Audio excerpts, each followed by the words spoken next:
The sun is high, but I wish I could bathe in the moonlight. Ooh,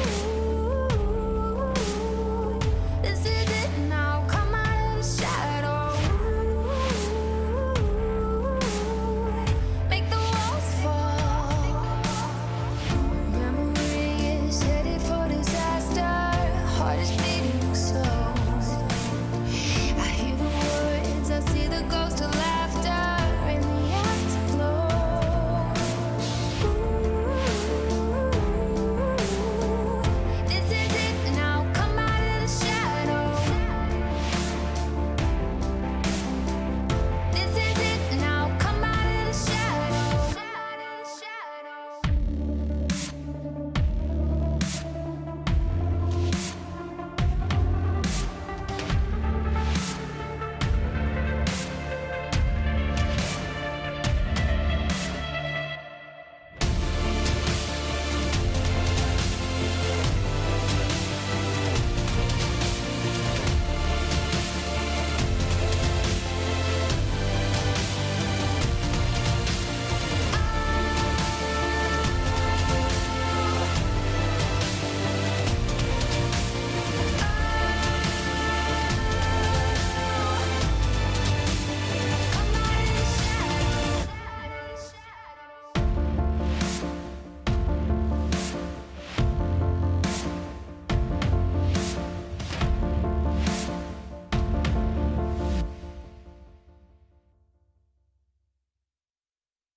I'm hanging on your every word. The love inside, I feel it burn. I've never felt this way before. I've had a taste, now I want more. So here we are, just you and me. I'm overwhelmed when you touch me. You talk so sweet, I hear the sound. 'Cause when you do, my feet won't touch the ground.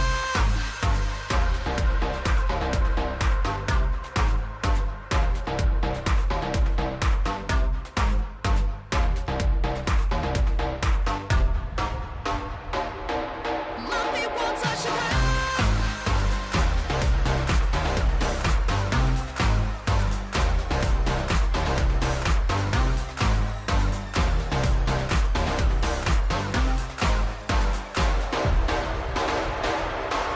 I've never been this way.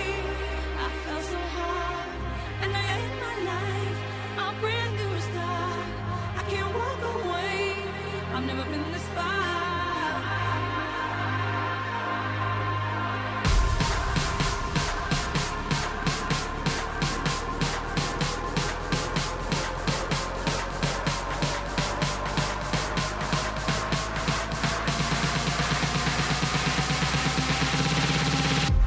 My feet won't touch the ground.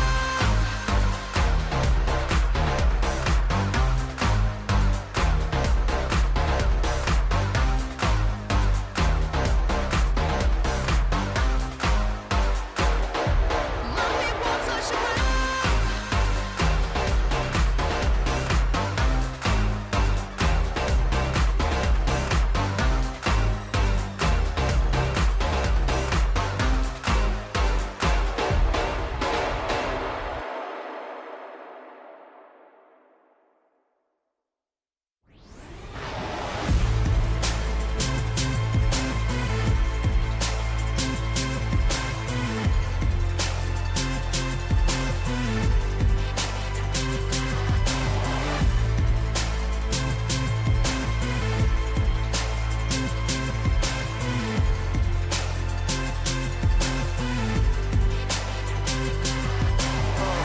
This is game over, you can feel the ground rumble. When I hit the ground running, you should move a lane over.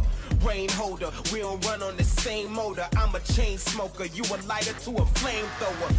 I come from an insane culture, living like a trained soldier, just to make it a day older. No closure, remain closer to the days when I could feel the hunger pains I knew I would take. And I ain't going out till I take it. What I came to get, I was made for this. And I will never lose, I'm the greatest. Just face it, I was made for this.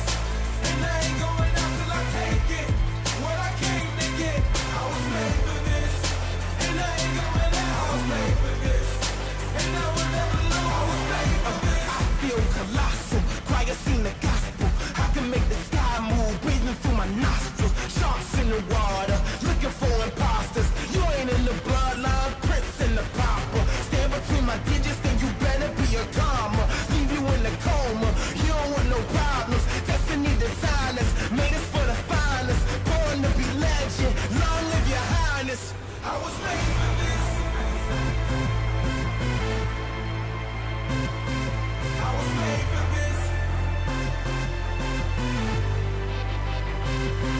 I was made for this, and I ain't going out till I take it.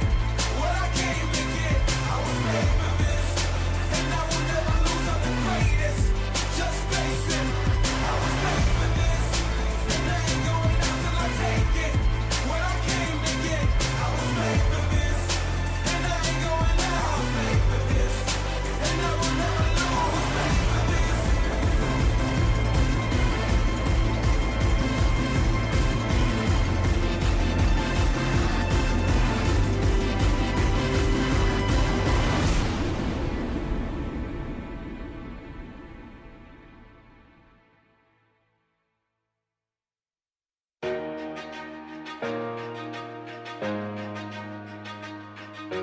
Gotta take control. Start listening to my soul. Overlooking back. Where's the point in that? And it feels good, so good. Coming back again. Rising up above. Fear and its pain. Letting go of memories. Knowing they get to find me. Rising up above. Feels good. Starting to believe what will be, will be. Overlooking back. Where's the point in that? And it feels good, so good. Coming back again. Rising up above. Fear and its pain. Letting go of memories. Knowing they get to find me. Rising up above. Feels good. It feels good. It feels good. It feels good. It feels so good. And it feels good, so good. Coming back again. Rising up above. Fear and its pain. Letting go of memories. Knowing they get to find me. Rising up above. Feels good.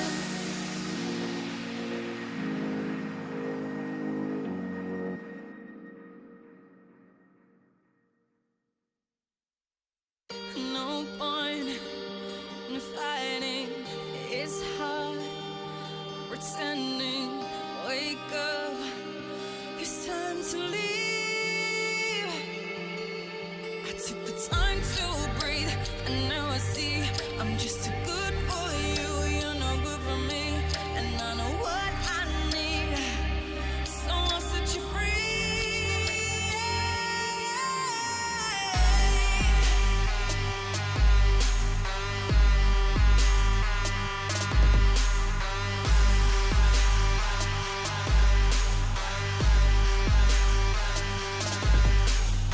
Sad words are spoken.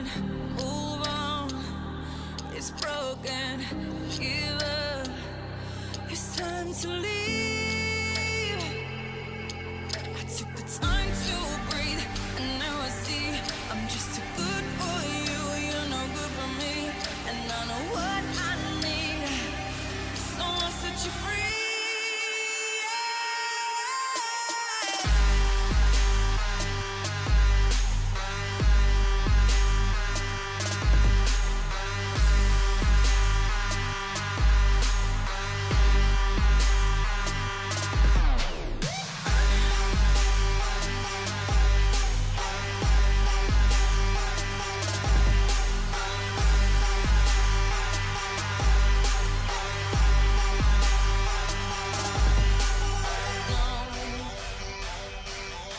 ain't you coming back no more.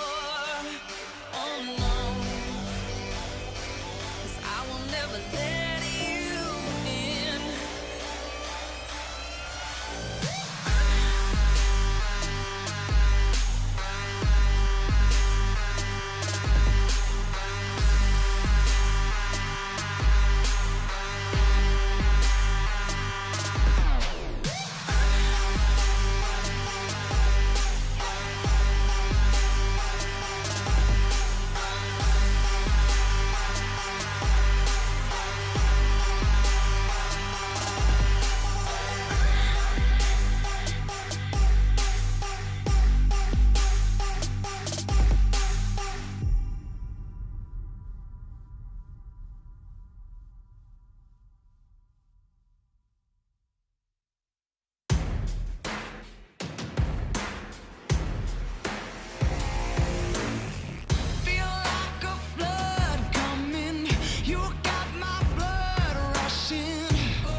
Body bad, that's baby mama. Pretty girls come and play in my arena. I'm so cocky with these bands, mucha bonita. She's so cocky with her hands, oh mamacita. Making money daily, it's a natural high. Focused on this walk like a fiend day and night. Spending bands, we don't see no price. Spending bands, what a time of life. Wake up every morning and I'm counting all my blessings. Then I count the money cause I triple these investments. We stay lit and they mad, we don't care, get the bag. We stay lit and they mad, we don't care, get the bag. So let them lurk, cause we don't mind. So let them lurk, cause we don't mind. So let them lurk, cause we don't mind. So let them lurk, cause we don't mind. So let them lurk, cause we don't mind. So let them lurk, cause we don't mind. So let them lurk, cause we don't mind. Diamonds up, so let them lurk, cause we don't mind. So let them lurk, cause we don't mind. So let them lurk, cause we don't mind. Just let them lurk, cause we don't mind. Pull up to the spot and get them hype. My girl extra crazy, just how I like. She a ride or die, she here for life. If you cannot respect the code, then pay the price. Don't do drugs, it's a natural high. Making money daily, it's a natural high. Focused on this guapo like a fiend day and night. Spending bands, we don't see no price. My team be the dream. Wake up every morning and I'm counting all my blessings. Then I count the money cause I triple these investments. We stay lit and they mad, we don't care, get the bag. We stay lit and they mad, we don't care, get the bag. So let them lurk, cause we don't mind. So let them lurk, cause we don't mind. So let them lurk, cause we don't mind. So let them lurk, cause we don't mind. So let them lurk, cause we don't mind. So let them lurk, cause we don't mind. So let them lurk, cause we don't mind. Diamonds up, so let them lurk, cause we don't mind. So let them lurk, cause we don't mind. So let them lurk, cause we don't mind. Just let them lurk, cause we don't mind. Let them lurk, cause we don't mind. So let them lurk, cause we don't mind. So let them lurk, cause we don't mind. Just let them lurk, cause we don't mind.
what's right.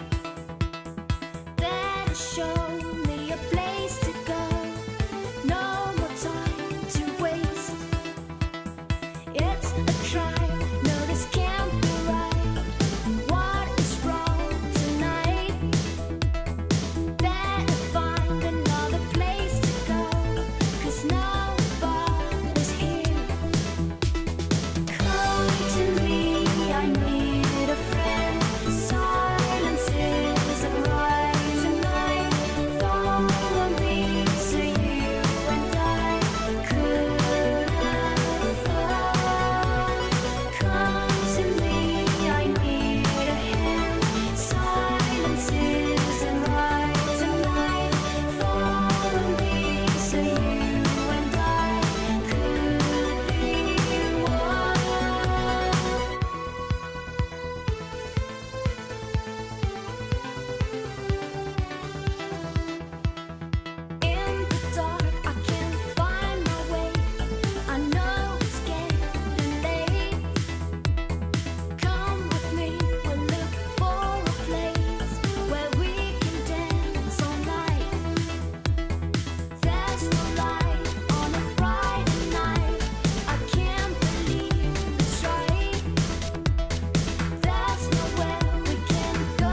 castle walls. Fast forward to the siren in the distance, getting closer by the minute. Will you stand and answer to the call?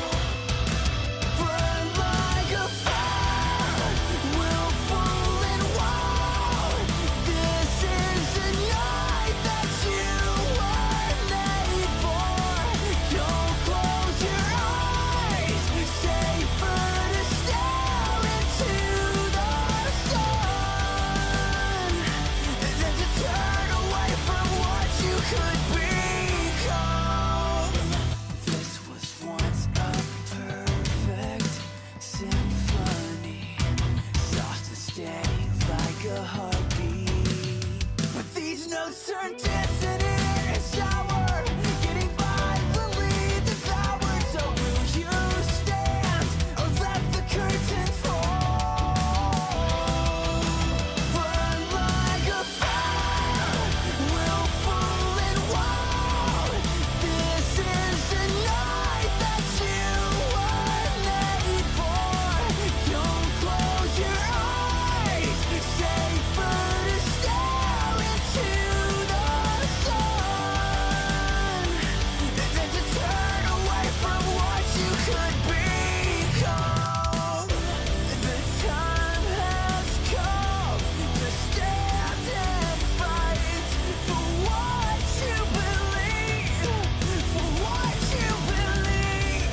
The dark will fall and we will rise. Like a fire, willful and wild. This is the night you were made for. Burn like a fire. This is the night that you were made for.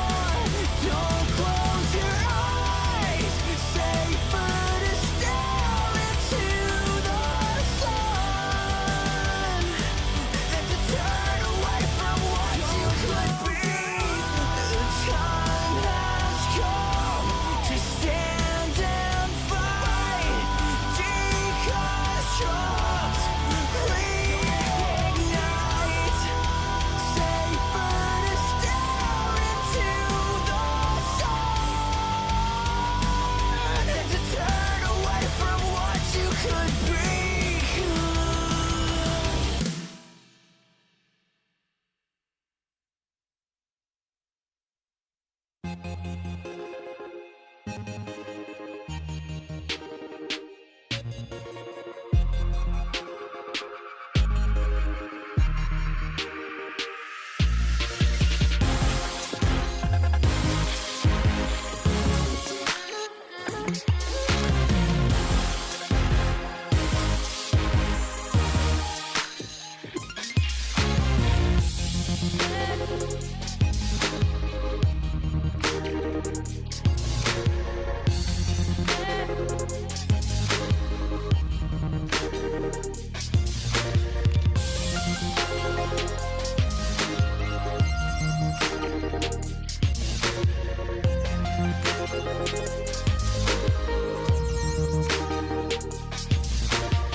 Yeah, picture yourself with your arm raised.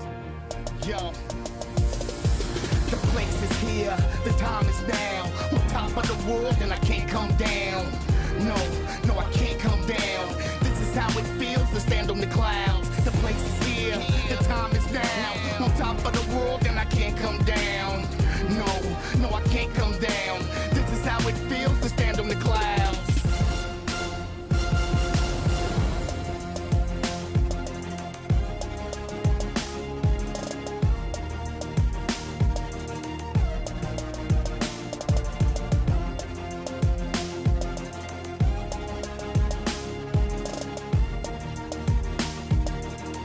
Yo, the place is here, the time is now. On top of the world and I can't come come down.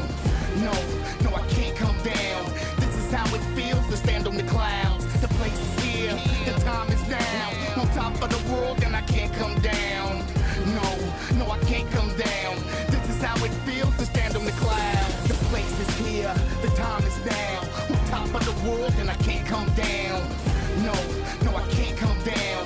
This is how it feels to stand on the clouds. The place is here, the time is now. On top of the world, and I can't come down.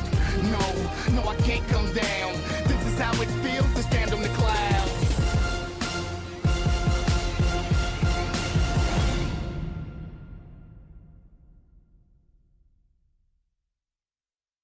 We've been in the gym, yeah, we've been in the gym. Focused on the win, what you say, boy? Come again, hey, please come again. I like we ain't poppin', hey, who gon' stop us now? Who gon' stop us now? Who gon' stop us now? Who gon' stop us now? Who gon' stop us now? Coming for the top, boy, who gon' say a word to stop us? Climbing up so high that you gon' need a bird to watch us, boy, that's way up. We serving L's to those with nerves to mock us, boy, don't play us. The vibes we got get blocked, approaches proper. Them dudes got majors ambitions, we ain't going for birdie. Legends in the making, dog, you watching 30 for 30. I keep a prayer for the faith, got the real and dodge the snakes. Only mamba I rock with got 24 on the jersey. You about to witness something legendary. Ooh, I think they blind, they tryna see us, that's imaginary. You done lost your mind, sleeping on the squad, don't fit no competition. Hold up, slept on our greatness long enough, now we gon' run the score up. We tryna see the trophy pass around, confetti on the cap and gowns. Focused on the dub, but we not backing down. How you gon' stop the plan of God when he marching with the squad? Look at me, this RMG, and we the captains now. We've been in the gym, yeah, we've been in the gym. Focused on the win, what you say, boy? Come again, hey, please come again. I like we ain't poppin', hey, who gon' stop us now? Who gon' stop us now? Who gon' stop us now? Who gon' stop us now? Who gon' stop us now? Stop us, I've been in the gym and I'm flexing monsters. Run up and check like a marathon, saying we gon' lose, it's like speaking nonsense. Not conscious how these jabs sting like I bang choppers, boy I slang liners like Steph Curry. They Usain Jog and I am the game like my name Harlem. Who gon' step and save his name? Return the kick like Devin Hester. In the end zone flexing. I'm talking harder than the reverend. Don't wanna hit it, it was destined. I train harder than legend. Need a trophy, I ain't resting. Ate a bag just for breakfast. Yeah, ate a bag just for breakfast. And a rapper that was flexing. Spit the bones out like catfish. But I swallowed up the necklace. Trying to make sure you cleared all the threats. Better put me on the checklist. I ain't playing. I repeat it till they all get the message. Yeah, there'll never be another one that can't. I throw everything, the kitchen the same, the toilet, the plumbing, I still come and smell it like potpourri. Y'all gotta know when you get to the studio. I've been focused, I've been going, you been knowing I'm not the one to sleep on. I burned down the room like I hopped on a dragon trying to get the iron bomb. Yeah, we've been in the gym. Focused on the win, what you say, boy? Come again, hey, please come again. I like we ain't poppin', hey, who gon' stop us now? Who gon' stop us now? Who gon' stop us now? Who gon' stop us now? Who gon' stop us now?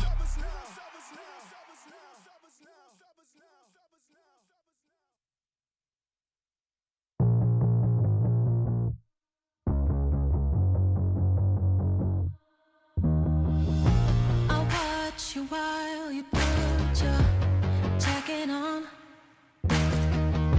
and count the final steps you take before you're gone. I wish you turned just one last time around to see the skies above me falling down. I don't know why you just can't stay here while we say goodbye. You can't deny we had a thing here, don't you realize? I need more than a keepsake, I need you for real. Don't act with the handshake. I need more than a keepsake, I need you to feel. Don't cut out the outtakes. More than a keepsake. You came like a natural disaster. I didn't run away. I thought, bring it on, I'm getting faster, but it's far too late. Now I'm right in the middle of your earthquake.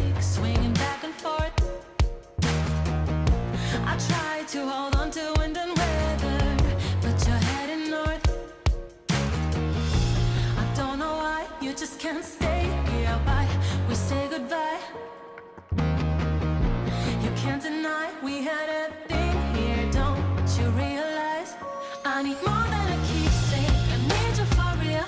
Don't end with a handshake. I need more than a keepsake. I need you to feel.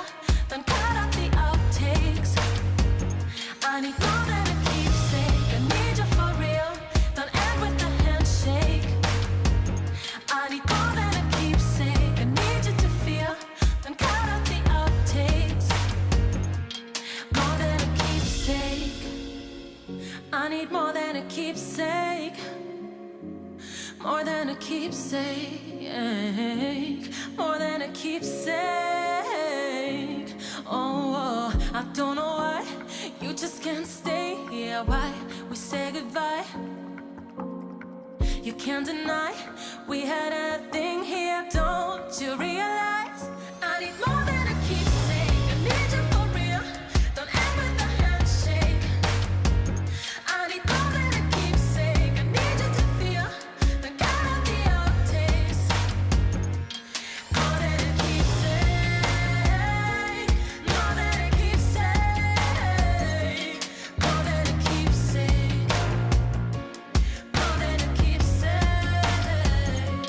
More than a keepsake.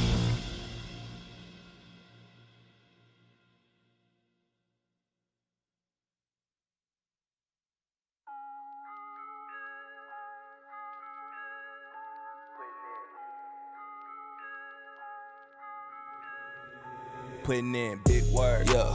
But I'm still a boss, call me Mister. Yeah. No L's, I'm a winner like December. Swear, stand on top till it's over. For real dope, boy, I go crazy. All day, every day, crazy. Man, I swear to God, I go crazy. Every trip, I going crazy. Seem like every chance that I get, I show out like a pair of Lambo doors on the whip. My sneakers on the floor, man, you know they cause the grip. They know I go crazy anytime I can flip. Lost lifestyle, I be flexing like I live. Cheerleader on the side, wanna come and give me kiss. All I do is work, put up numbers every trip. One time I took a loss, I've been winning ever since. Got my drum bag on me, you don't want me to unzip. I could give you 50, try to tell you I'm legit. I could be the reason why you going to the ship. I could be the reason why you going to the ship. Putting in big work, yeah. But I'm still a boss, call me Mister. Yeah. No L's, I'm a winner like December. Swear, stand on top till it's over. For real dope, boy, I go crazy. All day, every day, crazy. Man, I swear to God, I go crazy. Every trip, I going crazy. Yeah, I'ma do this face up, I don't need a pick. I be snipe bit, I don't really miss. Trigger finger, I gotta pull it. Easy money, it's all in the wrist.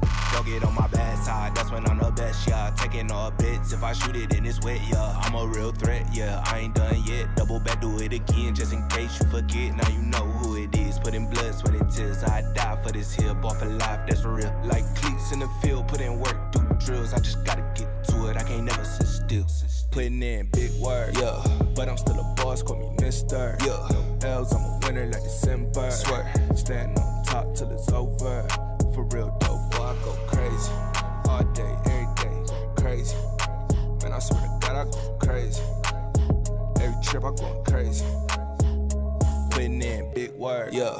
But I'm still a boss, call me Mister. Yeah. No L's, I'm a winner like December. Swear, stand on top till it's over.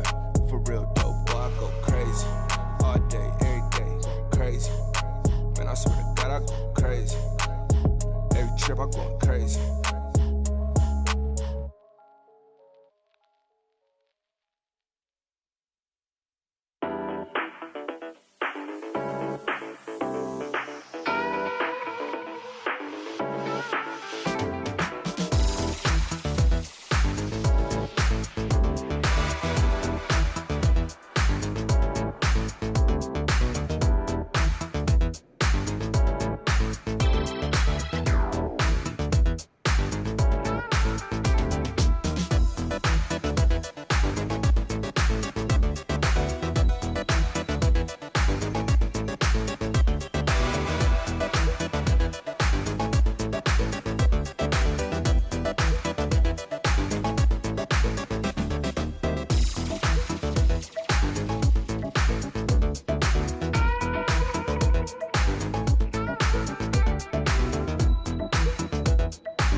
wish I could bathe in the moonlight.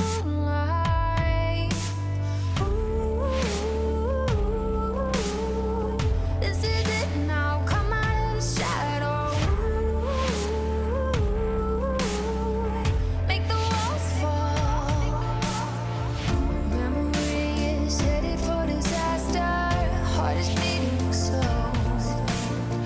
I hear the words, I see the ghost of laughter in the afterglow. Ooh, this is it now. Come out of the shadow. This is it now. Come out of the shadow.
I'm hanging on your every word.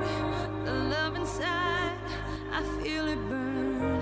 I've never felt this way before. I've had a taste, now I want more. So here we are, just you and me. I'm overwhelmed when you touch me. You talk so sweet, I hear the sound. 'Cause when you do, my feet won't touch the ground.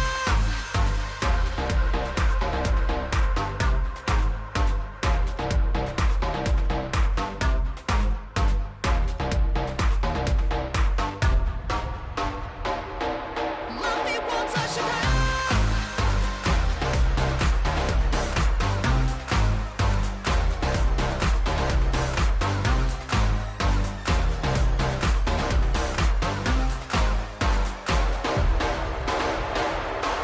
I've never been this way. I felt so hard, and I end my life. I'll bring you a start. I can't walk away. I've never been this far.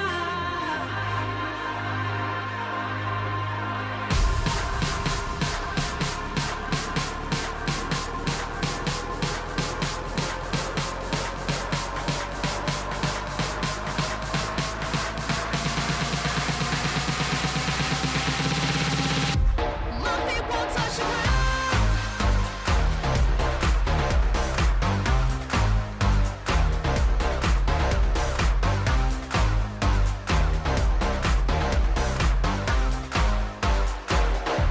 My feet won't touch the ground.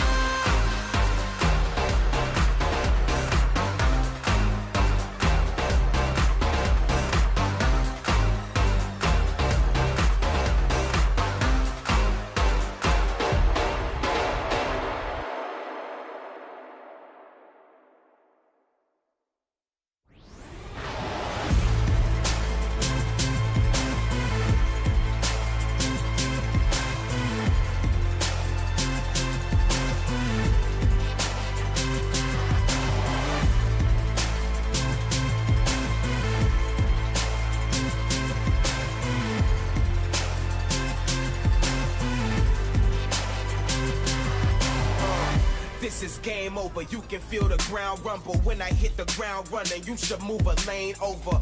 Rain holder, we don't run on the same motor. I'm a chain smoker, you a lighter to a flamethrower. I come from an insane culture, living like a trained soldier, just to make it a day older. No closure, remain closer to the days when I could feel the hunger pains I knew I would take. And I ain't going out till I take it. What I came to get, I was made for this. And I will never lose, I'm the greatest. Just face it, I was made for this. And I ain't going out till I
control. Start listening to my soul. Overlooking back.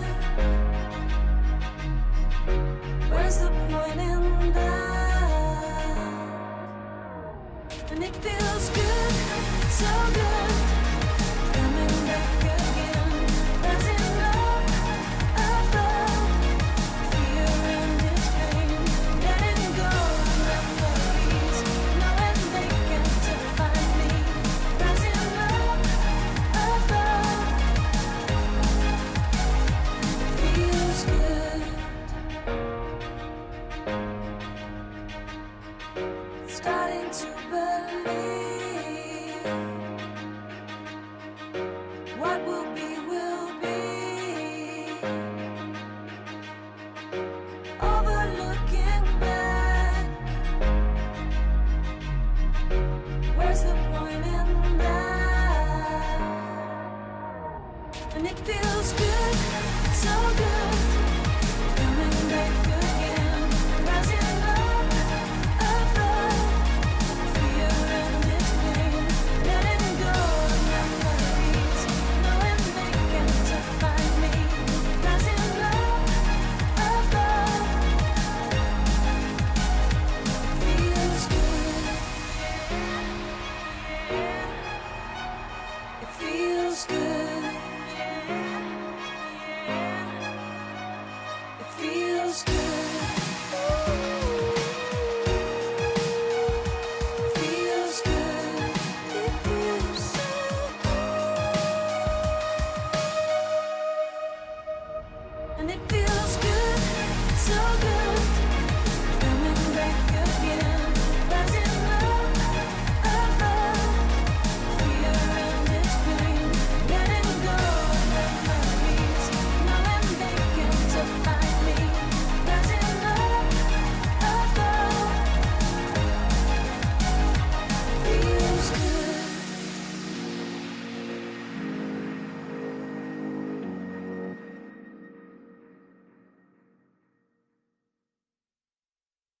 No point in fighting. It's hard pretending. Wake up. It's time to leave. I took the time to breathe, and now I see I'm just too good for you. You're no good for me, and I know what I need. So I'll set you free.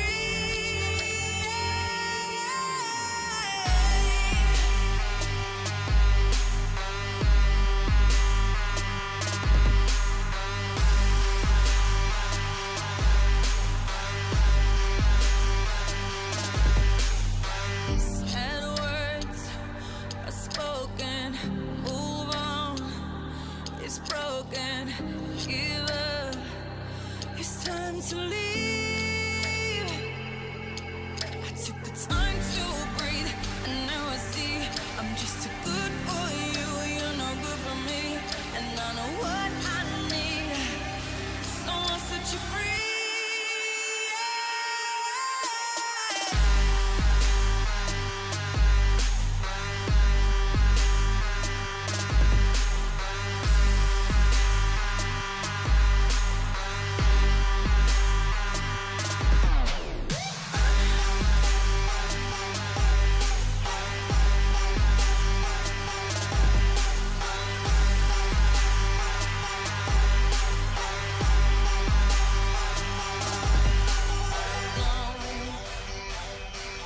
Don't you come and beg no more.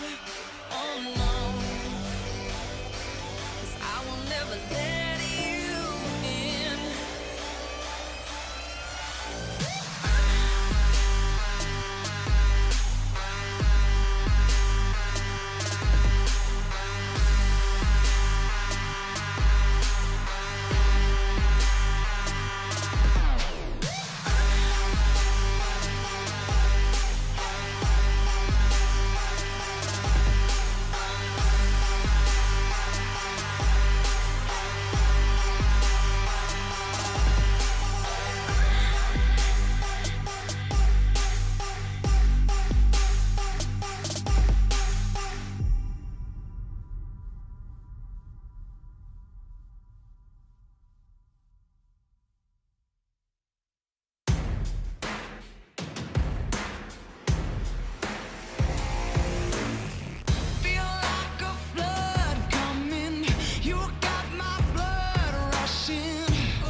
夏季赛的 LPL 格局相较春天有了不小的变化，后起之秀们逐渐追赶了上来，经历季后赛洗礼的 W 更加成熟，正在露出獠牙。自己也是被瞎子一脚踢死，Ruby 也被秒掉了，教主也倒了 ，W 要赢了。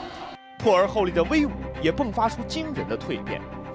哇，令人绝望，太厉害了，令人绝望的一场比赛。反观以往强队，在新赛季则稍显坎坷。新科冠军 JDG 状态有所起伏，春天领跑的 IG 和 E-Star 不复之前的统治力。刚刚在季中杯完成交手的滔博与 FunPlus 再度碰面，滔博延续了强势的表现，给出了当前版本的最优解。被一个终极爆弹的尾焰给收掉。反观 FunPlus 从季后赛一直在不断调整与适应版本中，不过别忘了，除了团队联动之外，扬长避短也是 FunPlus 的拿手好戏。EDG 与 RNG 的对决久负盛名，虽然阵容有所变化，但两支队伍整个赛季相似的轨迹同样看点十足。新人表现、团队角色、阵容选用都备受瞩目。谁能在新时代的 LPL 里取得一席之地，决定权在他们自己手中。是领先的队伍守住获胜的堡垒，还是慢热的队伍实现发力反超？赛季的后半程会给你们答案。Welcome to the LPL, everybody. We got a new hype video, and it's got me hyped for today, that is for sure. I'm Munchables, this is Lyric to my left, and today, we very much have a story of underdog teams trying to punch above their weight. Yeah, today's going to be a really interesting one, but I like what you said about the hype video. Teddy, on the Chinese side, doing it justice, showing us some Victory 5 and some other contenders coming up. Yeah, changing their fate. A metamorphosis, I think, was his word. Which is a very good way to describe their split so far. But speaking of the split so far, we had some games yesterday, and we had some somewhat interesting results. I mean, the winners were expected, but definitely that first series, I was not anticipating DMO taking a game. To be fair, DMO have been doing much better in their recent series, so I'm glad that they're kind of coming into their own. Sure, still only one series win, but looking much better in these games. And JDG getting back to that spring performance that we expected from them. Yeah, it really feels like JDG just had a couple of weeks to warm up, and now they're starting to get back into the swing of things. You can see them 6-2 on the scoreboard, now in 3rd place. And as we move over to the standings, you can see them right there in that 3rd place spot. But I'm looking more towards the middle of the table here today, because we've got Suning playing today, we've got Vici Gaming playing today, and they're against some of the underdogs of the league.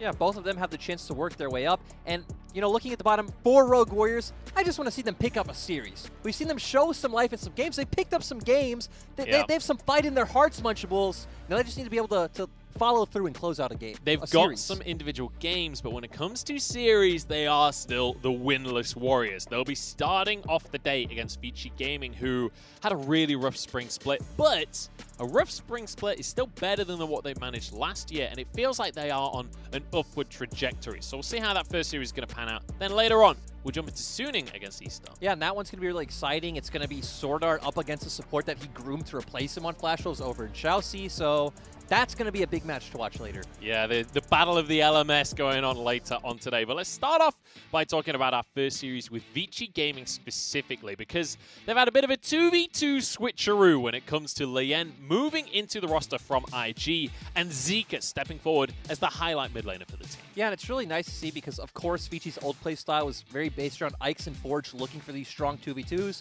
Now Zika's champion pool is a lot more versatile. He can play mages, can play assassins. Is going to just help push the lane and enable Lien's aggressive counter jungling playstyle. Yeah, not only that, though, they managed to grab themselves a win over LNG, and it was through those win conditions, but also through really dominant skirmishing during the early game. Yeah, it's great to see. This is just how Lien likes to play the game, of constantly invading the enemy jungle. Of course, Volibear is a champion that's perfect at that. Having both his bot and mid lane to support him has been great. Cube coming in with an amazing TP to find that kill onto Dwan.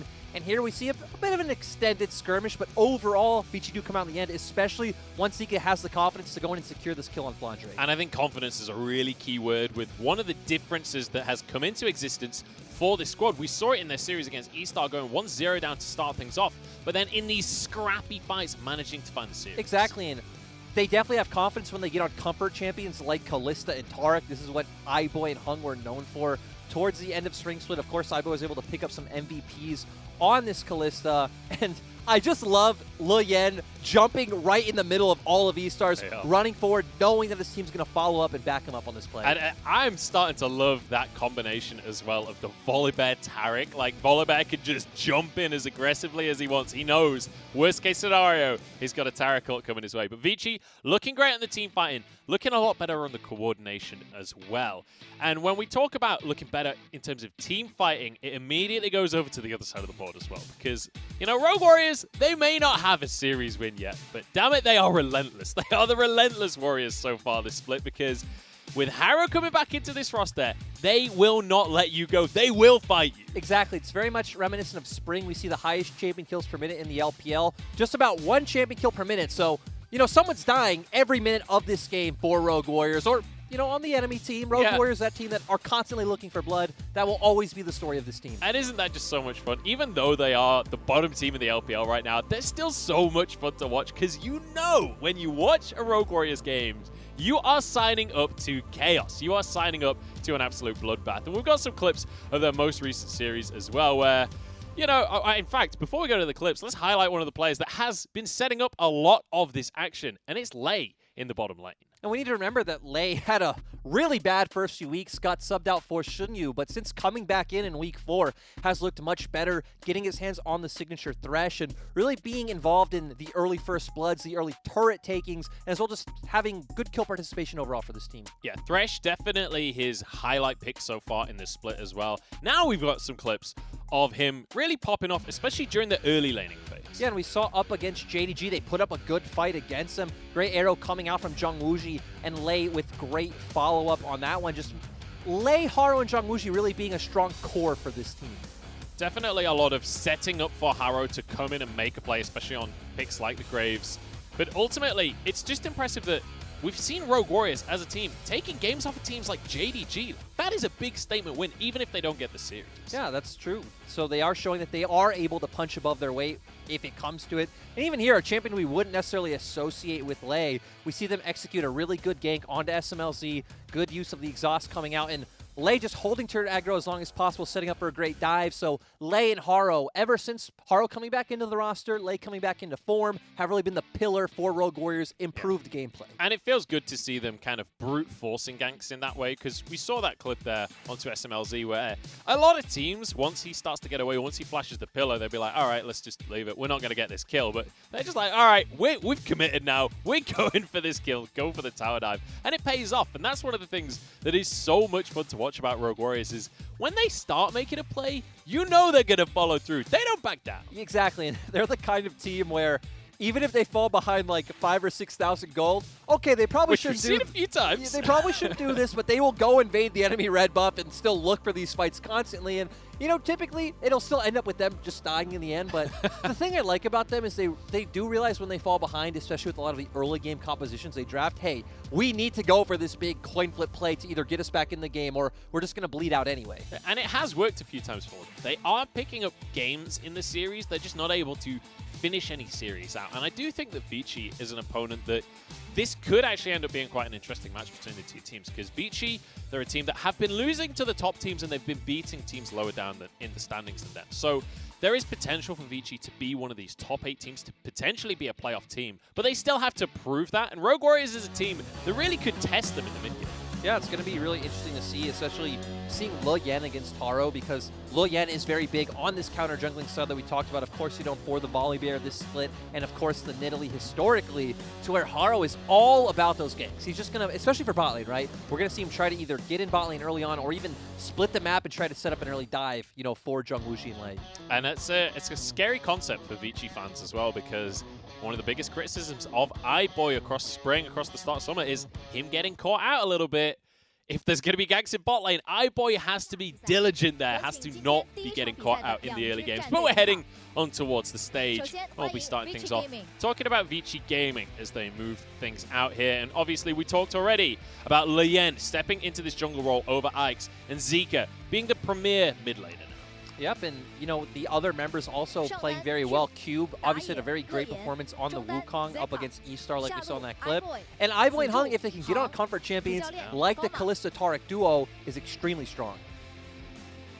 obviously, we've got Coach Koma there alongside them, leading the charge. And let's just remember, you know, iBoy Koma, they kind of moved away from their legacies to be a part of this team. So at some point, you got to hope it pays off for them. On the other side, Rogue Warriors now stepping onto the stage. It's going to be Holder coming through in the top lane. We've got Haro and Ruby in the jungle and mid positions, then Wuji and Lei in the bottom lane. And one of the things we criticized in the past was that they weren't sticking to a roster. It does feel like they have solidified this roster now. They've completely committed to Holder, Haro, and Ruby, and it's great to see. Of course, top lane, we just need to see some stability in that position. Holder doing a good job holding that one down.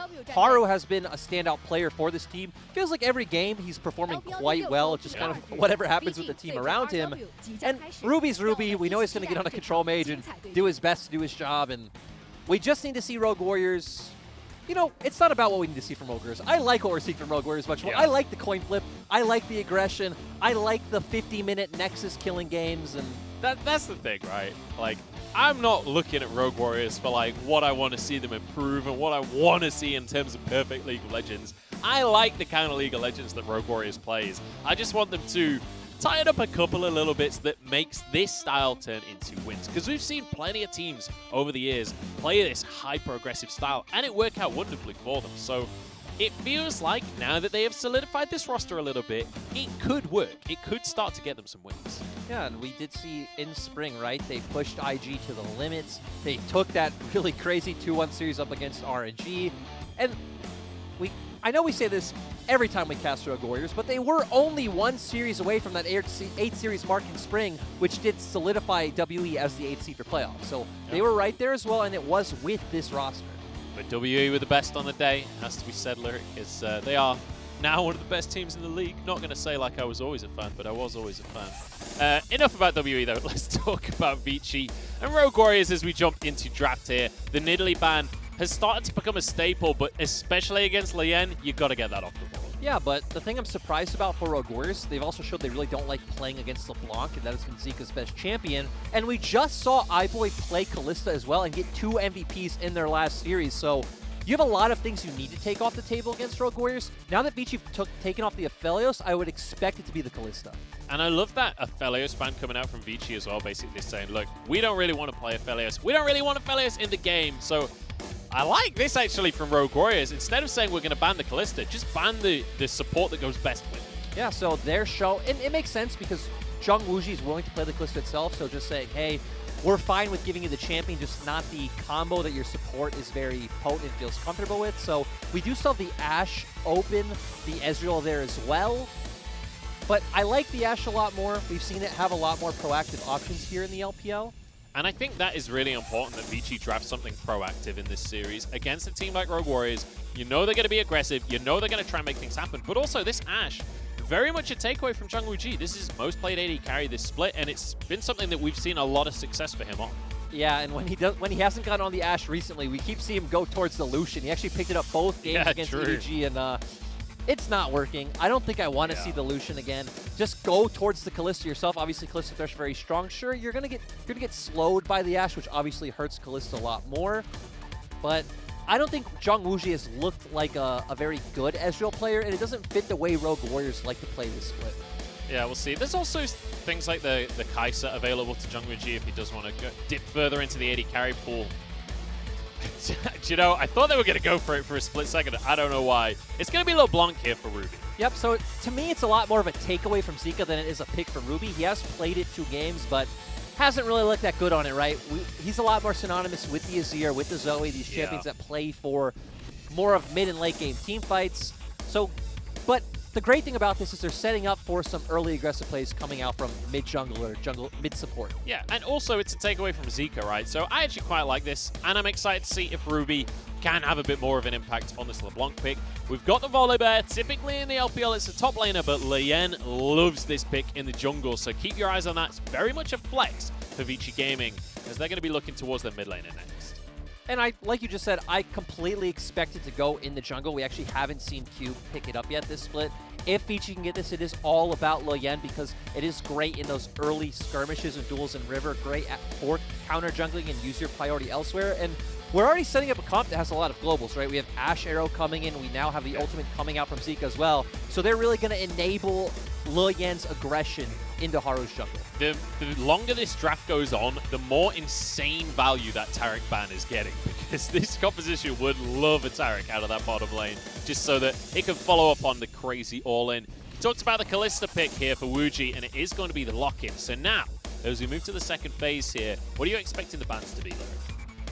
For the side of Rogue Warriors, so they're going to go towards Hung, and Hung is a lot more of a protection-based support, right? So the Taric, obviously, yep. Tom, Kench, and Brahma's other big ones. He's not this aggressive playmakers that we see out of a lot of other LPL players. So I actually do like the Braum ban coming in. Maybe something else you could look at is something like the Tom Kench if you want to target ban Hung specifically. But I think something like a Nautilus or Leona also looks very strong in their comp, just to give more engage with the Ashe and the Galio as well. Going to really help Loyan getting to the back line. Yeah, it's going to be the Kench remove, but Nautilus and Leona certainly thinks that he's played a ton of this split. But as you rightly say, he is very much, even when he's on these engaged supports, he's a bit more of a defensive player than some of our other supports in the league. Vici Gaming, though, they're going to be banning away junglers here. It's already Graves removed in the first phase. We've got Trundle removed now as well. And we'll see where they go with this final ban. Yeah, it could be something like the Lee Sin when you already have the... So, yep, there's the Lee Sin. When you have the LeBlanc, right, you want to pair it with a very strong early game 2v2 jungler, set up those kills in the mid lane, try to roam around the map, and especially when you have Kalista Thresh, right, set up for bot. Yeah. So maybe something like the Rek'Sai would be good for Haro, but hasn't been a champion we really have seen him play a lot of. Haro's in a bit of an awkward position here because his top 4 junglers have been banned away so far in this game. The only one remaining that he's played this split is Set, and let's be honest, Set jungle has looked pretty terrible in the LPL. So Renekton, though, for Holder, which is pretty stable. We don't really need to talk about the Renekton that much. Yeah, and it just feels like they're trying to give him a comfortable matchup.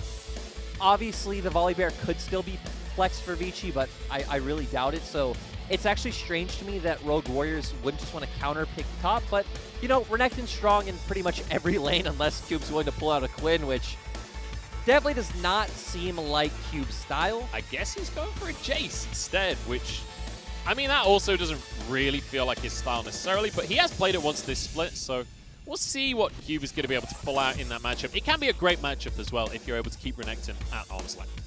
Yeah, and their composition right now is set up for a very strong... They have a very strong pick composition. They have dive potential on both sides, of course, with Galio and Volibear. Bot lane will be a bit easier since you have that enchanted Crystal Arrow coming out, so I do expect Vici to put more attention on the bot lane. So one of the things I really like about Vici's composition is there's a great many compositions we criticize in the LPL for not having enough engage. This composition definitely has engage on the side of Vici. They've got the arrow, they've got an Nautilus, they've even got a Volibear to just jump on forwards. Speaking of jumping forwards, Olaf comes through for Haro as the final pick, which definitely plenty of ways for him to just run at the enemy. And we talked about how Rogue Warriors love to be aggressive, and they might have picked the most aggressive champions possible in every single role, right? We have this lane bully top laner, sure, going to struggle in early laning phase against a Jace, but at level 6 can all in him. We have very strong mid-jungle potential coming out as well, and Kalista Thresh probably the most aggressive 2v2 you could pick, bar something like a Draven. Yeah, aside from maybe having a Set alongside the Kalista, but I mean, Thresh, you can still flash play, you can still make a lot of plays down in that bottom lane. So this is very much a proactive game from both sides of the draft by the looks of things. And my big question going into this game is how are Vici going to be able to temper the aggression from Rogue Warriors? Because that very much seems like the win or lose strategy for every team against Rogue Warriors is, can you slow them down? Can you stop them from getting a snowball? Yeah, but actually overall I like Vici's composition because Rogue Warriors really need to snowball this game. And it's not going to be hard, especially once we hit that level 6 mark, and Galio is able to follow any roam that the LeBlanc sets off. You do have Peel coming out from just the Ashe Arrow in general. Volibear is obviously a tankier champion, so you're not going to necessarily be able to blow him up with those LeBlanc roams as well. So I think as long as Vici can get to that level 6 mark, they're probably fine. They'll be looking for that level 6 mark, and they do spike exceptionally hard at level 6 with the Galio, with the Ashe as well. But Rogue Warriors also incredibly strong at that level 6 moment. I could see a lot of dragon fights happening this game. I could see a lot of brawls over the Herald. We'll have to wait and see as we head onto Summoner's Rift here. Vici Gaming looking to be a playoff team, and Rogue Warriors, they're just looking for a win. Yep, and Rogue Warriors going back to that famous style of drafting all early game composition. And really just hoping to get this game in sort of a coin flip state of, okay, maybe they can find some kind of huge explosive early game fight that nets them 3 or 4 kills and they try to snowball the game from there. And, you know, if they don't, it will be a bit rough.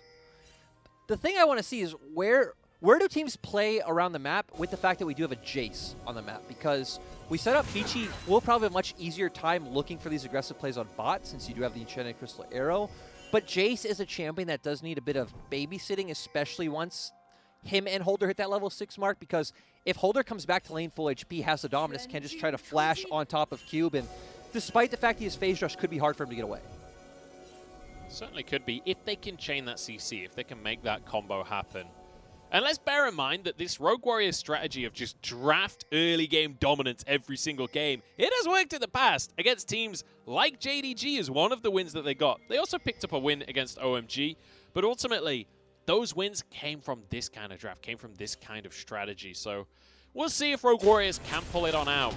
But there's a lot of pressure now on Vici Gaming. Not just because they're trying to find playoffs and all of that, but you don't want to be the first team that loses to Rogue Warriors either. This is a 0-7 team right now. Yep, I did watch, was Yamato Cannon's media day after Sandbox's first win, and he said, you know, the most dangerous team is one that has nothing to lose, and that is definitely Rogue Warriors. They don't have anything to lose. You can see that just in their draft. The thing we really want to see from them is try to find either, you know, counter jungle attempts onto Le Yen, or I'd even say roams bot from Ruby pre-6, because that's when he will be able to bully out the matchup in the mid lane. We'll see how active we're going to see Le Yen in that jungle. Obviously, he has the volleyball once again. This is very much a comfort pick for him. He's one of the few junglers in the LPL that likes it, but the level 2 spike from Rogue Warriors is going to force out Flash from Hung. Yeah, and we don't typically see this level of aggression at level 2 in bot lane. Really is dependent on mistakes like we just saw Hung. Obviously, not respecting that level 2 coming out. Trading an Ignite for a Flash show is definitely worth. And we see the power of the Ashe pick right there as Harrow spotted out by the Hawk shot. So Le Yen has all of the information in the world to work with. Yeah, this is another reason why we're such a big fan of the Ashe, right? It gives you so many productive options, even during, you know, lull states of the game when there are no neutral objectives up. You constantly have vision of not just the enemy jungle, but how the enemy team is rotating, so it gives you more information on what plays you want to make. So I'm a little curious about this jungle matchup specifically, with obviously the Volibear coming through for Le Yen. It's Volibear jungle we've seen a lot, especially in other regions. But up against the Olaf specifically, it feels like one of the big strengths of Volibear is the ability to get that CC down in a gang. But Olaf obviously removes all CC. Does that give him some kind of advantage? I would expect Olaf to come out ahead in the early 1v1. And when we're thinking about 2v2s, I definitely favor top for Rogue Warriors. When it comes to mid, I think it is a bit more skill dependent, right? Can Galio hit that kind of 2-man taunt pre-6? Post level 6, I think you're right, where, you know, you just use the Ragnarok as Harrow and Rogue Warriors should be able to come out ahead. See, a lot of it is going to be on Harrow's shoulders, and that's kind of true, honestly, of every single Rogue Warriors game we've seen recently. Harrow seems like the driving force, not only in terms of like when they've got wins recently, but also like he's changed the face of this team. The start of this split did not look like the aggressive Rogue Warriors that we're seeing more recently. No, that was, we saw Ruby going to that signature Azir, farming it up in the mid lane. Yodong pretty much picking Trundle every game, just waiting to get to those 5v5 team fights, which we saw almost work. I can't remember what their first series was, but I remember it went to a 50-minute slugfest where they almost pulled out a win. I actually think it was up against TS. It was, yeah, it was. It was Top Esports. Yeah, that first game of the split. And it felt like maybe this was, you know, this was the Top Esports that was hyped straight out of winning at MSC. It was like, okay, maybe this is like an insane team. Maybe they've just evolved over the offseason. And then they lost 7 series in a row. So that hype died pretty quick after game number 1. But, you know, these things happen. These things happen, especially in the LPL. But let's take a look at the lanes here and where we're standing right now, because Holder's doing a good job. Despite the early lane you'd expect to be pretty heavily in favor of Jace up to the top side, he's doing a really good job of staying even in CS. Yeah, he did a good job of just pretty much punishing the mana bar from Cube. Staying relatively healthy, was clearly using that Q in strong ways. And it's also pretty interesting we see Cube take phase rush, because actually most LPL Jaces in this matchup do just take the Conqueror and try to come out ahead in those more extended, sustained trades. But obviously, once you hit that level 6 mark, it is still very dangerous to not have that phase rush because, Jace doesn't have an ultimate. Renekton obviously does, and we saw Zoom solo. Hang on, we got to fight in the bottom lane here. Root comes down, but it's Hung that's in trouble because it's a 2v3. Here comes Galio, though. It's a little bit late, but it's here in the end now. Trying to get a kill onto Harrow. They're not quite going to be able to finish it off. Holder TP'd in as well. iBoy flashes away. Wuji doesn't quite have the damage. Yeah, overall, good play coming out from Rogue Warriors, and this is where we would expect them to come out ahead early on. We even said, right, Harrow loves ganking bot lane. We see it almost every game. It's about setting Jung, Wuji, and Lei up. Vici need to try to use those globals to find a numbers advantage first. They weren't able to do that, had to use it reactively, and now Rogue Warriors not only going to get a kill, also going to get the first Drake of the game. Yeah, that got from 0 to 100 real quick. I'm amazed only 1 kill went down because there was teleports galore being used. We saw Galio ulting down as well. Ultimately, it did go Rogue Warriors' way, and they're rewarded with a Drake as well. Ooh, okay, nothing hitting from either side. But yeah, well, like we said, just Zika not able to respond in time. Obviously, Lil Yen wasn't there either, so just Rogue Warriors do obviously have a ton of damage, a ton of burst with the Olaf and the Kalista, so very easy for them to just blow Hung up before Vici are able to do anything. And it's worth mentioning as well that we get to see a little snippet of what Vici's comp wants to do there as well, because that Galio ult from Zika stopped that from being an absolute disaster, right? If he couldn't get down there and defend his support at least a little bit, that could easily have been far more than just 1 kill for Rogue Warriors. Yep, and for Rogue Warriors moving forward, I would expect their bot lane to swap for the Herald. They are going to be able to push this wave in, and we're only 30 seconds away from that 8-minute mark. And Rogue Warriors still want to keep forcing these early game fights, 4v4, 5v5, because they do have a ton of damage in this early game. It's worth mentioning as well that they've got a little window right here where Galio doesn't have his ultimate. Ruby trading very aggressively. Ultimately, it is Galio, so it's kind of hard to get the damage to stick there in the mid lane. But still going to be abusing that matchup as Holder is in a 1v1. Gets a stun down onto Cube, but Cube chasing this one. Thundering Blow, just going to push him away there. Yep, Holder obviously does still have Dominus and Flash, so not really in any threat of dying, but still, as Renekton, you want to go in for these really short, quick trades. E in, throw down the Empower W or Q, E out, before Jace has any time to respond. Hang on, we got a bit of a fight over the wards here as Cube wants to defend it. He doesn't know that Harrow's on the way, though. Harrow arriving on the scene. Bear in mind that ward was already disabled, so Harrow's not been spotted just yet. Now he has been, though, because there's a Scuttle Crab. Lian is nearby. Yeah, now it looks like Rogue Warriors are probably going to start up the Herald because we see Jung, Wuji, and Lei making their way up towards topside. Yeah, you can see the bot laners moving already, and Rogue Warriors, once again, the ones starting to play off. And I'm curious if Vici will answer at all here. You can see the bot lane, though. I think they're just going to commit to staying on that bottom side of the map. I don't think there's any reason to, right? Your Olaf is already starting to get ahead. You have the Kalista, like we talked about, Renekton as well. Going to be much stronger in these group skirmishes where he can use all of his AoE compared to the Jace. Herald is in a super awkward spot where he keeps dipping out of vision. Oh, Lian got it! He smite steals it away. I don't know if he'll actually be able to grab the eye for himself. God. He's going to try, though. Has his ultimate to get out if he needs to. Zeka's here as well. Cube positioning. Ruby and Holder are desperate to protect this, and in he goes. Lian grabs the eye of the Herald. He's got away with daylight robbery. Yeah, Munch, that was a true sad mummy play. Like, I completely agree with Harrow. That was so depressing. Oh, God. That is, I don't know. I mean, it's not the end of the world, let's be honest. It's just a Rift Herald. Like, it's nice to have. It's not the end of the world, but it definitely slows things down for Rogue Warriors. When we're talking about how they need to play super fast pace, that's kind of a thorn in their side. Bit of a trade here. Holder gets completely denied by the Thundering Blow. And Zeka has ultimate. They also have a bear that wants to jump under that tower and ruin everything. I don't think they're going to commit to the play. I actually think the Rift Herald mistake is pretty massive for Rogue Warriors because when you draft comps like this, one misstep is massive because, like, at the 20-minute mark, they truly need to be ahead like 3,000 or 4,000 gold and having this snowball forward. If Vici stay even, Lo Yan's going to get to a point where he's going to be a lot more useful than Harrow. Of course, Cube is going to start being able to bully in Holder once he gets his lethality items built.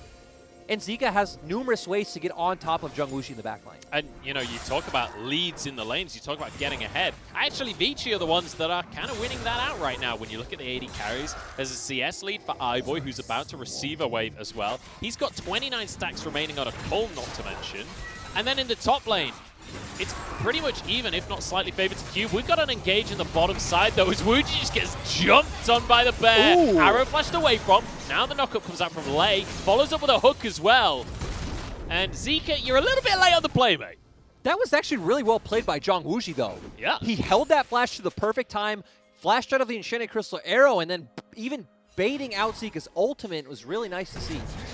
Very nicely played by Rogue Warriors to survive the play. I would have loved to see Zika go in a little bit earlier. I feel like he was trying to predict a counter play. I can understand why you went, though, right? Because you have the Kalista ult to pull out Lei, and he held onto that flash until the perfect moment. So I don't feel like Zika would have been able to find a good ultimate. And even Haro and Ruby were actually playing around mid, trying to zone him off from making the play. And you know what? This is perfect right now for Rogue Warriors, because ultimately, nobody died on the play. All you lost was your bot lane summoners, but all of the ultimates are on cooldown right now for Vici Gaming, so there's no way to contest for the second Drake. Two on the trot now for Rogue Warriors. Yeah, Munchables, but... I'm getting hyped. Getting hyped, Lyric. Munchables, your first two Drakes are Ocean and Infernal. This is not what we want to see. We want this to be the third Drake. But now there's just going to be a Cloud Soul, and... Look, all I'm saying is Olaf's going to get real quick. If they get a Cloud Soul, that is a scary Olaf. That is true, and obviously... I'm scared of Vikings at the best of times. Oh my. Really? I mean, do Vikings have an important role in the UK history? Yes. Oh, I don't know, man. I'm just... a big I'm role. just saying. In basically the whole of European history. I'm just saying, they don't teach us about the monarch in the States. Just, you know, the 4th of July... The 4th of July was the other day. Ah, yes. International Traitor Day. Treason Day, sorry. Here we go. Lian wants to make a play on the top side, drops that Herald, gonna funnel this gold into Cube. Doesn't have his ultimate right now, so they can't really commit to the dive. That tower's getting pretty low by itself. I don't think you necessarily need to dive anyway, right? You're just trying to get more gold onto Cube so we can naturally bully out in this matchup. And the good thing for Cube on the Jace is that you don't really have a lot of people who build armor on the side of Rogue Warriors. Sorry. Holder just missed like 5 CS in a row. That's not actually important, but it was hilarious. Yes, Holder missing CS. Sorry, continue with your point, Lyric. You know, I don't want to make my point anymore. I want to make a new point that Rogue Warriors bot lane coming back onto the map. Still no Blade of the Rune King, but this is where you'd expect Rogue Warriors to look next, right? We constantly see Ruby trying to bully out Zika in the mid lane, and Haro and Ruby hovering towards that bot side. Bot side might be the place here. Ultimates are really coming off cooldown once again for Vici as well. The problem is it doesn't feel like there's a really easy way of Rogue Warriors to attack Vici, right? Because Zika's always able to follow up with ultimate. Lian now, since they just saw him on top side of the map, they know that he should be on the bottom half, and yeah. No very straightforward play to make. I guess as Haro now, you could try to go towards top side, but the fact that Zika can always dissuade a dive is pretty massive. Haro, I thought he was just going to run at Lian there and try and find the 1v1. It's not going to happen here. But you're absolutely right. I mean, the Galio pick here for Zika has been working wonders. We already saw it in that first bot lane play where obviously Rogue Warrior still got a kill, but he was able to minimize the damage there. And we'll have to see where Rogue Warriors go next, because they do have a kill on Jungwuji, which is where you'd want that kill to be. But in terms of the gold, you can see it in the plates, but you can see it on the scoreboard. They're still even. I do like what they're doing right now, though, where they're sending their bot lane mid, and they put Ruby in the bot lane because Ruby has TP, and Rift Herald is going to come up soon. So Rogue Warriors already signaling that they do want to fight for this next Rift Herald. It's what we want to see out of them. And you can see Cube moving down to that bottom side to match Ruby as well, because he's going to be the guy that has TP available. And with Zika in the top lane, he can just use his grand entrance to get into the fight. So Vici also signaling that, hey, they're not going to give this one up without a fight. Yep, so we are going to get some action. Now Ruby is going to be able to follow without having to burn his TP, since he did go bot first, was able to get that wave pushed first.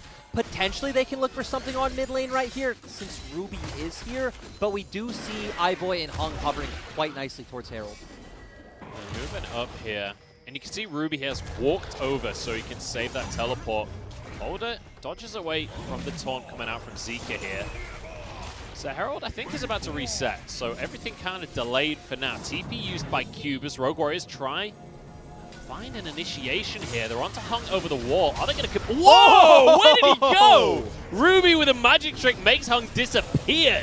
Now Rogue Warriors in position to win out this fight. Dominus available, so Holder's going to be fine. Out goes Lien, and in goes Zika, but has to retreat immediately. Flash from Lei! And this is what we said on the Thresh pick, making things happen for Rogue Warriors. The Herald is theirs. And you would think that this Galleon pick would be positioned to do pretty well in these fights, right? All of Rogue Warriors wants to run forward, so should be able to hit 3 or 4-man ultimate theoretically. But Ruby never even gave them a chance, completely making Hung disappear off the map. Already a 5v4 to begin with, and Rogue Warriors easily able to clean up the fight and now get the Herald. You know, I've never been sure about, though. Hang on, we got a fight in the mid lane here. iBoy getting stacked up on, but he's already managed to find himself a kill there. Hung the one to get the credit as Cube. Has to be careful, but Ruby misses everything. It's just going to be a kill onto Wuji. I'm not sure why he was there. We did not see what happened, but yep, Zhang Wuji is dead. Now the map state is reset as I am doing some play-by-play for some reason. Tell me about the ability names, Lyric. I have no idea. Distortion, Mimic, nice. Ethereal Chain, Sigil of Mounts. Ethereal Chain. Oh, is it? Oh, is that how you pronounce that? I thought it was Ethereal. Ethereal. Or at least it is in English. I don't know about American English. There's a lot of words that I'm discovering I don't know how to say as well. So now we see that Rogue Warriors aren't in position on the map to contest this Drake, so I expect him to just go towards topside and drop the Herald, but for some reason Holder just recalled, so actually they're going to get nothing. They're giving up this dragon for free. I guess it does go back to the fact that Vici found the kill onto Zhang Wuji, so there was no way for Rogue Warriors to get map pressure to contest this Drake. Yeah, it was like, great, they get a huge Sempo swing in their favor off the Herald, and then suddenly they lose an AD carry. Oh, so they tried to make a pick. Yeah, so we see them go in. Huh. Oh, just how did they lose that? I mean, I guess Cube, but overall good flash coming out from Hung as well. Good ultimate. That felt like iBoy was kind of winning, though, honestly, at the 1v1. It did feel like I don't think Ash is meant to win that. I mean, he did have his Ren still, but... He used the Ren right at the end. It didn't do that much. Ren kind of sucks, man. I don't know. I played a lot of Kalista recently, and it doesn't matter how many stacks you have, they will survive on 1 HP every single time. Hey, but we're going to see here... nothing. No, we're not. We're going to see see anything. Herald charges, one more auto, the tower goes down. Nicely done there by Ruby. Vici wanted to force the play, but iBoy, maybe not as accurate as you'd want a marksman to be. Man, I at least like what Rogue Warriors are trying to do right. Get on the map first, push out sides, rotate towards mid, drop the Herald, and so they do secure first turret, do have a bit of a gold lead, and now you expect it to be very much the same thing, right? Trying to play around the pressure that Ruby can generate on a side, move over first, and try to find a pick like he did on Hung earlier. They could try and find a pick onto Holder right now, who's pretty far out of the lane, and Hung and Lien are moving up. Holder respects it, though, gets back to his tower. That tower is not that much of a defense, though, right now. It's not got much HP remaining on it. Zika has been able to match Ruby down in this bottom side of the map as well. Dodges the chains, and we'll be able to just clear the wave. And that's the power of the protobelt right there. The wave is gone. Yep, and I like what you said going back to that top turret.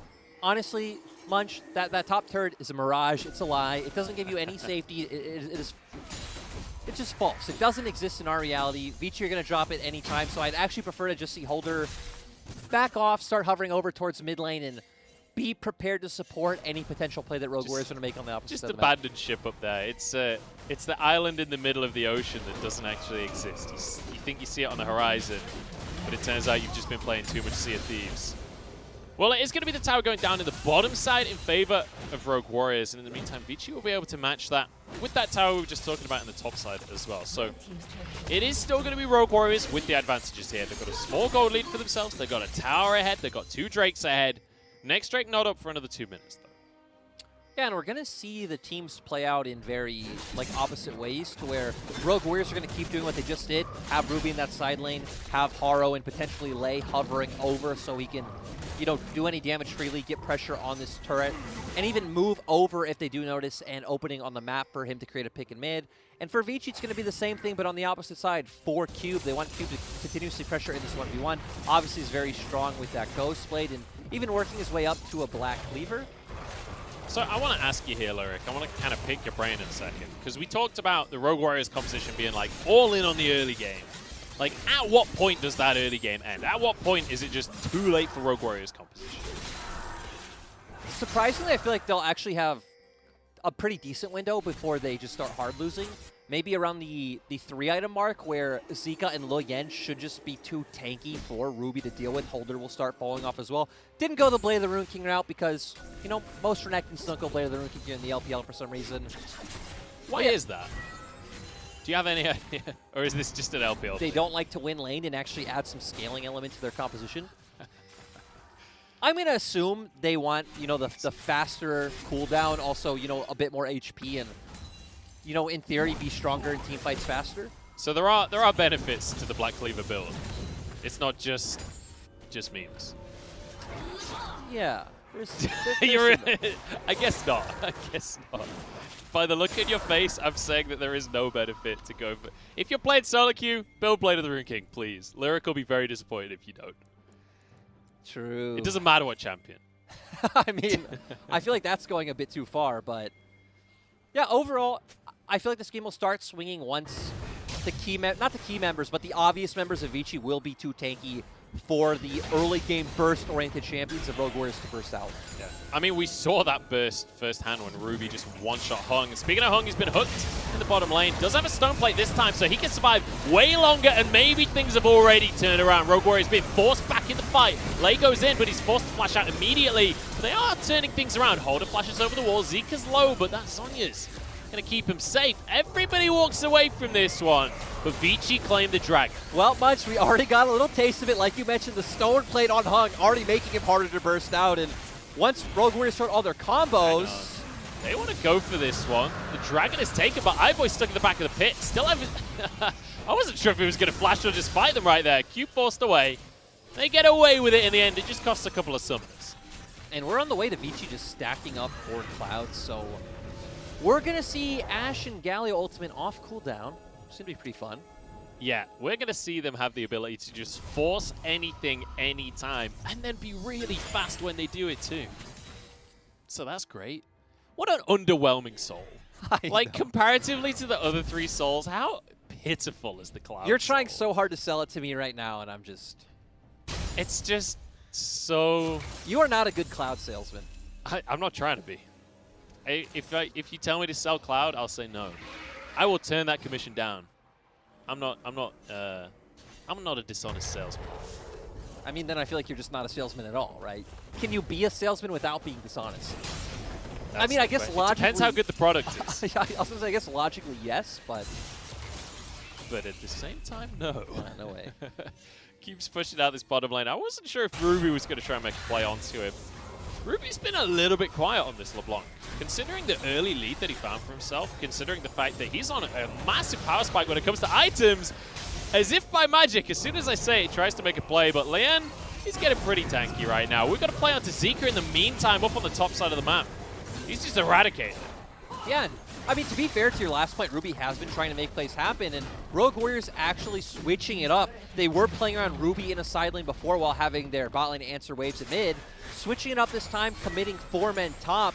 Zika just overextending a bit, and great play coming out from Rogue Warriors. Speaking of which, they're going to stop Baron. Which, I mean, hey, they got Zika, right? This is an opportunity. He has TP up in 15 seconds when he respawns, but Lei finds yet another hook. That arrow is on another planet right now as they go straight onto Lien. He will be shut down by Wuji here. And Rogue Warriors, they can just rinse and repeat. Exactly, that's all they wanted. It was never about the Baron. If Vici don't find out and you get it because you have a Kalista, that's amazing. But it's just about bringing Vici in and continuing to get these kills. Ruby can just look for picks here, look for snipes as Vici have to move in as a 4. Oh, it's a hook onto the 80 carry. Goodbye, Vici. Rogue Warriors making the fight happen. In the meantime, Zika just running interference at the back line, dodges the axe, and that means he's not slowed, but in goes Lei. Hook goes wide. And we reset once more. Yep, we're going to see it once again, Munchables, because guess what? Iboy's not up.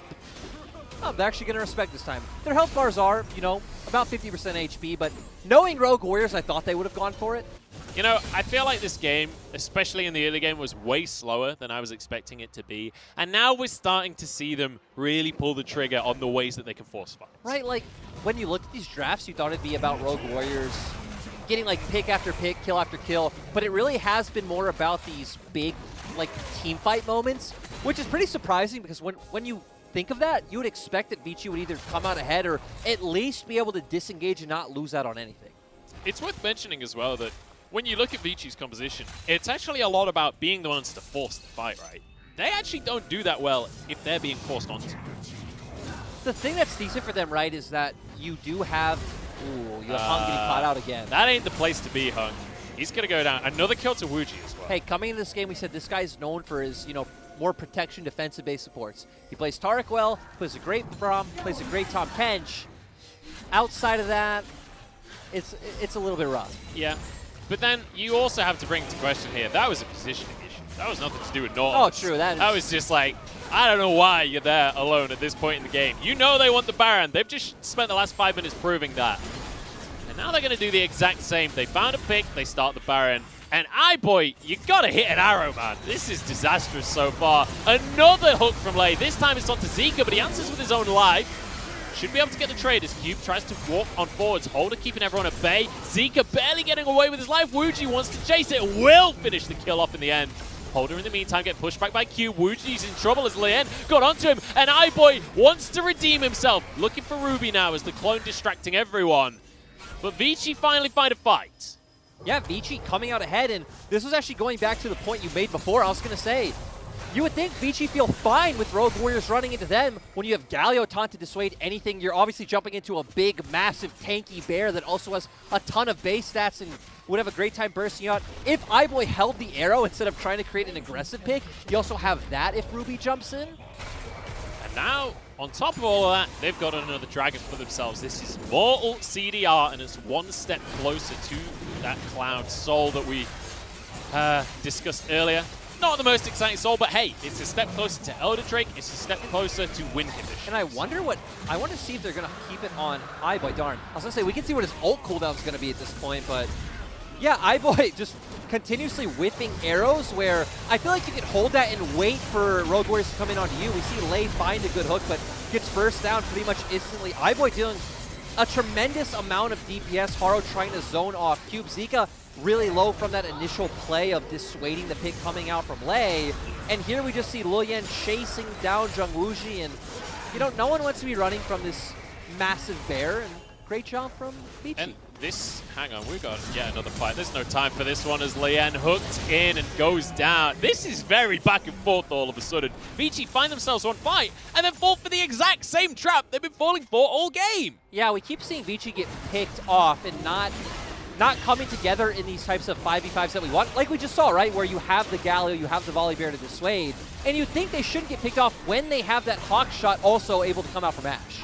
Yeah, this is not a good look for Vici right here. Rogue Warriors are getting low though, and iBoy is feeling it right now, getting real aggressive on the Ash, and he has the damage. That's the kind of arrow we've been looking for, followed up with a taunt, and the rest of the team funnels on in. Wuji can't escape as iBoy flashes forward. He wants more. Double kill for Zika. They've just got to finish off Ruby, but you know what? You can get away with this one, Ruby. We don't care. Vici want the Baron. And that one was much better played from Vici. We saw Rogue Warriors once again get a pick, have the numbers advantage, but they all group up together, right? They have Zika there, they have Hung there, and it makes it really awkward for Ruby to jump in. Oh, come on, Hung. Hung is not having a good game. There's like no pressure from anyone to be there. There is no reason for that. In comes Ruby, wants a pick, will find one for himself. Is it worth? I don't know. I guess he got a shutdown. To be fair, I think Ruby and Lei have been the better performing members this game for Rogue Warriors. We've seen Zheng Wuji make some mistakes. Holder has been a bit of a non-factor. I guess his presence has been a factor, but even here in this fight, we see him use the dominance. But Rogue Warriors actually don't have a great way to jump on top of Vici. They burst down Holder right away. Cube with a really aggressive flash coming out as well. Really nice to see from him. And then Vici able to secure all these kills, then going to be able to pick up that Baron. You know, I was worried that we'd kind of missold this game, that Rogue Warriors were going to play this slow, patient style at the end. But actually, as soon as Baron has been on the map, they're just like, here's a way to get a pick, here's a way to get a fight. And now Vici firing back as well. And the one thing that we never criticize for iBoy is his positioning during these team fights. He always looks amazing, and Ash is the perfect AD carry for that style. Yep, his positioning to deal the max amount of DPS has been great. We can see why he's a Kalista player. His ultimates, though, leaving something to be desired. Yeah, I mean, once again, you can see why he's a Kalista player. Someone else does the ultimate for you. Yeah, exactly. You don't have to worry about that side of things. But Oh, yeah, dear. it was great to see how Rogue Warriors had, like, I don't want to keep using the word confidence, but felt good to use the Baron as a bait tool to keep fighting these picks, because we see a lot of teams in LPL very apprehensive to do that, because it could happen like what we just saw where then Vici come out ahead and now they're the ones that end up with the Baron. But overall, it was just a matter of time before Vici realized, hey, as long as we stay pretty closely grouped up and, you know, no one like Hung is caught out alone by a Thresh, that we're going to come out ahead in these fights. This is not going to stop anytime soon. Straight onto Zika. Onto iBoy as well. You cannot stop this Viking. Charging through the rest of the team now as Ruby barely gets away with his life. Ruby is just going to survive. That's the clone I'm looking at, but Lien trying to get onto the backline. Wuji survives as well. Triple kill on the Kalista. Make it a quadra.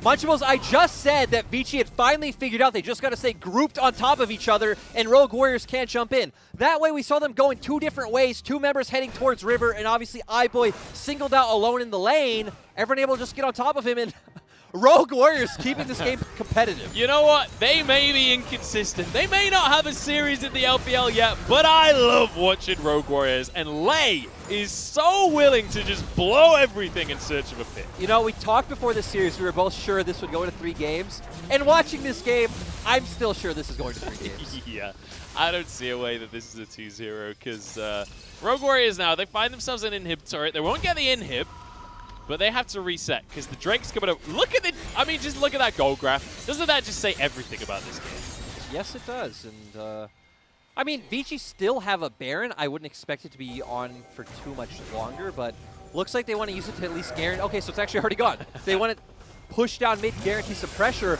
and then be the ones to pick up this 4th cloud. This would be Soul for Vici Gaming, so they'll move real quick. I'm just saying, there is movement speed there. But realistically, they want that ult CDR. They just want to get themselves so that that Elder Drake is a potential win condition. Ruby wants to answer, but hooked up and blown up by the side of Ichi. They get the soul, and they might just find themselves a fight as well. Now onto Holder as he's CC'd and taken down. Vici yet again find themselves a fight. Munchables, that's how I've wanted to see iBoy use that ultimate this whole time. Wait for Rogue Warriors to walk up to you. Rogue Warriors are going to run into you.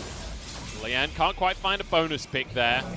But Harrow and Lei are on the wrong side of the map. There is no way that this story ends in a good way for Rogue Warriors. They just try to survive, but I don't know if you want to survive, because the rest of the team is already going to be dying here. Lei goes down. It's going to be Harrow actually flashing away with his life here, but Lien can chase him. He's a big old bear. Cube should be here to pick up the kill. Maybe even give it to iBoy. You can give it to whoever you want. It's a free kill. I mean, when you have iBoy on a roster with a bunch of young players, it is definitely going to iBoy. Yeah, that's true. I could see that. But hey, yet again, we see this go pear-shaped. Yet again, we see the scoreboard bounce between these two teams. This is chaos, Lyric. Vici with the minus 800 gold Baron play. That's what we like to see. That is the epitome of what has been happening so far this game. But once again, gold is pretty much even. And here we see Ruby walk up. They finally realize, hey, we just use all of our CC when they come into us. Plus Ruby going a bit too far forward on his own, obviously. They then get a hold of Holder and secure these easy 2 kills. And now, like you said, they have Soul. Great for them to have 4 clouds. And I love the fact that you mentioned it also opens up Elder. Because for whoever secures Elder, it feels like this game's going to be pretty done and dusted. At least at that point, it should be. Yeah, I mean, when you look at the gold, we're at 35 minutes. 1,000 gold lead doesn't matter at all. The fact it's a Cloud Soul means that doesn't really matter that much either. So we're just down to mechanics now. We're down to who can execute these team fights. And we've seen these fights go both ways so far this game. Cube with an Edge of Night, so he can play a little bit more aggressively. Not anymore, though, because Ruby's made short work of that. Yeah, and Ruby at this point isn't having really any great options. You look at Lo Yen's build, is extremely tanky. Galio, of course, as well. He has Zanya's. Also has all the MR just coming in from his kit. Ash making her way towards the Death Stance. We already saw what happens when he tried to get on Hung earlier. Lei wanted to make a play here, but Shirelia's not quite going to be enough to close the gap. Arrow wants to find a flank. Baron's coming up in 10 seconds, and Rogue Warriors feel like they have to be the ones to make a way in here. Arrow goes wide once again. Hung takes a bit of damage, but Rogue Warriors won't commit to anything just yet. iBoy now on the chase as he's trying to get onto Lei, misses the hook, and in comes the Galio ult as well. Holden turns himself golden to keep himself alive, and they're getting straight onto Zhang Wuji. It's Lian trying to shut down the Callista, puts him into the GA. iBoy surviving, but now goes down, and Lian can't do enough damage on the backline. Hung's there alongside him, but they're tanky. They don't do anything to the carry. Wuji gets another one, and Zika, the last man standing. Lei, though, is in a 1v1 against the mid laner. Somehow Zika's turned it around. Yeah, but now Rogue Warriors are going to be able to walk forward and secure an inhibitor. What is going No, on? they're actually not. They're going to go for Baron. They're going to try and two-man Baron. Bear in mind, Zika's still up, and he already went for 1-2v1. He's happy to go for it again. But we saw with that fight, Munchables, every time Vici try to be the aggressors, they lose. Every time it's the opposite. Every time they let Rogue Warriors come into them is when they're coming out ahead. And let's bear in mind, they were the ones on Baron. They were the ones with vision control. They were the ones in the best spot. But they were, I think, scared that Rogue Warriors would just run towards that inhibitor. We're going to see Zika. Okay, well, Zika can just sway them. Both of them too afraid. Doesn't even have to go for the 1v2. Just the teleport alone is enough to force them away here. And Wuji just has to settle for a red buff. And unfortunately for Rogue Warriors, they had an opportunity there to just get a mid lane inhibitor. There was nothing that Zika would have been able to do about that. But instead, they went for a Baron. And now they get nothing. This is peak LPL League of Legends. It really is. That's why we are all happy to be here. And you know what? I'm not here because I want to watch Perfect Macro. I'm here because I want to watch a brawl, and that is exactly what we are getting. And you know what? Maybe it's not perfect play, but that's okay with me. Straight onto Lian here, but Ruby just getting a bit of poke down. Look, Munchables, no one watches LPL. Okay, maybe some people actually do watch LPL for the best League of Legends. But let's be honest, most of us watch LPL for the most fun League of Legends. And that's what you're getting in this game, kind of. I mean, it's actually not as, like, fast-paced. It's just really explosive. I mean, yeah, since, like, the, I guess, 25-minute mark, it's been pretty fast-paced. We've had fight after fight after fight. We could have another one on the cusp of happening here. Baron is up. Elder's up in 1 minute and 10 seconds. There is plenty to fight for. And we are A-ramming. We always are. It's a hook onto Lian. You know, he's not that afraid. He's definitely a target that Vici would love for them to focus And we on. see that Vici have control of the top wave. It is actually pushing into Rogue Warriors' top turret. But on the opposite side of the map, Rogue Warriors have that pressure as well. Both teams just ignoring now, and it's becoming just a game of chicken. Well, Lei ain't a chicken. He's going straight into the fight here. Keeps himself alive as Holder trying to get onto the backline as well. But it's Vici that are winning things out. Ultimate denied. Nice bit of CC there from the Fate's Call. iBoy desperately running away, but he's chopped down by a Viking. And in the meantime, the rest of his team has been obliterated by Rogue Warriors. Now they can go for that mid lane inhibitor finally. Yeah, and Rogue Warriors finally actually getting the engage, and Vici surprisingly not able to come out ahead. They deleted iBoy pretty early on. Cube got forced out of the fight as well, and that's going to lead to that inhibitor like you're talking about. They can even try to turn it into something like an Elder, but they want to go for the end. They just want to try and finish things off right here. They've got a TP to keep the cannon alive. Cube has to make miracles happen. He's one against the world right now, but he'll be CC'd up by Lei. Has a stopwatch to keep himself alive, at least for now, but they can just focus on the Nexus. Cube's already gone. The dead timers are plentiful, and Rogue Warriors find themselves game number 1 against Vici Gaming. Yeah, Rogue Warriors coming out, just continuously brawling against Vici. I love how they use that pressure at Baron, constantly looking for picks. And this game also making you wonder, do you keep giving Lei Thresh? No, is the answer. I mean, we came into this series going, hey, Lei's pretty good at Thresh. Then we come into the game, Lei gets Thresh, and he just flash hooks after flash hook after flash hook. Like, you can't let that go because he is going to make the plays, and especially alongside this Callista when he can be super aggressive and be saved from it. I love because it also looked like he just had a radar for wherever Hung was going to be, and he was always there with the Death Sentence ready, picking him off. So Rogue Warriors, like 80% of the time, already had a numbers advantage anyway, and it was all coming from Lei. And it didn't seem to matter who the target was either. They were just like, hey, there's an enemy, go! Which I was expecting from the first minute of the game. We didn't quite get that in the early game, but you know what? If they can win out the game, it doesn't matter how they did it. All that matters is that they got themselves a win. This is their 3rd win now of the entire split in terms of individual games. Can they transition this into a series, though, is the big question on everyone's mind. I'm just going to say, if you're looking at a, very short-term historical perspective of, only the past 2 months, the answer is no. But, I want to believe in Rogue Warriors. I've always believed in Rogue Warriors. Maybe not that they'll become a world beater team, but that they'll give us fun League of Legends, and everyone wants the fun team to win. So, that's true. Hopefully they can pull up their first series win here, but I do expect Vici to come back in Game 2 because, like we said, this is a 3-game series match. This is definitely a 3-game series. I'm expecting Vici to come back in Game 2, and I'm in 2 minds about who I'm really rooting for in this series. Because Rogue Warriors, I want them to get a win eventually. I really do want them to get. I want them to beat V5, right? And I think they already have because they have 2 game wins. I think Vici. Oh, I think V5. They got? No, they'd won. They got 1. Just LNG. On the other hand, though, I want Vici to succeed. I feel like Vici has invested so much this split. I feel like they got Coma over. They got iBoy into the roster. What you're saying. I want this to be a playoff team. As a European, what you're saying is you love ties. So you want best of 2s. So there is no loser. That's it. I love it when there's no real conclusion to a series. That's how I get my jollies. But no, I'm expecting this to be a 3-game series. I don't think that they're going to change the format for this series, Jordan, much to my dismay as a European. But I do hope that Vici can come back in this one, and I want good things for Vici. I just want them to live up to the hype coming into this split. Yeah, but that gold graph is very telling of this game, and actually most Rogue Warriors games, honestly. We did see Rogue Warriors do a great job of baiting around the Baron. We saw Vici have some good moments, especially playing around iBoy's positioning. Zika did have like a couple of good ultimates this game, but ultimately not able to bring it together. And iBoy leaving a lot to be desired on the Ashe. Even Zika's Galio, right? We didn't see a lot of great ultimates coming out. Yeah. We saw a lot of like 1-man taunts rather than if he could, get a 2 or 3-man, actually giving iBoy the room to carry these fights, letting Luoyan jump in on the volley bear and, do a ton of AoE damage. We did see a couple of fights where iBoy was able to just free fire, which is dream scenario as an Ashe. Like, if she's just left alone, she'll be one of the top damage AD carries in the game. It's just, there's not that many fights where you can pull that off. And that's why things like the Aphelios that could do a lot of burst damage often get prioritized over it. But ultimately, we have to bring up the question once again of like, looking at this Vici roster, it felt like, hey, maybe this is the formula that's going to work with Lian, with Zika. This game, there was a lot. It just felt discoordinated. The question is, do they change their plan and just first pick the Kalista? We see when iBoy gets Kalista is when Vici picks up wins. This game, they didn't do that. Again, he got 2 MVPs in their last series. Both of them on Kalista. It's a champion he's by far the most he's looked the most comfortable on this year at least.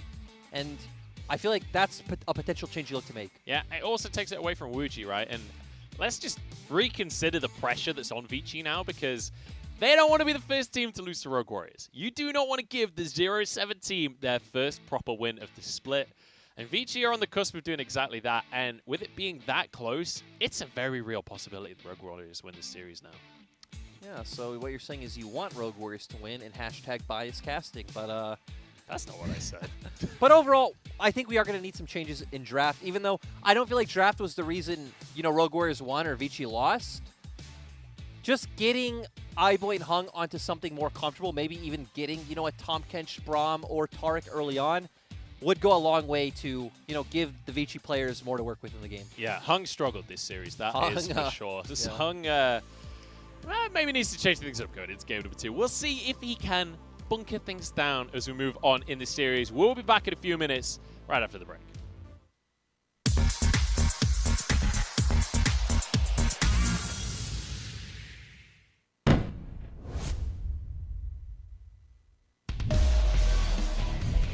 而且 WE 正面其实打不是很想开，我感觉啊，这一波能看起来就好来了。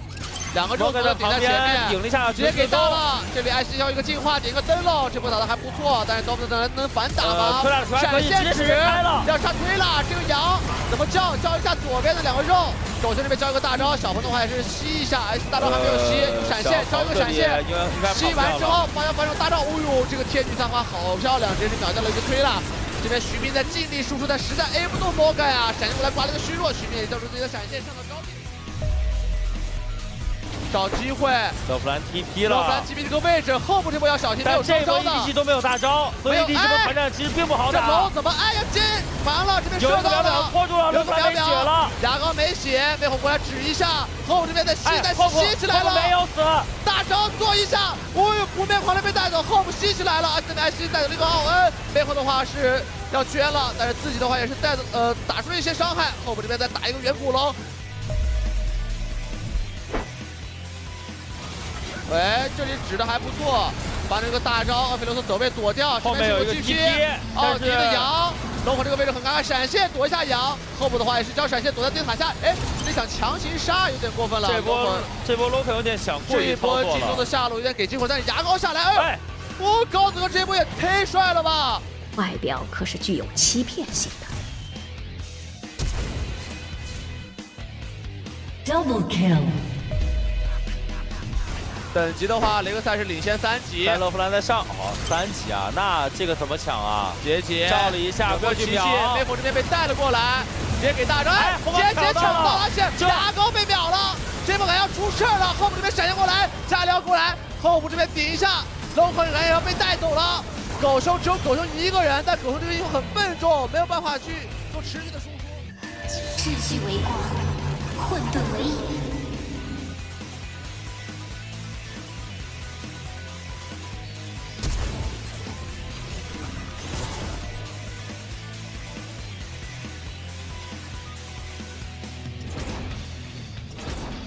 Double kill， 没人可以逃过我的瞄准。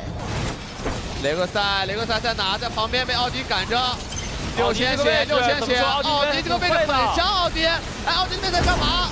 直接顶一下奥迪，奥迪被秒了，没有打出下一个效果，打到大龙，大龙困里面后部很尴尬，闪现过来想吸不回来。哦呦，这波出事了！龙魂那边在射，最后还一个金身，只能拖时间。建议的话也是赶紧留，能回来一个是一个。关键这一波是这，我的剑飞向真理。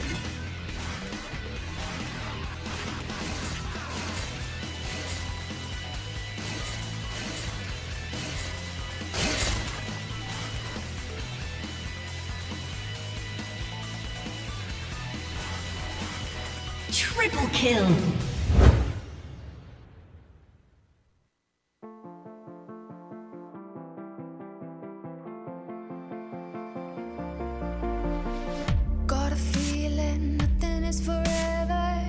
Keep your voice low. The sun is high, but I wish I could bathe in the moonlight. Ooh,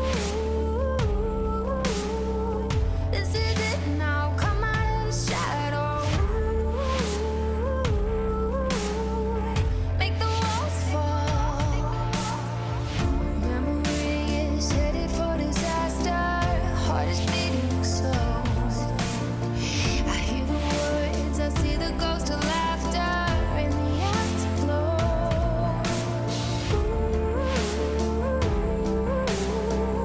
This is it now, come out of the shadow. This is it now, come out of the shadow.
I'm hanging on your every word.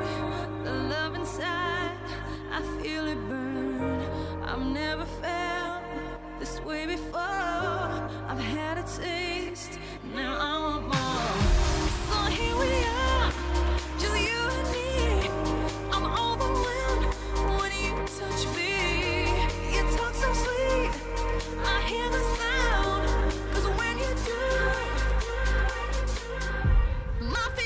touch the ground.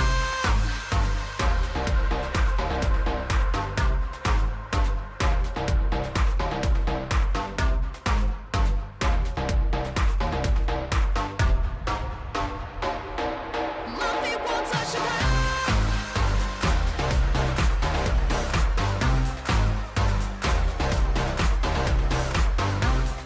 Oh.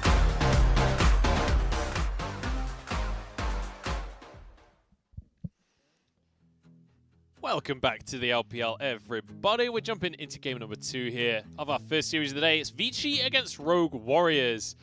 Game number 1, once we got past the 20-minute mark, just exploded. Fight after fight after fight after fight. I'm Munchables. This is Lyric. And Lyric, we have a roster change coming in from the side of Vici going into game 2. Yeah, it just made me gasp dramatically. Coach Koma has got out of the belt. Lien is out. Ike's is in. So I don't know if that...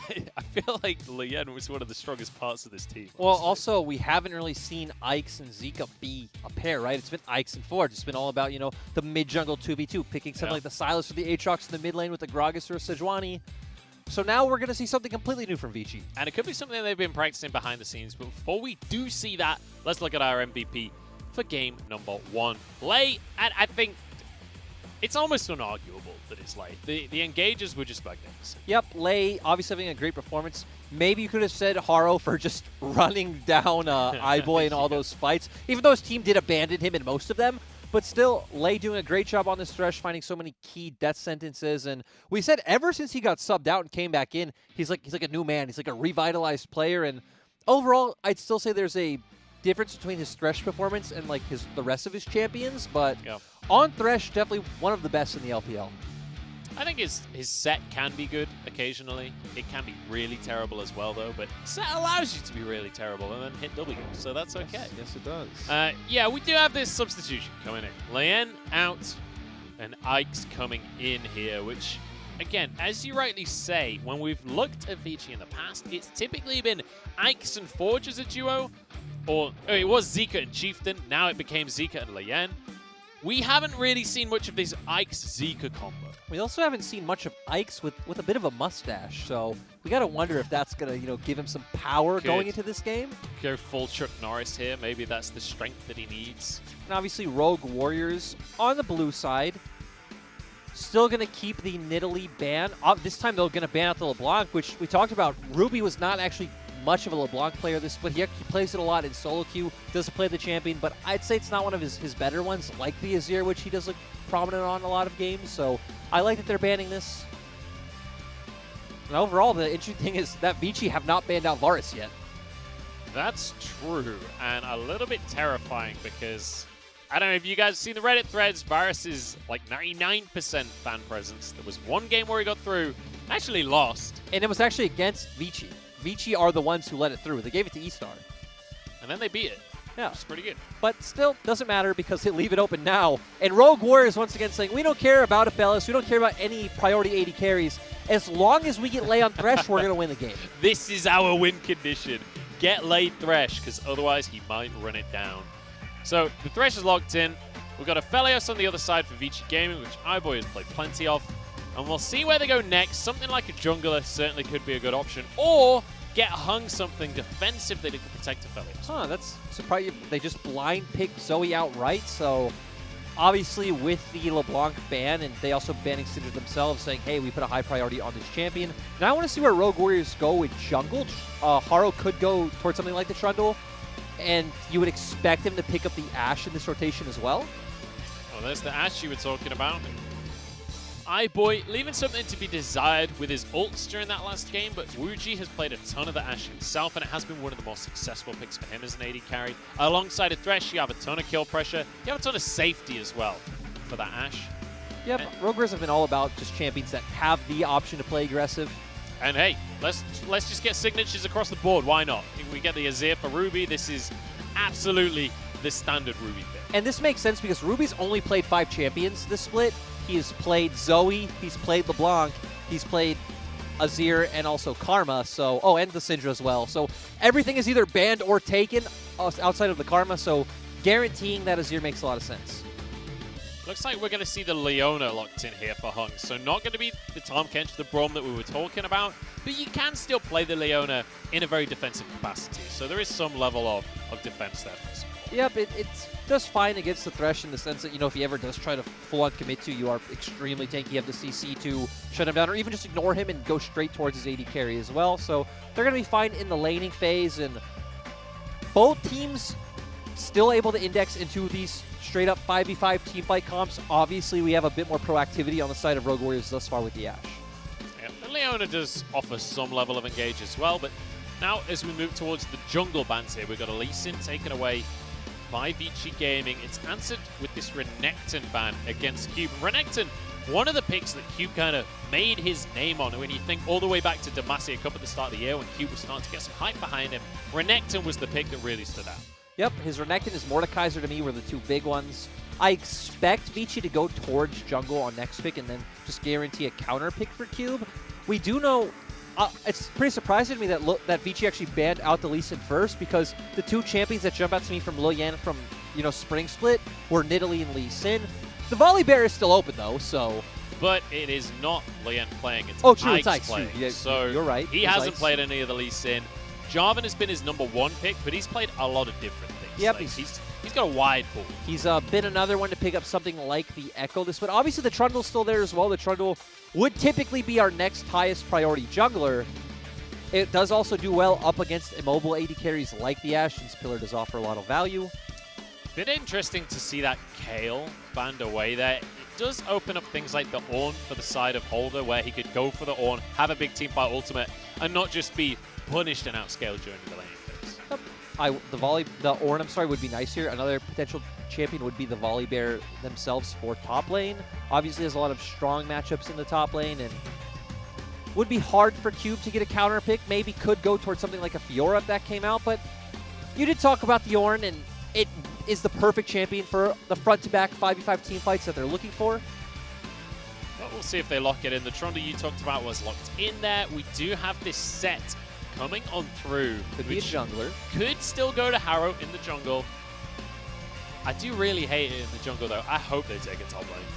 Yeah, not a big fan of it in the jungle either. Obviously very strong in early duels and skirmishes. Obviously more of a diving champion because you are able to use that W, you know, tank up a lot of damage, get the shield, and walk away. One thing that I do want to mention as well, actually Kindred locked in here for Harrow. Not a pick that I would necessarily associate with Harrow, but, you know, likes to play aggressive, likes to go for these counter jungling strats, so definitely could work out for him. And also, on the other side, don't go for the Jace. Please don't go for the Jace, Vici. Also for the Kindred, though, also very good into the Trundle matchup itself. And I always love when you have Kindred and Azir on the same team, because then you can just force everyone on the enemy team out of the Kindred ultimate and secure those kills for yourself. That's true. So there's a nice little combo there. And we see Cube going for a Kennen here up in the top lane. Obviously, set is melee. Kennen is really good into every single melee pick at the top lane.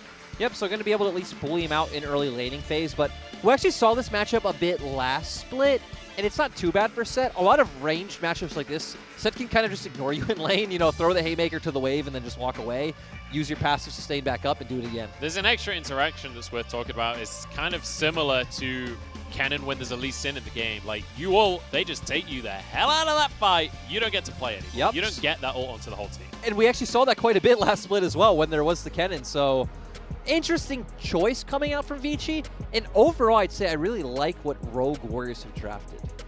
We'll see if Rogue Warriors can get some momentum here. They got the first game for themselves, and now with a pretty consistent draft here, just in terms of like comfort, right? Just getting picks for the team that you know that they're going to be able to perform on. Aside from maybe that setup in the top lane, but realistically, Set in lane is not that hard of a champion to play, so I'm sure that Holder has played plenty of Set in the past. And we'll see, because now the pressure is all on Vici. Vici are 1-0 down against the team at the bottom of the standings. They are on the cusp of being the first win that Rogue Warriors have of the split. And we'll see if this composition with the Kennen, with the Zoe, is going to be the answer that they need to shut Rogue Warriors down. Yeah, and it's interesting because you just look at the way their whole comp interacts with what Rogue Warriors have drafted, right? And if they do go in and look for these big AoE ultimates in a team fight, like the Kennen going in, Leona throwing down her ult, Aphelios walking forward, as well as the Trundle, We have Lamb's Respite. We have Set who can ult the cannon out of the fight. We have the Azir ult who can push everyone away. And then we think about the inverse, because this also could be played as more of a pseudo poke comp where the cannon ult is used to, you just stand next to your carries, you dissuade anyone from coming in. But at the same time, your only poke champion is Zoe. Hang on, we've already got a fight here. Zhongwuji just wanted to defend the Tri-Brush, man, but Hung's not having any of it. As Hung and iBoy move forward, going to get some deep vision onto them. No way are they going to go for it. Okay. No way. I was like, hang on. Munchables. Just hold it a second Calm here. down. But, yeah, overall, Zhongwuji doesn't lose anything, so. I cannot be calm. Look at the Colonel. 57%. He reckons we're on the cusp of seeing Rogue Warrior's first win of the entire split. He's excited. I'm excited. I'm excited too. With these drafts, this actually might just be a 2-game series. For Vici, like I was saying, you have the tools to play it as a pseudo poke comp, but your only poke champion is Zoe. You obviously have a Leona in the bot lane, and they also have an Azir who is pretty much just as long range as you, so you're not going to be able to do that. You have a lot of long range engage coming out from the Ashe as well, so you can just look for picks elsewhere. And it feels like Vici kind of outdrafted themselves. It does feel a little bit that way, and I'm not going to lie, Lyric. We keep on talking about Koma, how great he is, you know, his legacy of T1 and yada, yada, yada. I'm not going to lie, Vici's drafts have been kind of terrible all I feel like the community really misunderstands the way that draft is done, though, because I promise you that there is almost no coach. I'll say like 90%, 95% of coaches don't say, hey, we're playing this, you pick this.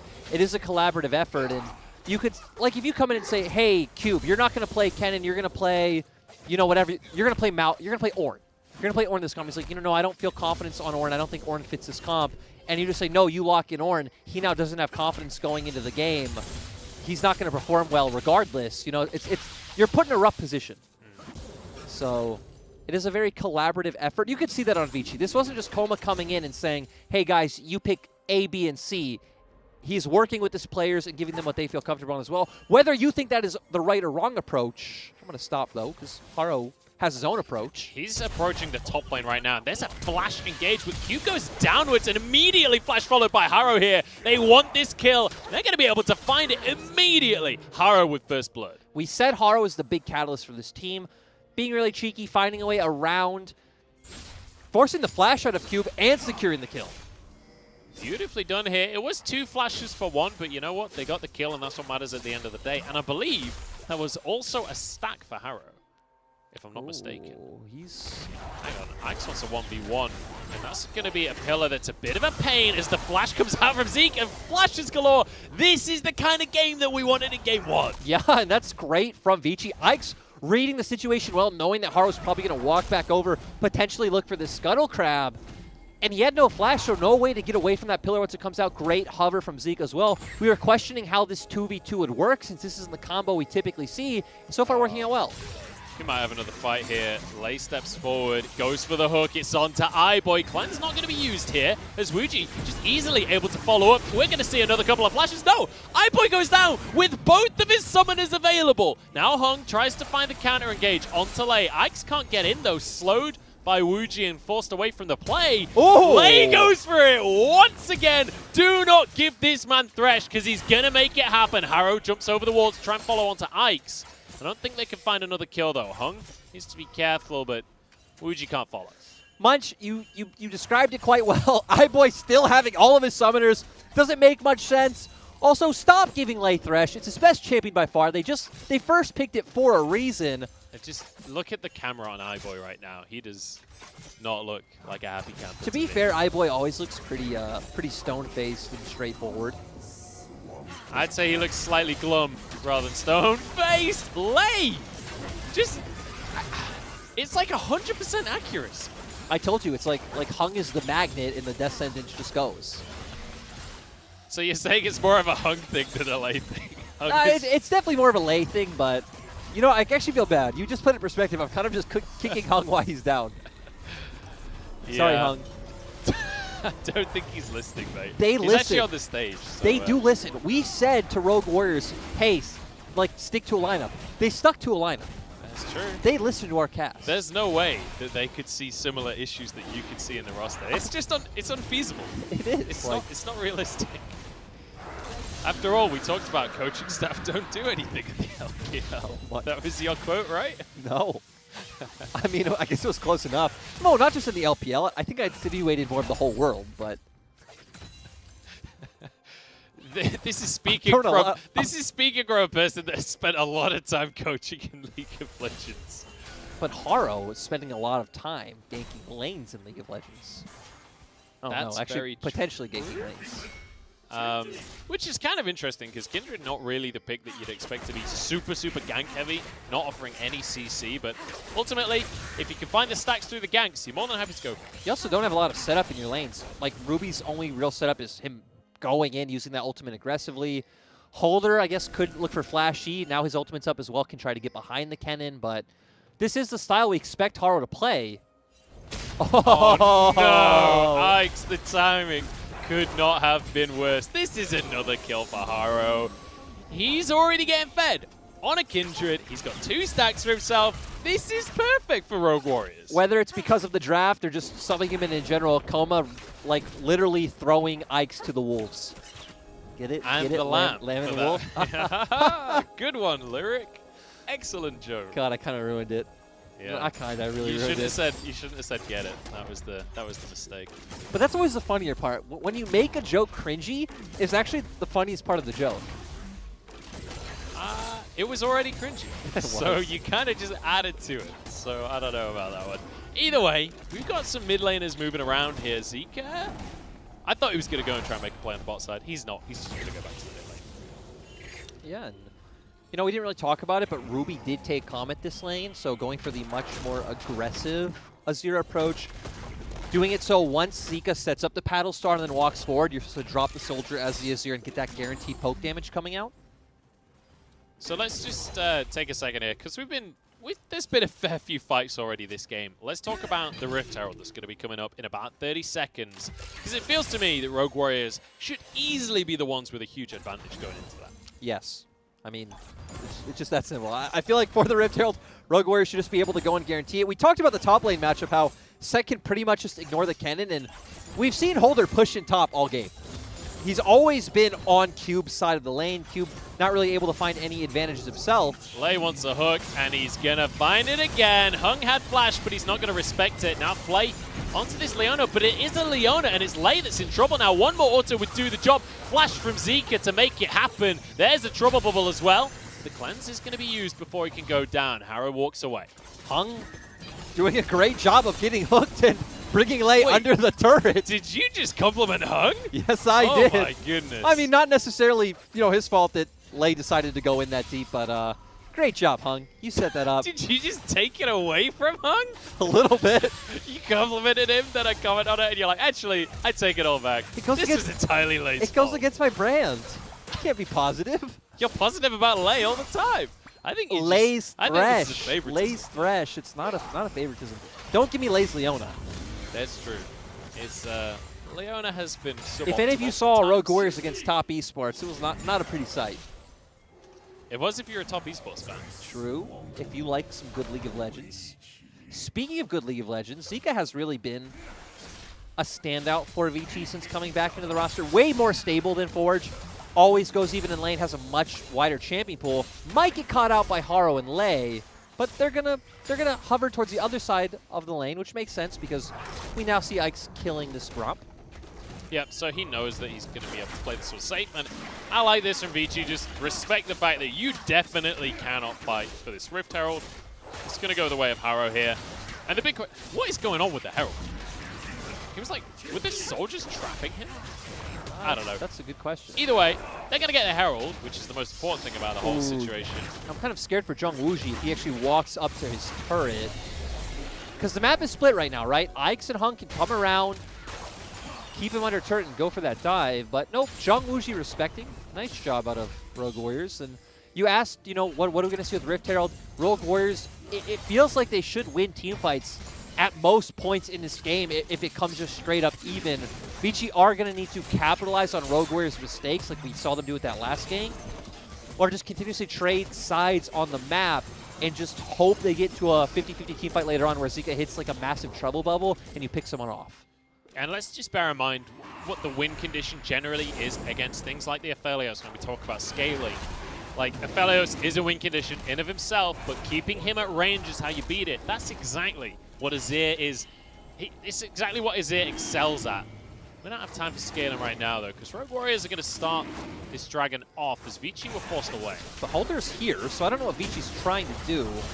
This is a 3v5 that they've just opted into. I don't think this is the play, Vici, but I could be wrong, because Wuji could be in trouble here. Knock back this slicing Maelstrom across the whole team, but Lamb's Respite kind of ruins everything here. Rogue Warriors winning it out to start this one off. Moonlight Vigil is there. Lei goes down. Can they turn this one back on his head? Ruby is the next one to fall, and Vici have found themselves a fight.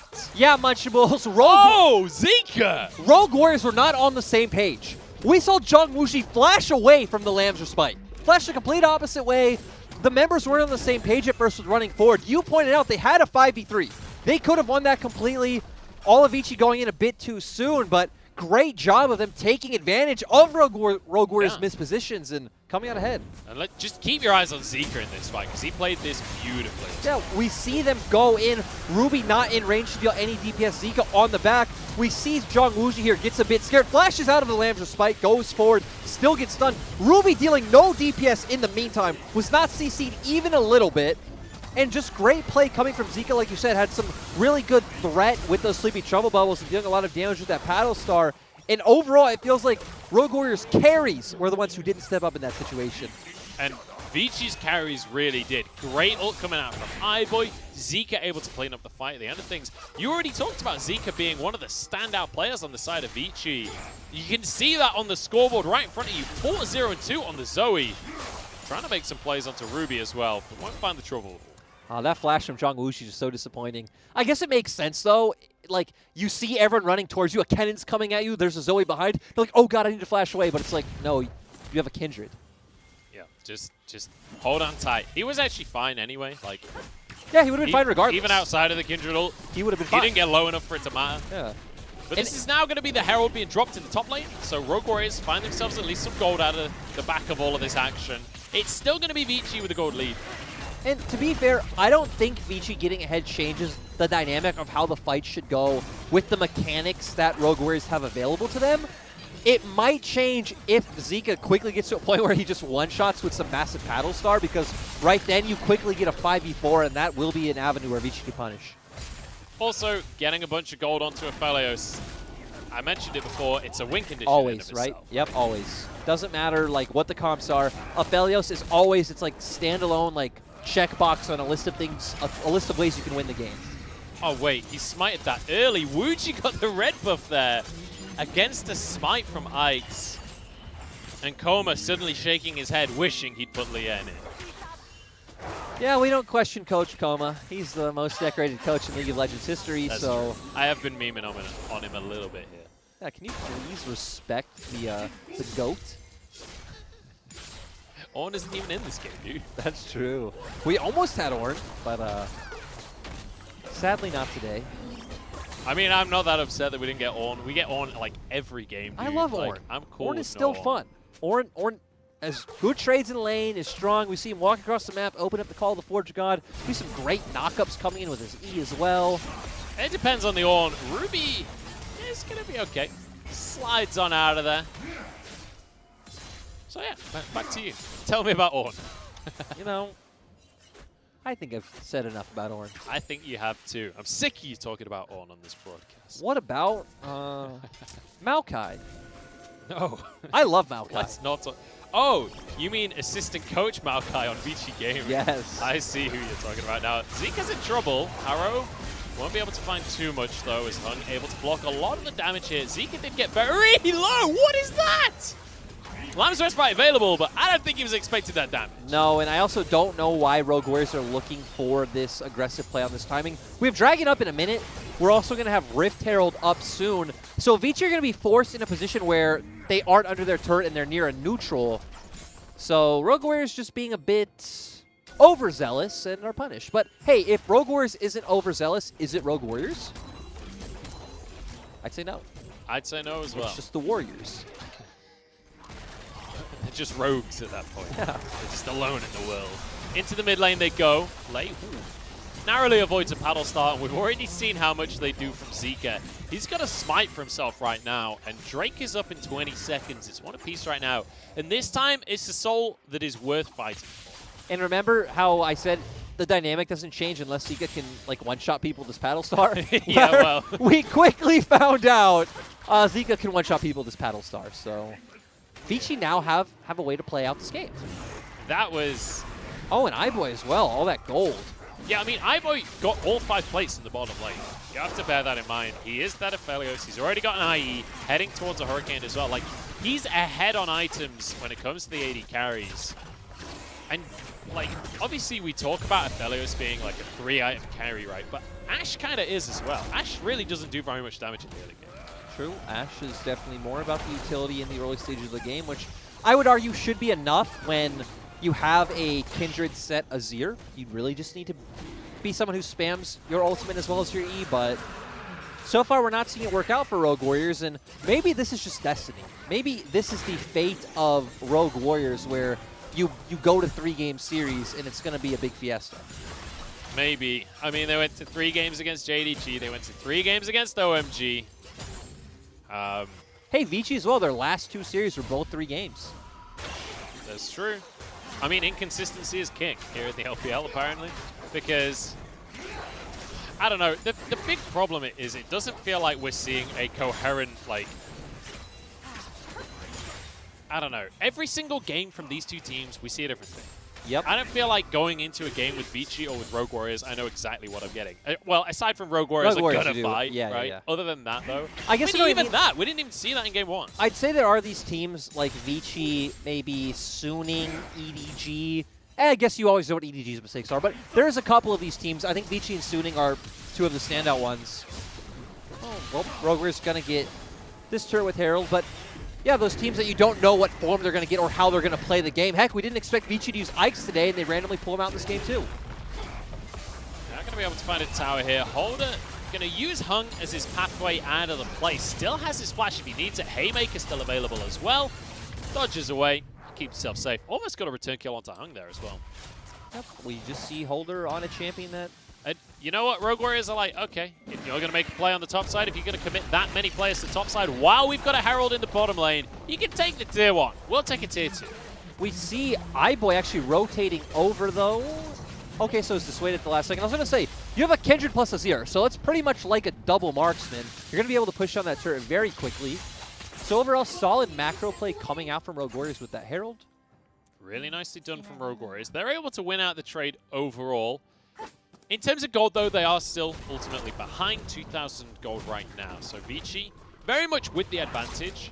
And it's important to note where these towers are, because it's 3 towers apiece, right? But with Rogue Warriors taking that tier 2 in the bottom lane, is there anyone on the map that is going to benefit in a big way from having that long lane to work with? Not necessarily, right? Because on both sides, you did draft for this straight-up 5v5. Holder not really looking for the 1v1 up against Cube. It's still in a position where he's pretty much just going to ignore him. Maybe it's slightly better for the side of Rogue Warriors in the sense that Ruby has a much better time of answering sides since he is more mobile rather than Zika on the Zoe. So, but not going to make a difference. Not going to be a huge impact on the game. And as you rightly say, we're looking towards the 5v5s realistically in this game. It's what we saw all through game number 1. Once we got past the 20-minute mark, it just exploded with 5v5s around the Baron. And honestly, it wouldn't surprise me if Rogue Warriors are going to do the same thing.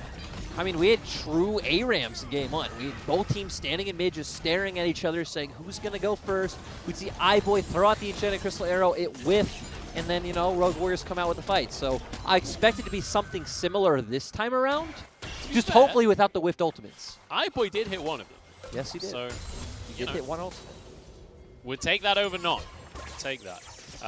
Wuji, on the other hand, so far has been decent with the ultimates. I'm just saying, if no one sees you miss the ultimate, do you really miss the ultimate? It's like a tree in the forest. Exactly. I'm just gonna say, if no one hears the ultimate whiff, the ultimate ever whiff. If the casters start lying in retrospect and say all the ultimates were hit, is it now true? Because I'm willing to do that. I mean, he had some great ults last game. Yes, he did. Has to be said. He had that one where he hit 5 men and got the pentakill straight up. That was impressive. That was beautiful. This is why we love API. He had the Luna's Echo as well, so we saw the splash damage come out. It was just beautiful.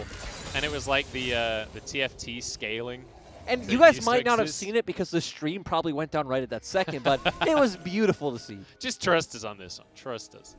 Unfortunately, they still lost that game anyway, somehow. I don't really know how that happened. The stream went down for us as well. But here, we're getting to that stage where we're potentially getting the ARAM we're talking about. Both teams pushing out side waves. Looks like Rogue Warriors does have control of them for now, but we do see both teams rotating towards the mid lane. So now it's going to be all about this dragon fight. Vici do have full control of vision. So now it's going to be all about Zika throwing out these Sleepy Trouble bubbles as well as Paddle Stars. And this is an opportunity for Vici to really start to snowball this game. This would be sole point for them if they're able to grab the dragon. In the meantime, Rogue Warriors getting vision control of this Baron, threatening a trade here. They do have an Azir. Still, it's so interesting the fact that they give up the dragon completely. They're going to let Vici get to soul point. Yeah, and like, I was talking about potentially setting up a trade. They are not in position to trade. You can't trade this. There's no way they do Baron fast enough at this point to realistically be able to trade for a dragon. They're just going to go up towards the top lane and see if they can find themselves a tier 2. It is already low, so Ruby should be able to finish this one off, although Cube is on his way. The dragon will go down, so Vici find themselves on soul point. And I don't think with Cube here, there's any way to trade this one. So just straight up macro play from Vici and no response whatsoever from the Warriors. I'm actually so happy we see this graph now, because I was just going to reference how Colonel said it was like 60% favor for Rogue Warriors to start with. I'm starting to feel like this game is all Vici. They're getting a ton of resistances from this mountain that they're building up with. We see Zika and iBoy are also huge damage dealers.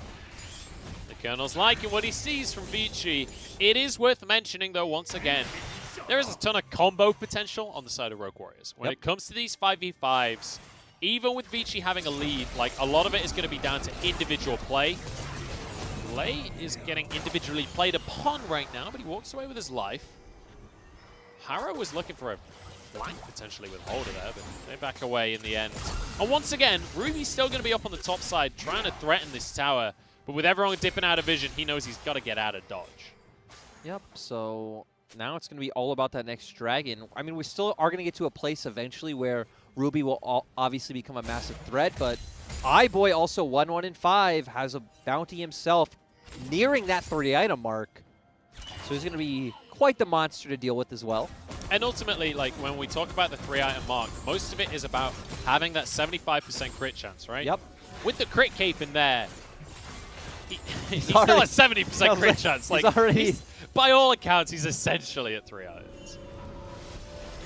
Well, not quite, but you catch my meaning. Ooh. No action. I was going to say, we're at that point now where we are realistically just waiting for the next mountain to come up. The next 3 minutes, I'm going to assume are going to be pretty uneventful, though Rogue Warriors obviously are the team that tried to make the play way before Dragon came up last time. They do have the Enchanted Crystal Arrow, so they could potentially always look for it. I would rather they don't, though, and we do have a slower 3 minutes. I would rather that they do, but that's the kind of guy I am. But it's important to mention that we came into this series saying, look, Rogue Warriors is the kind of team that's going to fight you no matter what. They are just going to run at you. That is not the Rogue Warriors we've been seeing here today. Granted, last game, once we got to 20 minutes, there was definitely chaos, but it was at least to some extent calculated chaos. But there was still Rogue Warriors the ones forcing the aggression last game, right? They were the ones continuously baiting the Baron. But we are definitely seeing... Hang on. Lei, you cheeky devil. Lei, maybe not the best relationship with Ruby. Not going to say it's not understandable, but... they're fine. He's fine. He knew the bird would get away with things. He was maybe hungry for pigeon pie himself. Deciding... He was encouraging his teammate and friend to carry him. Yeah, he was like, this is your chance. 1v4, go. I'm just going to throw Leona at you and see what happens. Oh, Ruby's maybe in trouble here. He's got a soldier. He's okay. Good attempt on the pillar, though. Obviously, if the pillar comes up while he's sliding over, it does interrupt it. I like that Vici aren't overcommitting for this pick because realistically they don't need to, right? They're still stronger. They have Dragon that's coming up in 1 minute and 40 seconds. They should be able to secure vision first off of a reset. So no reason to put yourself too much in harm's way. And let's just remember here. Ooh. Oh, hang on. That's a paddle star. Nope. Slides out. He's going to be okay. Let's just remember, Zika has 5 kills. Zika has 2.5 items. Zika has boots. He's got a lot of magic pen. If someone gets caught by a trouble bubble, they might just get one shot. even Holder really has, I mean, he has no MR, right? You don't buy Merc Treads for the MR, you get it for the tenacity, so even Holder going to take a ton of damage coming out from that Paddle Star. But we reset once more. And I feel, I'm a little disappointed on one side. Oh, another Paddle Star. Onto Ruby again. ZK's been doing wonders on Sleepy this. Trouble Bubble Munchables. Oh yeah, sorry. And you test me on my ability names last game. Shame on you. I'm sorry. Do you know the name of the ultimate from Zoe? Portal Jump? True. All right, cool. That one's the easiest one. Do you know the W though? Get random items? Pretty much. It's called Spell Thief. Oh, cool. So not far off. I feel like honestly. they're pretty synonymous. Yeah. So. All right, 20 seconds on the Dragon. Trouble Bubble. Almost hits, but not quite going to connect here. And we see that these teams more than happy to just A-ram this one up. They're fighting for priority before this Dragon spawns. And I don't know how Rogue Warriors take this fight because Zika never needs to truly commit onto Rogue Warriors. We already talked about the combo Rogue Warriors have with the Azir being able to ult people out of the Kindred ultimate if they then get low. Holder being able to keep Cube at arm's length. But Zika wants to be at arm's length. Lay just missed a hook, which is not something we see very often. He walks away with his life, though, is Ruby. Trying to get damage out while he can. And we disengage once more. So we do have Cube playing this more zoning style of Kennen, you know, sit next to his carries, dissuade the enemy from coming in, wait till Zika gets them low, and then they look for the engage. This is Soul. You cannot trade a tier 1 in mid for Dragon Soul. This is not worth yes, it, Rogue Warriors. You can, Munchables, because Rogue Warriors just did it. Well, they can. I'm just saying it's dumb. Okay? It is dumb, but, I mean, they probably would have lost the fight regardless, but at that point, Like, you probably have to gamble. I came into this series saying Rogue Warriors is the team that's going to fight no matter what. Ooh. Maybe I was right, because after losing the Soul, now is the chance to fight, apparently. They go straight on towards Holder, though, and he gets out on a Lantern. There is no fighting. Rogue Warriors are changed. Oh, God. They're not in a good position, though. Ruby can just block everything. He did not block everything for his teammates. Oh, he has God, sacrificed his where are they going? friends. Where are they going? There's no way out of this one, Rogue Warriors. Let's be honest, they're going towards their certain death. They could fight this one, though. I'm ready. Look Come on, where Rogue Ruby Warriors. is. In goes Cube. Stuns across the entire team. Lamstor's fight keeps him alive for now, but not for very long. As down come the rest of Vici, and there's nowhere to run. See you later, Wuji. Another kill for Zika. And, well, I think we might be going to 3 games, Lyric. Guys, I hope the thing you take from this is that friendship is the most important thing there is. And Ruby was clearly not friends with the rest of his teammates because, you're right, he could have just, you know, even laid down that ultimate, made it hard for the rest of the members to try and cut them off, maybe buy a bit of time for his teammates. Look. But that didn't happen. When I think of friendship, I think of WE. They're sitting pretty on 4th in the standings right now. That display of friendship from Rogue Warriors was not strong enough.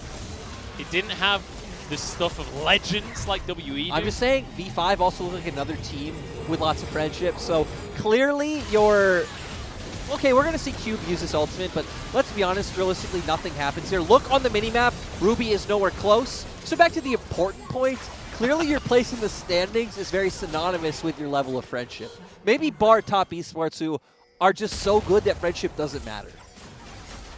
I don't know, Jackie Love seems like a good friend until he leaves the team and and betrays you to try and win the World Championship Hey, with another Rookie squad. was a good friend, and Rookie said, hey, Jackie Love, do what's best for yourself, man. That's true. And look, they're doing pretty all right as well.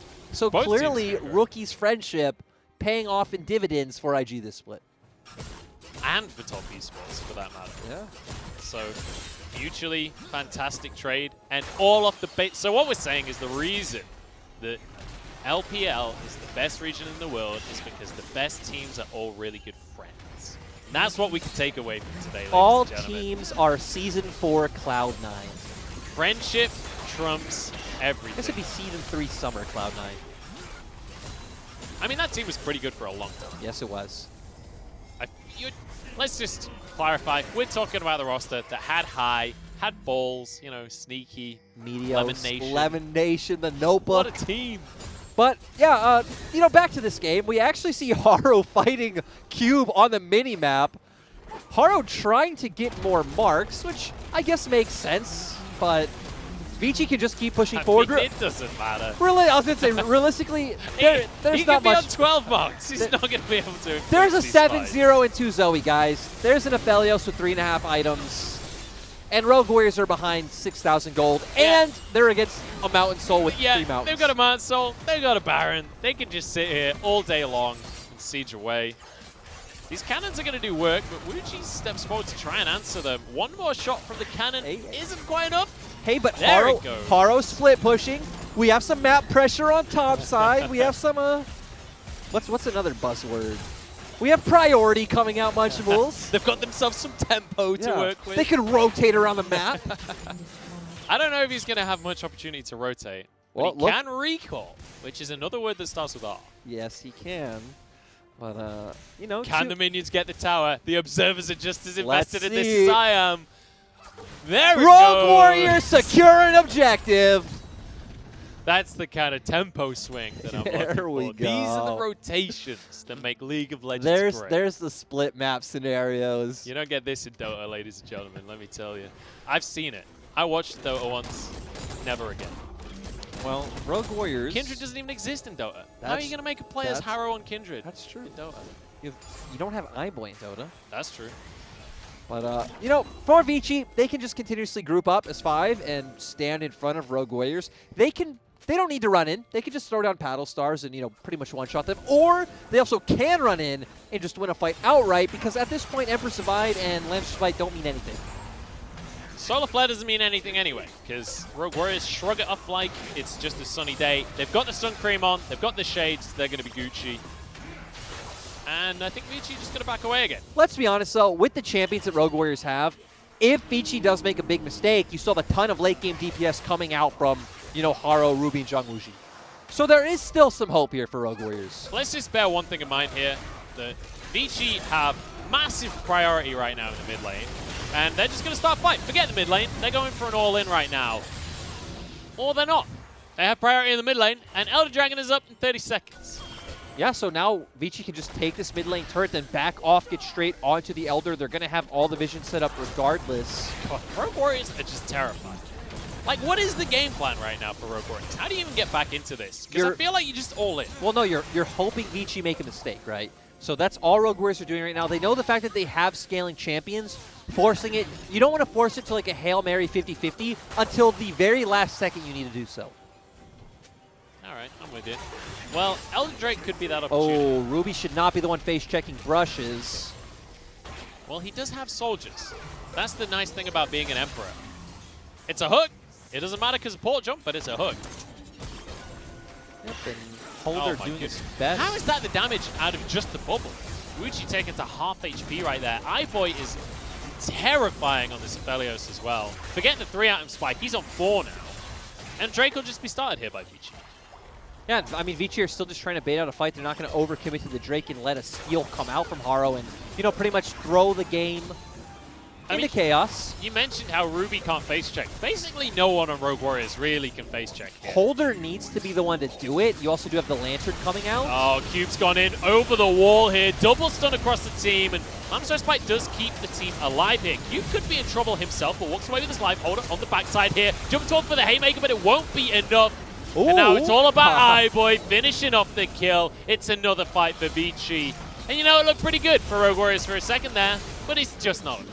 Yeah, guys, this is what happens when, you know, you're winning 5K gold. You have Mountain Soul. You have all of your gold on your Zoe and your Aphelios. And we saw Ruby tried to 1v1 the Aphelios. Goes in. It looks kind of good. Then he gets crit, and he just dies instantly. Yeah, it was like 2 auto attacks, and down goes the Birdman. This is going to be game number 2 going the way of Vici Gaming. And, I mean, we said it off at the start. This was always going to game 3. And we'll see if Rogue Warriors can wake themselves up again after a pretty disappointing second game. Now, I don't want to reveal ourselves as the scriptwriters, since we did say that was going to be game 3, and clearly, you know, V5's the best team, which I was saying in spring, but we're definitely the scriptwriters. Well, I mean, WE comes into that conversation. Exactly. So So you're clearly the scriptwriter. W's one of the top teams. Morgan's one of the best top laners. Look, all I'm saying is Suning's top 6 now. They're just going to be climbing higher and higher. We'll see them later today. Confirmed scriptwriter. But ultimately, I don't know. I'm not right. This game was... I never went to school. This game looked good. We came out of draft. We were praising Rogue Warriors. Rogue Warriors were finding early advantages. We saw Haro ganking lanes. We're like, oh, this Kindred looks great. I remember the invade into topside where Ike's blasting plants into them. So Rogue Warriors, everything looking good until that one fight at Dragon where they all go different ways. We see, again... It was 3v5. Yeah, they should have won that. It started off 3v5. We see Jung Wooji get scared, flash out of the Lamb's Respite. Flash is actually into getting CC'd, so even the Lamb's Respite not really mattering. He CC's himself. And Ruby just honestly playing that fight horribly. Wasn't locked down at all. Was not putting out any DPS. And it was pretty much Haro all on his own. Like, hey guys, can you please do something? I'm trying, guys. I'm trying. It has to be said as well, Cube looked pretty good on this cannon.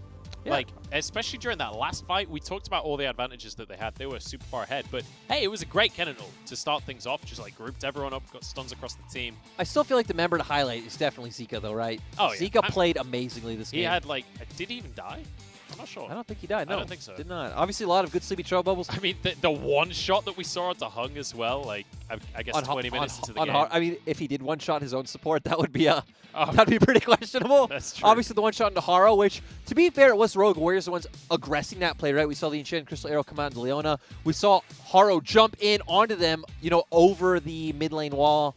And that's not what you do when the Zoe is now, like, 4-0, whatever she was at that point. So we do have to bring into question, though, when it came to, I mean, yeah, that's what it's going to look like, ultimately. I'm kind of surprised that Wooji is the top damage. Yeah, I was talking about the gold graph, but I'm amazed that Zika didn't do more damage, in hindsight. Yeah, me as well, honestly. That's... I guess towards the later stages of the game, he wasn't really landing that many pedal stars. True. They were just using them to pressure and really scare Rogue Warriors off. I mean, you kept saying Rogue Warriors are so scared to do anything constantly, right? So it's not like Vici were even finding kills. They were just controlling space with the threat of finding kills. Yeah, I mean, it was a really nice game here from Vici. It was very controlled as well. And Rogue Warriors, it has to be said, the macro game, not really there. I feel like maybe go back to just pure early game composition and just try and brute force a win here, because this version of the game that we just saw, as soon as they fell behind, it felt like they stopped trying, which is exactly what, that's the opposite of what we usually say about Rogue Warriors. It is also, but I understand it this game, honestly, because more so than macro, their team fighting was just atrocious this game. That one team fight was, everything is in your favor. You have all of the tools to deal with what Vici have. You even have a numbers advantage, and you flub everything. Everything falls apart. And then once you have Zika, who can start one-shotting people. And again, it also did come down to Rogue Warriors macro a little bit, at least with that one play they made when Dragon's coming up in a minute, so you don't need to force. You can use the neutral to force. Yeah. So some small things from Rogue Warriors. It all came together. Zika got fed. Vici win. And Vici looked great. Vici did look good in this game, like doing really well during the team fights, able to get the right members fed. And, you know, coming into it, we were talking about how the draft, it felt like Rogue Warriors had an advantage. But as with a lot of games in the LPL, and to be honest, a lot of games everywhere in League of Legends, there's quite often one fight in the mid-game that kind of defines the entire game. And that Dragon fight was pretty much like, it felt like that was the mental nail in the coffin for Rogue Warriors, because it didn't feel like they came back at all after that. True. I mean, we talked about how this comp has so many tools to deal with everything that Vici has, from the Lamb's Respite to the Emperor's Divide to the Enchanted Crystal Arrow, even the set ultimate, being able to take Kennen away. And we saw it mis-executed once, and then we never got to see it. Yeah, they just kind of never properly grouped up again for the rest of the game. Didn't work out. Game number 2 here for Rogue Warriors, but Vici evening out the series. And now we're going to go to game number 3. We'll see who can finish things off, if Rogue Warriors can finally get their first win, right after the break.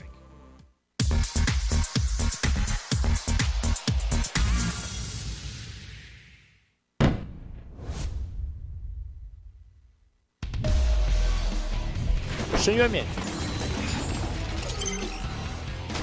泰坦蹲在草里，没有人发现他。嘎啦这边被发现了，直接是一套控制链连上，被泰坦拿到人头。杨没有完成回撞，反而是奥恩一个一闪而过。哇，这波刘青松又再一次藏在了草里。这波团 RNG 也不能放啊，要打呀！右这边有大招的。 天使是没大的，就等小龙了。了。速度不是特别快，牛这边绕过来，牛较大，位置很好。召唤回跳，跳了一个艾希，想杀艾希，但这个大的选择感觉不是那么的好啊，反而是小龙宝被杀，牛这边附下一召唤也要死，牛速度也快秒，没有召唤之后有闪现棒，闪现棒又上场闪，小明这边也要死，天使这边最后一巴掌把他扇死，感觉这波团打完。RNG 这边的一个刚才的视野也是立了很大的功劳。如果没有那个视野压力，FunPlus 这边可以先手。尝试性的一大一飞，林伟翔这边没有技能的，但是泰坦一攻帮他解了围，小龙宝这边被秒了，熊进来一技能打空，对面正在赶来，这波 RNG 感觉撤的有点撤不掉了，牛这边直接被南枪大招给打死，而且后面还有个 TP 下来是汉子哥，汉子哥这边一个羊回撞撞的有点小歪，但是没关系，一段已经减速到了，小明勾汉子哥做了一段位移，汉子哥这边一技能把小虎速闪天之后，厄菲琉斯的伤害太高了，回身通臂，哇！卡牌这边飞打下来，全是残血，黄牌双杀，万能牌没刮到林伟翔的情况下，小虎还要追，再一个万能牌，林伟翔走位躲开，但是巫妖之祸的伤害一发给带走了他。下的尝试。再一个睡到先锋，正面的团打起来，阿伟这边交一个闪现，强行惩戒把先锋扯掉，但小白这边开出护盾，血量比较低，交一个闪现，踢到之后跟微微想做兑换，可最终没有换掉，而且小东被捡到红惩之后，再往峡谷方的坑里缩，因为 PP 嘎子就要来了 ，PP 嘎过来一直指导小 C， 小 C 感觉又要死，小 C 这一波团死了2次，而且是睡到了威克这边赶紧交出自己的净化，回身这边定住了 PP 嘎子这边晕一下河蟹，混乱之中又拉一个飞行脚闪，拉掉了支援过来的铁。我就是过来打个招呼。他们的命运紧握在你手中。看不到那么多人，是没有任何视野才知道对方5个人都在。是的，这里的话，安基可以的话出来打团是很不错的阵容。看一下跳上来了，卡牌开大招，往后飞这个落单的毒阴币，熊闪现过去，直接飞毒阴币，配合梦魇，但梦魇这场先被表现，毒阴币投了熊的大招之后跳起来，又把卡牌反杀掉了，还有一个巨大的中亚，林伟翔这个时候。自由输出，小天在侧面周旋在卡嘎拉的位置，嘎拉这边折进底板之后上来，直接把小天给撸掉，再将闪现近身撸林伟翔，再折进3下撸掉了对面的辅助，4杀之后剩下一个汉子哥，汉子哥要赶紧跑。一念一动，天人永隔。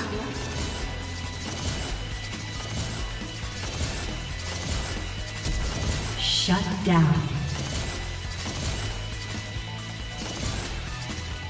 Quadra kill.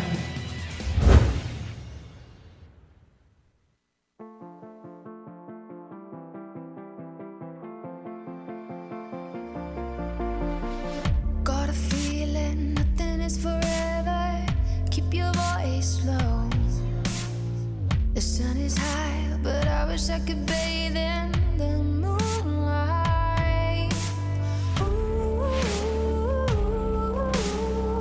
this is it now. Come out of the shadow. Make the walls fall. Memory is headed for disaster. Heart is beating slow. I hear the words, I see the ghost of laughter in the afterglow.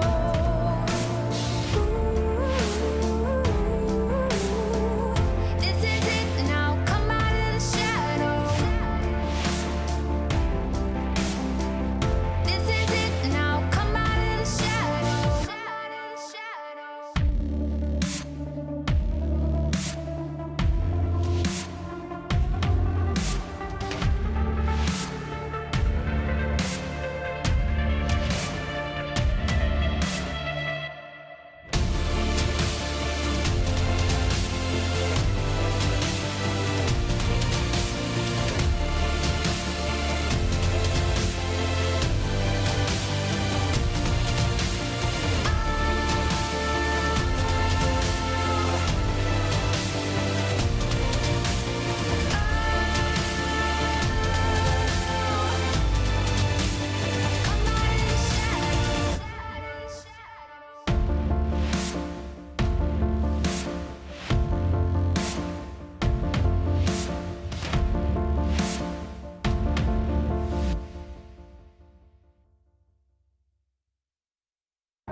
I'm hanging on your every word, the love inside, I feel it burn. I've never felt this way before. I've had a taste, now I want more. So here we are, just you and me. I'm overwhelmed when you touch me. You talk so sweet, I hear the sound, 'cause when you do, my feet won't touch the ground.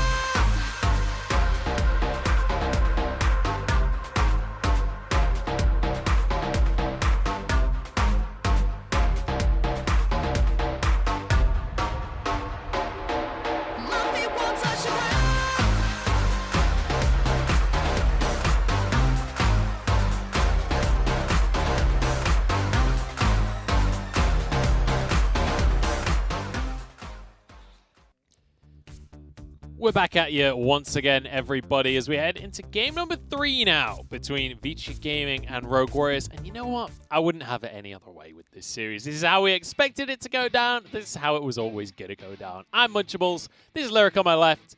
And you know what? Game number 1, super back and forth. Game number 2, though, Vici had everything under control.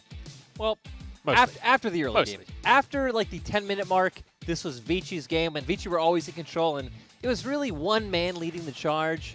That was our boy Zika. It certainly was. He's going to be our MVP for game number 2. And I mean, we knew it after like 2 minutes into the game because he already had so many kills. 7-0 in 3, didn't die, lots of damage, fantastic. Big thumbs up. Had a great. And this is the team fight where it all started, and he's on the back, just kind of zoning Ruby off, putting a lot of thresh on the members. Ruby tries to go and pushes everyone into the Lamb's Respite. We see Jungushi flash out of it, and now Ruby's just kind of walking back and forth, putting down no DPS. And Zika's playing really well on the backs of the fight. iBoy also doing a lot of damage as well. You pointed out he had a really good ultimate. And this was the game-defining moment where the game just went completely in Vici's control, and they won from there. I think a key thing about that fight is that Zika was on Zoe, and that is the kind of fight that Zoe loves, because everyone's walking away on no HP, and everyone had flash at the start of the fight. So there's 1,000 flashes on the floor for him to pick up. You see him flash like 3 times to go and get that kill underneath the tower at the end. Dream scenario coming through for Zika, and he's able to make it happen. Grabs himself the MVP. And now we go to game 3. And as we move to the draft, Lyric, I feel like we just need to see Rogue Warriors try and get something like this Kalista once again. Try and just find the ability to be proactive. Munchables, I liked Rogue Warriors draft quite a bit last game. They don't need to change things up. Okay. They just need to play better. I was wrong, ladies and gentlemen. They just need to get good at League of Legends. Yes. Lyric 2020. Simple analysis. Excellent. Okay, well, we'll see if they can miraculously change things up. Vici, on the other hand, not changing anything. There have been no substitutions coming into game number 3, which I'm happy about on the side of Rogue Warriors. And for Vici, you know, you won the last game. Why would you change anything? We actually do see something changing, though, as Vici back on blue side now. Vici taking away the Thresh. It's over. And now, exactly, now you're left wondering, where does Lei go? I don't know. It's going to be the Nidalee ban as well, and AD carries galore also, being taken out. Obviously, the Nidalee ban swapping around since Lil Yen's not on the Rift, so now Vici are the ones who feel like they need to ban out this champion. I mean, Nidalee has been a really high priority ban recently in general. Now that is the kind of priority I like to see for our boy Zika here. Looked amazing in the last game. Why not give him a first? And this goes to the fact that, 1, it's Zika's best champion, and 2, we've said Rogue Warriors don't like playing against LeBlanc. Ruby has not showed any champion that really fares well with it. Syndra obviously is a skill matchup that spanned out. LeBlanc has some pressure on both Zoe and Azir. They are both a bit of skill matchups in a sense, but definitely LeBlanc favored. The only other thing Ruby's played is Karma, and I guess you could pick Karma and LeBlanc. You have the shield to dissuade any all-in threat. You could just push her in with your Mantra Q, but definitely not a very proactive champion. You'd more be playing for Haro in that scenario. Yeah, and that's not really the way that Rogue Warriors typically play, so we'll see if they do go for more of a defensive pick. I'd like to see them try and play something still aggressive. I don't know if that's doable. Haro gets a Graves. I was going to say, now it does set up for that potential Karma, though. Because if you're going to pair Karma with a carry jungler, you have Graves, you have CC coming in from your AD carry position as well. Super different to what we've seen so far this series, but it is something he's played a ton of in the past. So we'll see how Haru's going to be able to fare on this Graves. Now we see the Volibear once again being locked in here in this series. Now we're finally got, like, Vici are getting full comfort. I guess we don't know necessarily with Ike's with Volibear, but... So, like, when we saw this earlier on in the series, it was Lian in the jungle, took the Volibear for that jungle role. We haven't seen Cube play the Volibear in the top lane, but we also haven't seen Ike's play a jungle. We haven't seen Ike's play since Volibear has been meta, That's though. True, so yeah.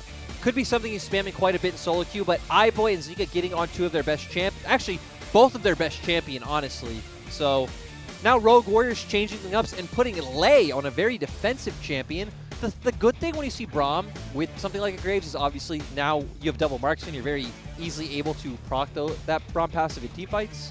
Yeah, the concussive blows can be so effective, especially at level 1. Like, this Freljord lane in the bottom lane has a ton of kill pressure, like a surprising amount of kill pressure. Ash incredibly good at level 1, so is Braum. Also, Braum is just great against compositions that want to run into you. And obviously, when you draft a LeBlanc, you have a Kalista, you have a Volibear, this comp wants to run at you. So Braum getting a ton of value in this draft. The thing they need to be afraid of is it opens up range supports for Hung, but Kalista plus range supports isn't something you see too often. We've seen it in the past with some things like Janna, where you would like pull her out defensively rather than like throwing her in, but not something I'm really a big fan of. Yeah, it's not something I'd really expect to see from Hung either. Like, that's not really his style. He likes to go in or play these defensive picks like Tahm Kench, so we'll have to see what they end up going with. Tahm Kench, Kalista, not really that standard of a duo lane here. As now we move over to Rogue Warriors, they need to start to decide things for the solo lane. I expect him to go with mid. You probably got see the Karma, something we keep talking about, right? This is a champion Ruby's played. It does well in their composition, and overall I like it. Lyric, you're a prophet. The Karma does come on through. It's kind of a neutral lane against that LeBlanc. Something similar to the Galio, where you kind of want to just disengage as much as you can. Exactly, Munchables. Great analysis. I watch League of Legends, so I expected it. But for the side of Vici... You already said it. I was just repeating you. Oh, no.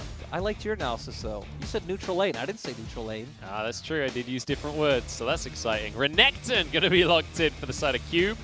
Bard is something that obviously can lane against Ashe and Braum. You range, so you can pretty much just leave the lane and go do whatever you want. But again, Kalista, Bard, not it's exactly a weird I was one. going to say, not one you really think of, right? Because Kalista is the type of champion who really wants to play for lane. Bard is kind of the opposite. He wants to go do things elsewhere. But hey, they're going to lock it in, so we'll see what Hung can do on this Bard. It's not something he's played this split, and obviously it has been, I guess, meta. It's not exactly a high priority, but for some teams it's been very, very contested. One thing it does offer is long-range engage, though, which Vici can definitely capitalize on. I'm actually so happy they picked the Mordekaiser here. It's such an obvious one that jumps out to you because the way we typically see Mordekaiser used in a lot of these drafts is it's picked against these types of compositions that also want to jump into. I love having a Mordekaiser on a team against LeBlanc because, okay, you try to jump on the 80 carry, suddenly you're pulled into the death row, right? It's very, very hard for you to do anything. And once again, I like Rogue Warriors draft, which might not be a good sign. Yeah, it's sometimes not worked out in the past, but they do have good damage coming out from Wuji and Haro with this Karma from Ruby. And ultimately, I feel like Karma can definitely fit Ruby's style. Like, he's not the kind of mid laner that wants to make these massive plays and carry the game on his shoulders himself. So I kind of like the idea of him on the Karma, being able to set up Wuji, being able to set up Haro as well. And let's bear in mind, Haro was the turning point for Rogue Warriors, where they started to look like they could get wins. So why not set him up to be the carry here as we go into Game 3? And I agree. Theoretically, it's amazing. I love it because the centers of this team are jungle support, and I'd say secondaries and Jung Wuji. So Ruby's not someone you need or expect to be a highlight player, so you want to see him help enable the rest of the team. Sadly, the 2 times we saw him on the Karma, it didn't look so well, but especially with the draft they put together now, I do expect him to look quite good, and it's always great when Ruby doesn't have to play much of an interactive laning phase. Once again, we see this Volibear jungle coming through, though, from Vici Gaming. It's going to be Ike's this time instead of Lien, but still, that all-in potential is very strong from the lineup of Vici. And once again, we see huge mid-game power spikes on both sides of the board. And we'll see, because I'm expecting that these two teams are going to be going toe-to-toe once those dragons start spawning. Yeah, I definitely think so. And I feel like Vici are the ones who have more pressure to make something happen. But there isn't a very obvious lane you'd want to play through, right? Because we've already said Bard Kalista is kind of weird. Doesn't have a lot of great setup. They might be able to push out Ashe and Braum since, you know, Bard is a ranged champion, Braum is not. But doesn't feel like you'll ultimately be able to set up any plays with TP, or if you give up a wave mid and just accept, you know, losing out on some CS, you can potentially try and set up a dive with the Volibear as well as the LeBlanc, but it feels like you're going to have to give something somewhere to create the kind of play you'd want. Kind of trade that for the pressure, for the opportunity to go in. Speaking of going in, Rogue Warriors move in towards this jungle. They will spot the ward with the scan in the end here. And that is as one-sided as I think I've ever seen the Colonel be. Yeah, 60%. Colonel is all aboard the Vici draft, so definitely interested to see how this one's going to pan out. Uh-oh. We've got a level 1 brawl on our hands here. Lei steps forward, has the concussive blows, but not if he just gets blown up himself. Flashes to the back of the team. Iboy's happy to try and chase these ones down. Haro has to flash. Haro and Lei both having to burn a flash, so now it's going to be really rough. And we've already said Volibear is the type of jungler who really wants to go and counter jungle the enemy, look for these early skirmishes. Now he's definitely going to be able to do so. Also took the press the attack, so obviously a much more aggressive rune choice than the Conqueror. Cool. We've got a few keystones there, not all of them. We'll get the rest of them later. But importantly, Lei bringing Spellbook to the table here. Ooh, yeah. Which is a bit of a weird one on the floor. Yeah, it's something you have seen it a bit in the past, especially when you would see like teams opting to play more around like topside or something, and you'd be able to easily switch to TP and react to those cross-map plays. But I am pretty surprised we're not seeing the Guardian, especially feels like you'd get a lot of value in this sort of lane where, you know, Bard's going to be constantly trying to poke you out. Yeah, especially in this ranged matchup, the Guardian would help a lot with just trying to sustain through things. And you can see already, like, the sheer power that Bard Kalista has in this matchup at the early levels, just with the ranged advantage alone.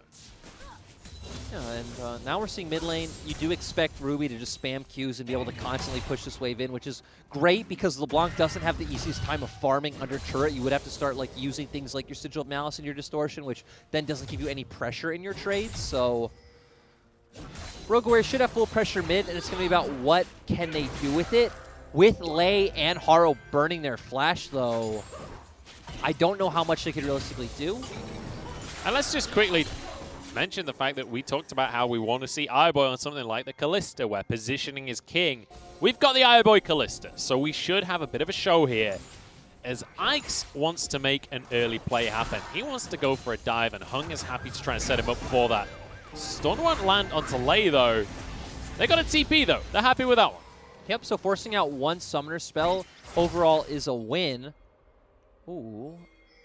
What is going on Zika right could come. So, yep, Haro's going to back off. The nice thing for the side of Rogue Warriors is Holder also still has TP, so if any more shenanigans happen bot side, Holder can still react where Cube doesn't. Holder is reacting, and in the meantime, Hung moves into the mid lane. Ruby just going to find a route onto him, though, and get a ton of damage down. Nothing Ike's can do about this one. In the meantime, the crab is taken by Vici, and I think Haro just respecting the fact that there was a ton of Vici players in that scenario. Vici dedicated their whole map to make sure that they could get that Rift Scuttler. And now they're going to look for a play on mid. So we're still seeing Bard do Bard things despite being paired with the Kalista. I guess right now no one on the side of Rogue Warriors is in the bot lane. Hang on, Ruby in trouble once again. The chainsaw going to land, though. In comes the Sky Splitter as well. And that's how you find first blood. Yeah, so I guess this is how Vici are going to opt to play out this comp, right? You're not going to necessarily play around this hard 2v2 bot side. Going to be a lot more about finding these advantages in the mid lane. And it makes sense because until the level 6 point, right, Zheng Wuji and Lei don't have an aggressive way to get on top of iBoy if he's alone. Haro moving into the top lane. Obviously was spotted as he cleared the ward, so Cube should be relatively safe. Does have his flash available as well, so I think Haro just respecting that he's not going to be able to get much done here in the top lane for now at least. Cube is going to start to build himself a pretty significant CS lead. He's 2 up already, and then you can see how many minions he has ahead of him here. Yep, just going to be able to clear out this wave, and you know, it makes sense because Holder lost a lot when he was hovering down for Rogue Warriors with the Scuttle play since Cube had just pushed in the wave. So nicely done here from Cube, and now gets himself a nice little trade as well up in the top lane. So, I mean, this Renekton in most matchups is going to do exceptionally well in the early game. Now he might have just baited Holder in here. I think stun might be on cooldown. No, goes on through. Sky Splitter forces the flash. And very nicely done by Vici. To be fair, not much of a bait because Holder needs to push out the wave, or he baited it. Cube played it beautifully. Cube did play it well. Just feel like bait maybe is the wrong word. Arguably the best bait I've ever seen in the top lane. Oh, and Holder just going to go straight for a Seeker's Arm Guard rather than, you know, something like a Bramble Vest. So going straight towards, not necessarily that Zhonya's maybe just wanting to sit on the Seekers for a bit, but Rogue Warriors securing an early Dragon also going to be quite nice. I don't feel like Rogue Warriors are the team that need to accelerate anything. Once again, they could just kind of scale up. Graves is going to get really strong. All of you are going to get tankier, and Vici's comp is very burst reliant, so not going to have as much of an easy time bursting out once we hit the 1 and 2 item mark. And let's be honest, like when we think about Vici and the issues that they've had this split, a lot of it comes down to proactivity, right? They're not typically the team that's the best at just pulling the trigger and making a play happen. And I don't know, that was one of the things that Lien kind of brought to the team was, especially on this Volibear, being the one to jump forward to make the play happen. So I feel like there's actually quite a bit of pressure on Ike's this game to be the guy that is willing to pull the trigger and try and find advantages for Vici. And they have the comp that needs to do so, right? They have LeBlanc, Renekton. This is the sort of comp that needs to find these advantages. And we've already seen how it can work in two ways, right? They could either just try to have Hung move over toward the mid lane, but we see Lei going forward. iBoy could be in trouble. Hung as well, getting stacked up on the stun. You mentioned the AD carries. Hung flashes out to safety, and now a TP being channeled. Zika's pretty low as he comes in here. Needs to be careful. And nicely done there by Ruby to punish on the TP. In the meantime, we're going to 1v1 in the top lane as well as the Croc goes against the big metal man. Ooh! A nice flash from Cube to dodge away from the Obliterate. That means he wins the 1v1. And a shield weighted is a shield wasted. See you later, Holder. Yeah, overall that flash was just beautiful coming out from Cube, securing that 1v1 win. Nice play from Rogue Warriors trying to find on the opposite side of the map. Like you said, Ruby doing a great job of chunking out Zika so he wasn't able to follow up and find any sort of kills. And this is where it's going to be a lot harder for Hung to start moving around the map because Jung Wooji's finally about to hit that level 6 point. So if iBoy is alone in this lane, now Rogue Warriors can start to punish. So we expect to see Vici play more for the spot side and try to help iBoy and Hung out. Yeah, iBoy does have himself a little bit of a CS lead to work with for now, at least. And you can see here, the Mantra Q coming on through, just combos him as he's going. If that tether had completed, he would have cancelled the TP as well. So really nicely played by Ruby. Yep, and Ruby just only needs to spam these Qs, clear out waves. Pretty much his only job, and wait for the rest of the members of his team to get strong. Wait for these skirmishes that are going to come out and really empower Haro and Jung Wooji to do their job. And it's interesting to see kind of, I guess, somewhat of a different style of Karma to when we think of teams like WE, teams like FPX. The way that they play Karma is kind of, they want to shove that wave out, roam, make plays in the early game. This is very much like a sit back, relax, get some farm, and wait for your team to scale up kind of Karma. Yep, definitely goes to the spirit of the draft, and it also fits the way Ruby just likes to play overall, right? When we keep saying he plays Azir, he wants these types of champions that are going to do more later on. And overall, he's done a pretty good job of just keeping Zika in lane so that Vici don't have as many plays available to them on the map. Lei going to drop a control ward there, but obviously that's just going to be answered here. iBoy gets that one. And they still get a ward in the bush, so not the greatest trade there from Lei. It's not going to impact too much. He does have another control ward in his inventory and drops that in the tri-brush immediately. Ike's, in the meantime, finds himself a Rift Herald with basically no contest around the map. And I wonder where he's going to use it, right? Because there is no obvious, like, this member needs to be strong to carry on the team. It feels like you really need all three of your laners firing on full cylinders if each are going to be the ones to come out with a win. So maybe we see them drop it for Cube and just try to snowball through the fact that Cube will be able to constantly roam since he can just push in that wave to inner turrets. Or maybe, since we did say iBoy's on a roster with a bunch of young players, it's just going to go straight to him. It's like there's the conversation of, you know, get the Renekton big, get the LeBlanc big. Like, both of them are characters that if you get to the mid game and you're strong, you're going to look fantastic. But as you rightly say, iBoy is definitely a big voice within this team. And I think that there's a lot of wanting from the organization that iBoy is really the big factor on the squad. So it would not surprise me to see that given over to him in the bottom lane. And also Kalista is another one of these champions that does benefit in a massive way from goal. So that's why it's just not obvious, because all three of Vici's laners could use that pressure to influence the map or influence fights in certain ways. I would say that my preference would probably be Cube. I think having that top pressure could definitely help out a lot. He will still do quite well in the 1v1 inside lanes for a lot of the game, and since you're looking to play out through this early game anyway, it feels like it's probably the best way to go. Is it still worth it if he builds Black Cleaver, though? That's the big question, as he is definitely building that Black Cleaver, not the Blade of the Rune King. But we'll have to wait and see where they're going to drop this. As Ike's, I wasn't sure if he was going to try and force something there. Just going to try and get vision. We could be seeing a mid lane play here. Maybe just going to back away once more. Dragon spawning in 5 seconds. Yeah, I do typically say mid is the best one to drop it, especially if you're not playing through side lanes and the enemy team does have wave clear. But Vici do have the potential to play through side lanes with LeBlanc and Renekton, so... One of the nice things that Vici has going for them is Rogue Warriors are going to want to give those mid waves to the Graves. Hang on, we got to fight, though. Face call used by iBoy to keep his support safe here. Now Lei could be the one in trouble. Knocked up, in goes the Volibear, and down goes Braum. Good way to start the fight, and Wuji is caught up here. Hung on the scene, but a flash from Wuji keeps him safe for now. That's a good amount of damage coming out of Harrow as well. Cube late to the play, and he's on the wrong side of the fight right now. Rogue Warriors start to be the ones aggressing, but I think Vici get away with things. And at the same time, Munchables, going into a 3v4 when Zhong Wuji isn't there yet, looking at the items where Cube has a Black Cleaver, Holder has a Seeker's Arm Guard. Yeah. I don't think this is the sort of fight you want to take. I'm just kind of spitballing with that one, but it's feeling pretty good right now for Vici Gaming as they grab themselves the Dragon. And what I was going to mention before as well is we're going to see the jungle CS difference will be very heavily in favor of Harrow after a few minutes because a lot of these mid waves will be picked up by Harrow on the Graves. Karma happy to sacrifice them. But let's take another look at the fight. Yeah, we see all 4 members of Vici here. Oh, I was wrong, not 3v4. Rogue Warriors going in 2v4 to start things out with Zhong Wuji not able to come in through that choke because the members could just turn onto him.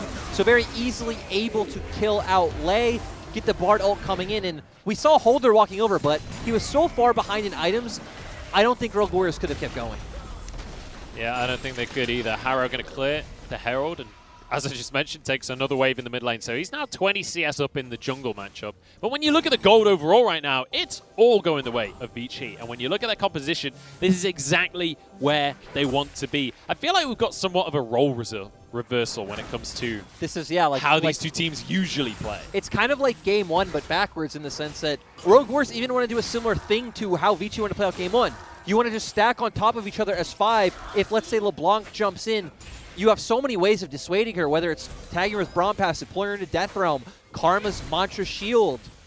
But yeah, for Vici, they need to be the ones who are constantly going forward and forcing these kinds of advantages. I wonder if we're going to see a similar Baron bait strategy that we saw from Rogue Warriors in game 1. I will say that game number 1 was nowhere near as clear-cut as we made it seem when we were talking about the drafts, or how we expected it to go when we were talking about the drafts. It very much came down to just brawling with one another at the end of the day. And I'm kind of expecting that would be the same here. When you do have like middle, low tier LPL teams playing against each other, it typically does just come down to brawling. Well, we've got a stun coming through onto the Bard. See you later, Hung. Now Ike's is going to be the one in trouble here. Forced to flash. A couple more autos will get the stun, and Harrow jumps on forward. One more, gets the stun. He's going to go down to the collateral damage, and it's a double over to Harrow. Yeah, and really nice flash coming out from Lei to get that passive down. Then Harrow as well, and I guess even Ruby to make sure that Harrow gets that speed boost to secure that kill. So Rogue Warriors staying in the game. Still about 2k gold down, but Ruby almost finds a route there onto Zika in the mid lane, but they're just going to force this one out, get back onto the map, and try and see what they can do elsewhere. It's 2 minutes until the next Dragon, but the Herald will be spawning in under a minute's time. Cube is still much stronger than Holder at this point. We can see him winning about 30 CS right now in the top lane, so Vici still should be the ones that have the pressure to look for this objective. I really want to see what Zhong Wuji's back is going to be if he has Blade of the Rune King yet, but this is just very reminiscent of game 1. Hung getting caught out. We said this is going to be a lot about brawling. One thing I will say is in game number 1, we didn't see many ults land. Yes, so that's true. I'd say that Wuji definitely wins out comparatively to game 1. That's just a good proactivity coming out from Rogue Warriors on the back of that play as well. And so we do have the Blade of the Rune King coming out for Zhong Wuji. I feel like this is the point where Rogue Warriors can start looking to contest. It doesn't need to be ultra late game. They do now have the tools to try to go toe-to-toe with Vici. Literally, the entire gold lead that Vici has is in Turbulence right now. That is exactly how far ahead they are. Cube barely gets away there with the slice of dice. Harrow's over the wall. We're going to have a full contest here, Lyric. Yeah, I want to see if Holder pulls Ike's into the Death Realm. They need to get in if they want to fight for this one. It's already gone down. There's a stun onto the jungler, though. Ike's couldn't quite get the eye of the Herald. They've been forced away from this one. Cube is there, but Ike's is winning out the fight in the end. iBoy just free-firing in the meantime. It's one apiece now as the stun comes through from Lei. Trying to get over to Harrow, who has to carry this one for Rogue Warriors, but he's forced away, and Ruby's getting low on this one. Hung chasing things down. Cube there as well as Holder finds one, but it's traded evenly. 1-for-1 with the Bear and the Iron Man. And Lei walks away. Overall, 3 for 2 and securing the Herald for Vici, so they come out ahead. And the key play for me in that was Hung's ultimate, getting out 3 members from Rogue Warriors and pretty much securing the kill they get on the Zhong Wuji. And would you look at that, a Renekton in the LPL succeeding 3-0-0. We've seen this story many times before. And now you've got to expect Vici to start to put their foot down on the accelerator pedal with this league. Yeah, and they're going to be able to do it, especially with that Rift Herald. And now they can even try to convert it into a dragon. A lot of ultimates down on both sides. I feel like Rogue Warriors comp is definitely way more ult-reliant than Vici, so definitely Vici favored going into this one. And we got an Infernal Soul.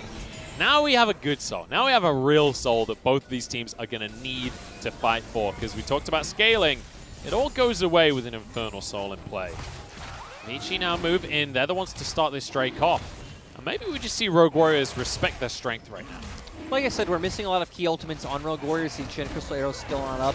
Haro just got his. Holder and Lei still a bit off from theirs. So without all that lockdown coming out from their kits, it's going to be really hard to nail down such mobile members like iBoy and Zika. So I think it's the right choice to just give this Drake up and wait for the next one. Now it's going to be about anticipating where this Herald play is going to come from, and it looks like they're potentially going to give it to Cube this time. I'd love to see that, as they're looking to make a play first, as Holder in a whole heap of trouble right now.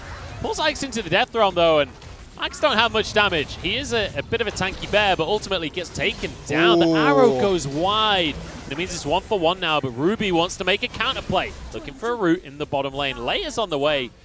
I don't think they can win that, even 2v1. If that arrow had hit, though, they probably wouldn't have.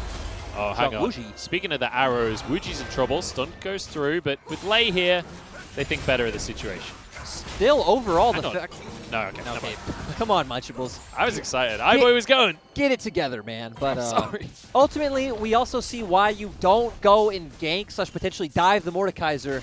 It never works out. Hey, look, we have another situation where a player's on the wrong side of the map, but he is LeBlanc. So Zika can just zip away from the plate, gets himself a tower. And everything looking pretty great for Vici right now. And after such a strong game one for Rogue Warriors, we're starting to see the cracks, and we're starting to see the reason that they don't have a series win on them. Well, Munchables, but let's remember, this early game is Vici favored. It is where they need to find their advantage. Well, they're finding their advantage, Lyric. They're 3,000 gold up. They've got 2 dragons. Next one's spawning in 3.5 minutes.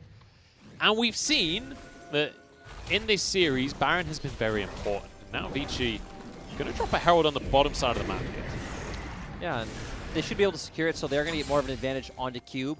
We've already talked a lot about how Rogue Warriors composition works. For the side of Vici going forward, though, I feel like Hung is going to be the crucial member in these team fights, right? If you can get Zhong Wuji caught out like you have multiple times and get him down, he's going to be the consistent source of DPS for this team, so Hung's going to be really massive. Also, if Cube can keep pushing his advantage in a side lane, is going to be another route that Vici have. Ruby's going to find a route here onto Ike's, who could be in trouble, but gets to safety. And, I mean, you're talking about Hung here.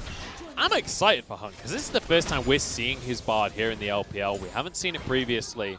And so far, he's looked fantastic. These Tempered Fates have been on Zhong Wuji every single time. He's not missed a single one. If he can keep this up the whole game, he's going to be looking like this is suddenly a new pick and a different style from his normal champion. Yeah, true. And we came out of draft saying, hey, this isn't something we see all too often as well. And so far executing well. That one team fight pretty much single-handedly won by him. And now we're probably going to get to see it again in the next 2 minutes what he can find. And Vici doing a great job of controlling the Rogue Warriors jungle as well.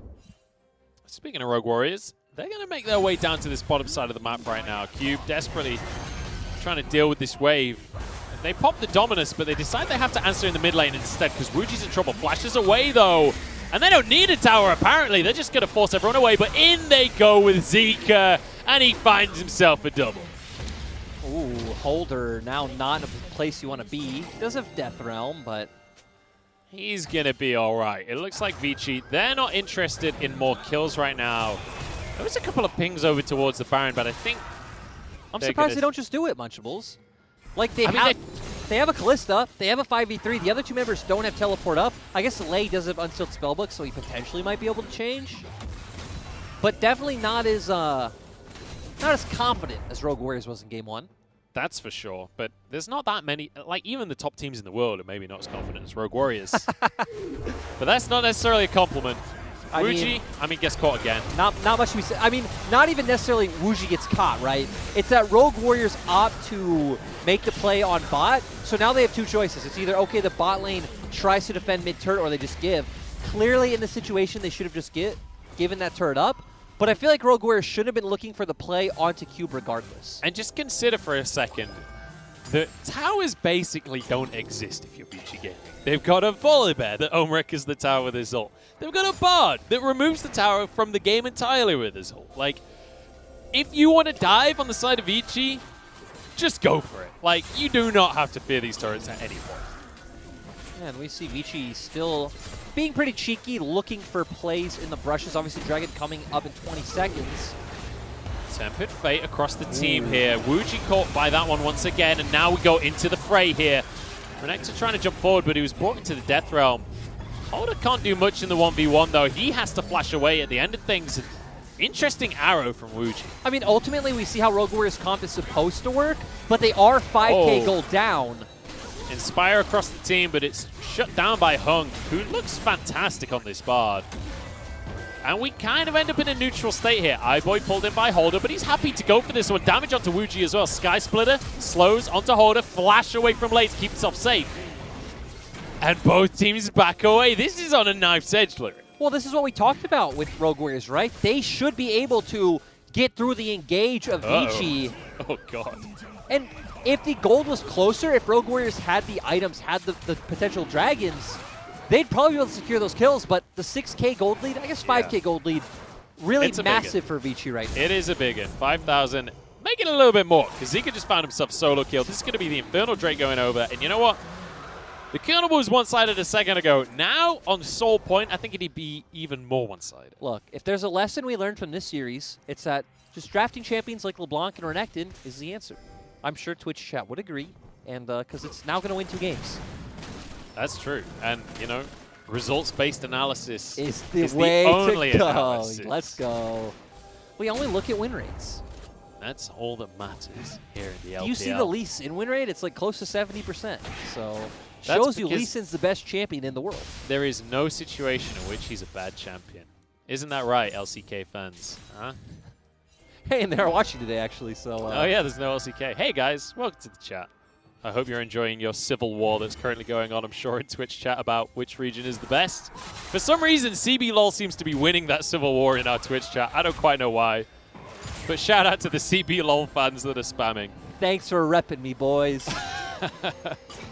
Baron's on the cards once again here for Vici. They've got 6,000 gold, 4 minutes till Soul, and there's another Tempered Fate. This time it's onto Ruby. The follow-up will be there, but the flash comes out, keeps Karma safe. But why are Rogue Warriors even competing for Vision when Haro was taking his Gromp and Holder was answering bot wave? Hang on, Zika goes in, damage onto Wuji, but he has to jump out once again.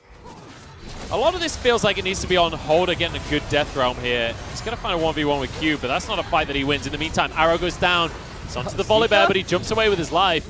Zeke is just messing around at the back of the fight. Cube jumps away, but he's taken down now. Maybe Rogue Warriors have found something. Double kill for Holder, and they've got a slow onto iBoy. Rogue Warriors found themselves a fight. And ultimately, Munchables, you almost said draft doesn't matter with teams of this caliber, but at the end of the day, Munch, it does matter. Rogue Warriors coming out ahead, and Zika not able to find a good path into that fight, just constantly left with his hands in the air like, what do I do? I mean, on one side, sure, but at the same time, I don't think that was just a matter of draft right there. That was down to execution. Zika being forced out of the play once again as Ruby trying to find a route onto Ike's. Just keeping them away because the Baron is going the way of Rogue Warriors. And these are the types of throws you tune into the LPL to see. Rogue Warriors now back in the game, potentially gonna pick up their first series victory, but gold is still in Vici's favor. So, you know, I'm not gonna go one way or the other. I'm gonna sit on the fence. I don't know what's happening, but here, I thought this was really dicey of Holder to pull Cube into the Death Realm. Yeah. I didn't think he could be able to win this 1v1. Clearly does come ahead. The fact that Ike's has to ult out of the fight is pretty massive. We see Zika not able to go in. At the end of the day, Cube going down to all the damage from Rogue Warriors as a unit. And really massive that iBoy not able to find an avenue to really safely deal damage. And Zika not able to get to the fight at all. We talk about 2-item spikes a lot here in the LPL, but Ruby on this Karma, now he's got an Ardent Sensor, and the Athene's like, He looks insane. The shielding in that fight across the whole team was nuts. But that's how we expected these fights to play out, right? You just have Ruby throw a shield onto everyone. Lei sits on top of his AD carry. You have Holder there with this massive shield coming out as well, and it shouldn't be safe for anyone of Vici to jump in. Who needs Mountain Salt when you've got a Karma? That's what Rogue Warriors is saying. And it's Infernal Soul Munchables, but true anyway. Well, I just meant that it gives you a shield. Infernal Soul doesn't give you a shield. Are you sure? I'm pretty sure on that one. Have you played League of Legends?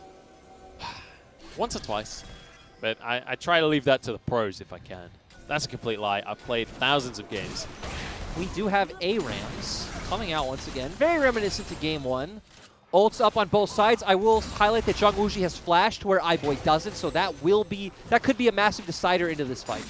And let's just, for anyone that's only just tuned in here, for anyone that missed the start of this series, Rogue Warriors have not won a series yet this split. They are 0-7 right now. They are the Schalke of the LPL. And they are on the cusp with a lead of finding themselves their first win here against Vici. That's a great temper fate onto Ruby, though, and the follow-up can come through. But the shielding is there, and Ike's forced away. There's just no way in here for Vici. Exactly, and I feel like great temp. Ooh, Ike's. Mikhails comes through, though. From Hung keeps his carries safe here, keeps his jungler safe, and the siege continues. There's a lot of AD carries on the side of Rogue Warriors. They've got 2 in the jungle, but Zika with the pick. Goodbye, Wuji. Now onto the rest of the squad. The shields aren't going to do too much when you're outnumbered. And already 1 kill late, trying to get away with his life. Holder, bring a 1 into the death throw. I'm sure he might find a kill on Cube. No, doesn't even get that. Has to go for it with the flash in the end. And Ike's chases the rest of the team away. It's a nice, easy win for Vici. And we talked before how Zika was the one single-handedly keeping Vici in that last game. Does it once again. And look at the timing. Infernal Soul appears on the map right as Vici find the miracle fight. Zika deserves all of the praise in the world right now. And we kept seeing how the comps were working out, right? They weren't able to jump on top of Rogue Warriors. You kept highlighting the shields coming out from Ruby. But Zika finding one way in, goes for that distortion, does mimic onto Zhang Wuji. We can see here how it goes down. It just comes in. Ooh, just also the electrocute proc coming in at the last second. Good Q coming out from, not Lei, Hung as well, I'm sorry. And then Holder pulling Cube into the death throw. Once again, kind of surprised that's his target of choice. He does have to flash to secure the kill like you talked about. But ultimately, Vici come out with the teamfight win, and now they have Infernal Soul. So blowing up Zhang Wuji, not going to be as hard as it was before. Definitely not. Zika just went from a really terrifying LeBlanc to literally one-shot anyone in the enemy team territory. He's 6-1-3. He's got an Infernal Soul. He's almost at 3 items as well with a needlessly large rod, so that could easily be a death cap on top of everything else. Like, if you did not think Zika was the backbone of Vici Gaming already, you better believe it now.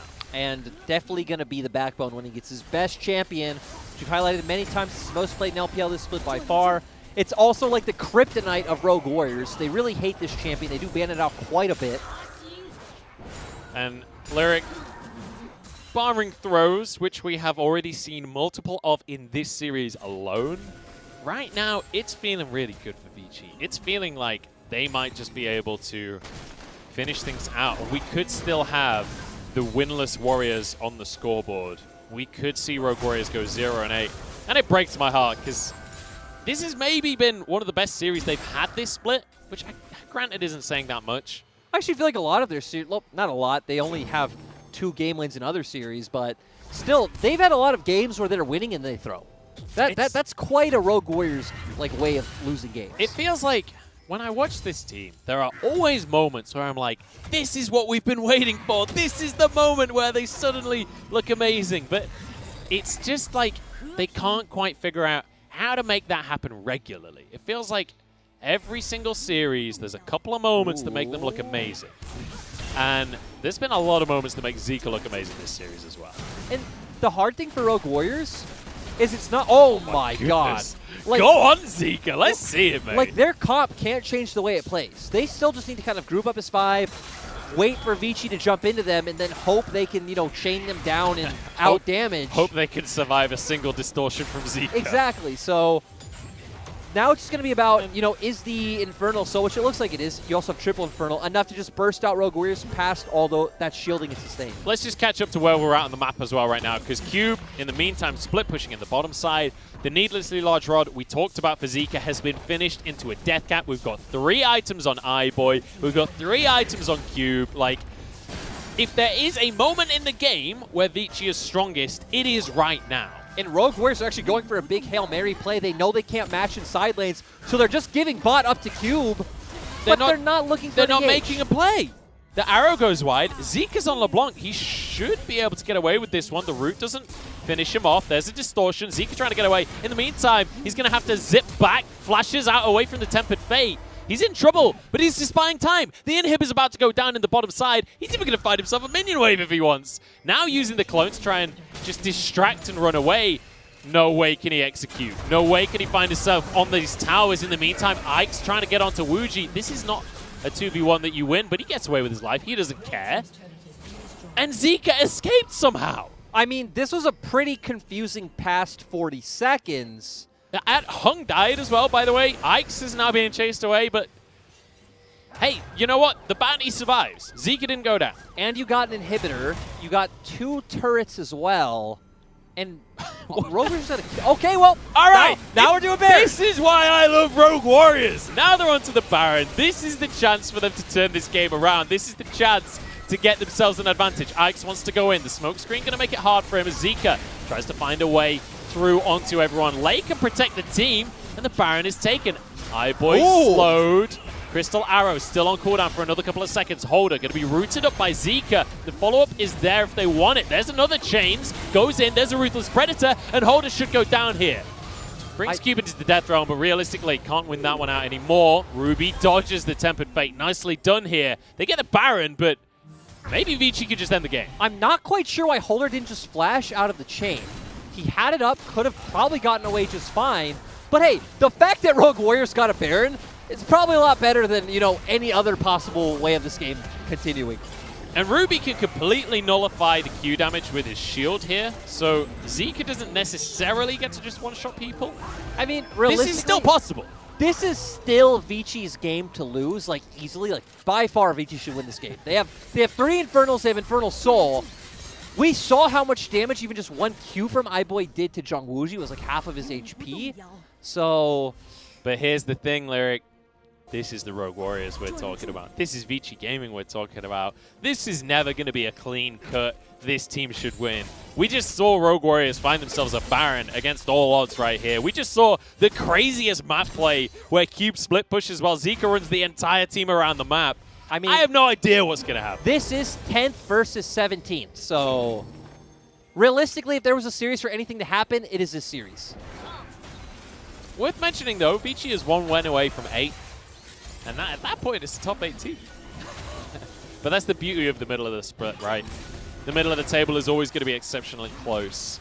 Vici now grouping up once again. They do still have Infernal Soul. And Elder Drake just spawned, Lyric.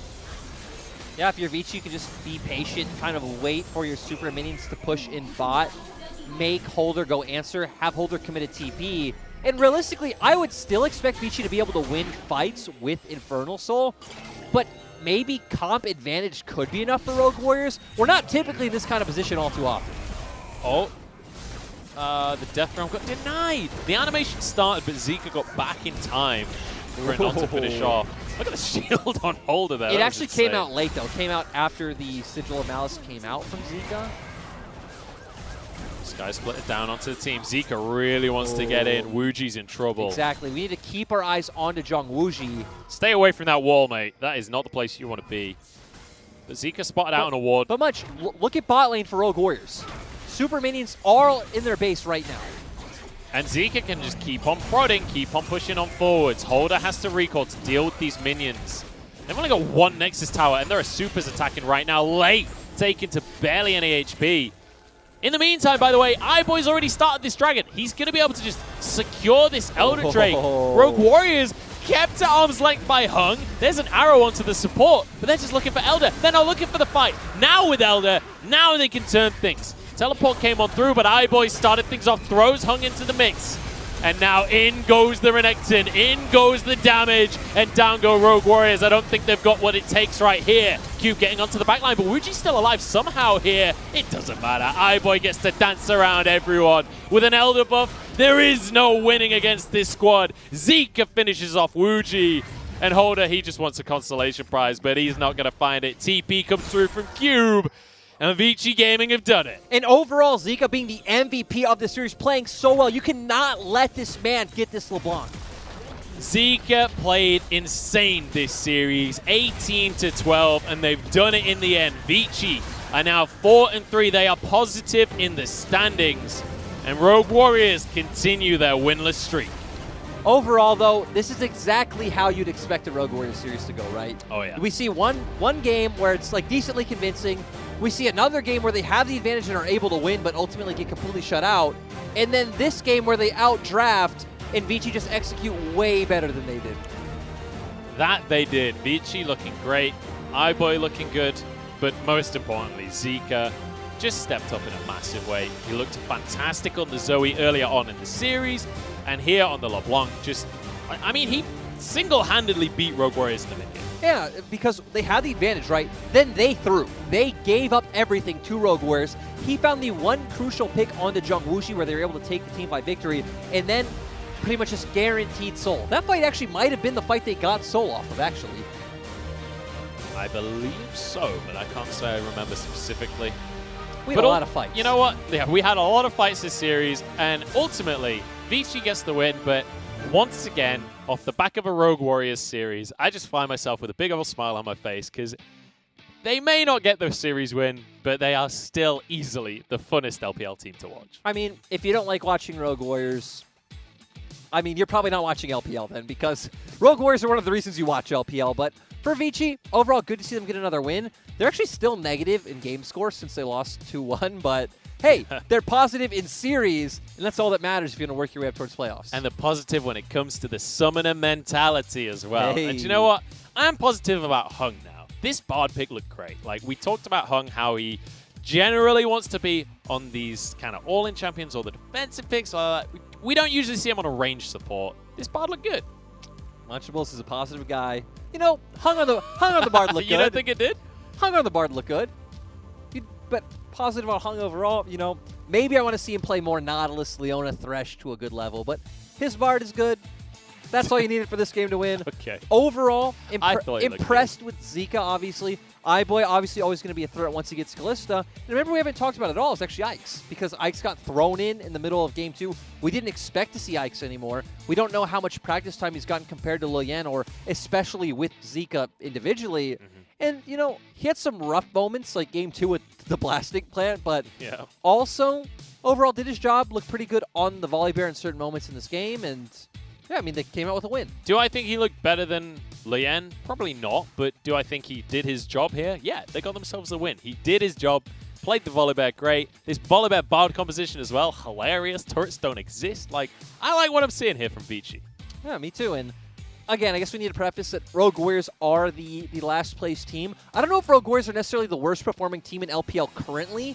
A lot of their scores obviously brought down by their first few weeks. I think maybe you can argue teams like LNG or even DMO maybe are playing worse, but yeah, still good win for Vici overall. That's a tough debate of who's the worst team. We have Rogue Warriors versus DMO later this week, so we'll know. I'm ready for that series, because actually they have both been like way more proactive than previously. I mean, Holder top in the damage, but the damage, it wasn't about who's doing the most damage in this series, honestly, aside from maybe Zika's damage. I think that was the only one that really, really topped the table. And once again, it comes down to this concept of, like, it's not about how much damage he did overall. It's about when that damage came through and how impactful it was. It's about that clutch factor, and Zika did have it this game. And ultimately, it comes down to, once again, us talking about, I guess, things like draft and isolation or comp identities, things like this. If you get champions you're comfortable on, here in the LPL, typically that's how you win games. Yep. It's just that simple. And that's why the best teams are the ones that have really, really wide champion pools. Like, the reason Rookie is always so damn good is he's comfortable on all of the mid lane champions. So you kind of can't outdraft him, and he's always going to execute. And that's what we've seen here today is from Vici, that they drafted picks that they're comfortable on, especially iBoy on this Kalista in the last game. Like, the difference in iBoy when he gets something he's good at versus when he's forced onto a pick he's uncomfortable on is really dramatic. I mean, again, his ability to deal DPS on the Ashe was fine, but we see the difference in how he plays Kalista to how he plays Ashe with those Enchanted Crystal Arrows, and even his Hawk shots, you know, not maybe utilized to the best degree. Night and day. His Kalista, definitely one of the best Kalistas in the league, but also is going to be tough when teams do just start banning out this champion. Yeah, his Aphelios as well looks great because he is a raw AD carry, right? This guy has been playing for centuries at this point, so when he gets on a pick that can just sit back and just throw out the damage, he's going to look fantastic. His mechanics are certainly there. It's just a matter of maybe sometimes getting caught out in rotation. I think iBoy is just kind of like an artillery piece where you just want him, you just want to like get him in his position where he can just, you know, micro as great as possible. You're all surrounded protecting him, and, you know, you're going to maximize the value you get out of him that way. Yeah, he's the kind of player where it's like super high highs, super low lows. And if you play around him, those high highs are going to come more often than the lows. But fantastic win here for Vici Gaming. Another sort of heartbreaking defeat here for Rogue Warriors, but you know what?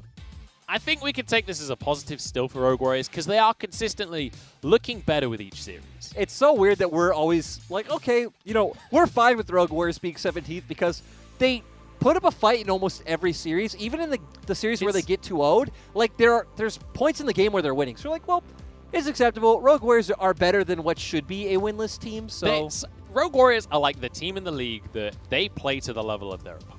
Every single series, it feels like they step up to whoever they're up against and give them a good game. And they always end up falling just slightly short in the end, but like, hey, at least they stepped up and gave us a good series. I think the spirit of your point's right, but I kind of think it's the opposite. I think they pull teams down. Like, they pull teams into the mud, and they do this crazy stuff where like, oh my god, why are you doing this? How do we react in this situation? And then Rogue Warriors come out ahead in those moments, and it's like, cool, well, you know, Rogue Warriors... to quote Emily Rand about WE, Rogue Warriors know who they are, and that's okay. I love it. It is exactly what I wanted. I was worried about them at the start of the split, but Harrow coming back has brought back the spirit of Rogue Warriors. But on the other side, Zika is going to be our MVP, and, you know, rightly so. We've already been talking about him a ton. 7-1-4, just looked amazing on the LeBlanc. Yeah, and it's good to see that he's finally getting his time to shine on this team because we saw him come in for a little bit in spring, but they subbed him out pretty quickly once Forge was able to come back in.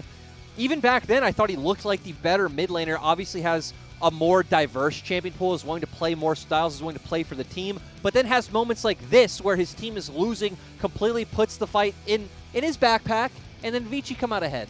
Jungwoo Ji had a really rough series here, but a lot of that came down to Zika's performance on these mid laners. When you're playing things like the LeBlanc and the Zoe, it is all about being able to just finish that AD carry off or one-shot him in the first place and set your team up for success that way. Yeah, because we actually talked about Lei constantly being able to find picks onto Hung.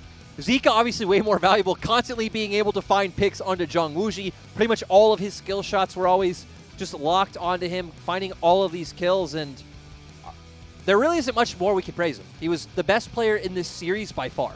And when it comes down to the mid lane pool as well, it definitely felt like he had a significant advantage over Ruby, not just in terms of like depth of pool, but in terms of the picks he likes are just very good against the picks that Ruby likes. Can you imagine the amount of confidence he must feel and like the pressure he was willing to take? You're coming to game 3 into a series against a team that has no wins, and you're saying, hey, first pick me LeBlanc. First pick me LeBlanc, and I will carry you. And he did. He followed through. Yeah. That's all you can ask for, right, out of your star mid laner. Zika looking amazing. We were hyping him in spring, and now becoming the solid starter for Vici. Looks fantastic. We're going to jump into a quick break. Don't go anywhere, though, because we've got another series coming your way, and this one is going to be important for the middle of the table. Suning looking for another win as they climb the ladder, and E-Star looking to change their fortunes as they've been struggling this split. We'll find out who's going to take that after the break.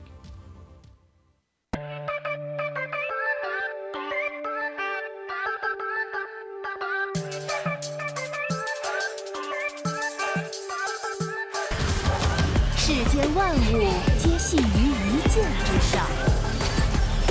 哎，看一下这里一箭射到，球上对伤害非常的高，皮皮大伦这里交出自己的闪电之后还是阵亡了。同时的话，微微也倒。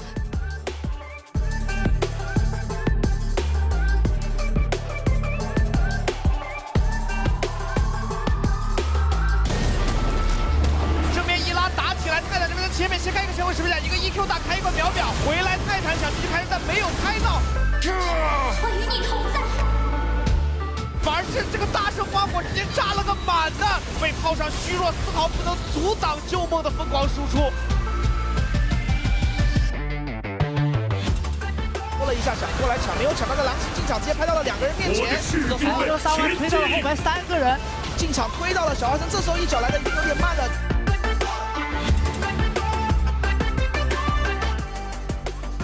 看能不能骗进来，大力螺旋丸过来后直接开狗熊闪身过来，接了一个 lock。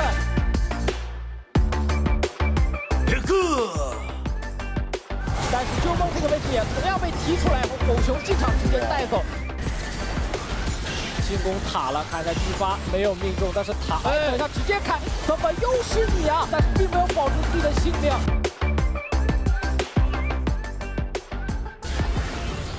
这一波如果打Maple 直接正面被一剑逼出了闪现，旁边卡萨直接闪现上龙坑，给到了一个柱子，住了 Maple 后面所有的一个撤退路线。但是正面的话，预言家这个大头给完了之后，后续好像跟不太上，这个闪现下龙坑万箭齐发，直接一波不减的输出，带走了上面的熊手。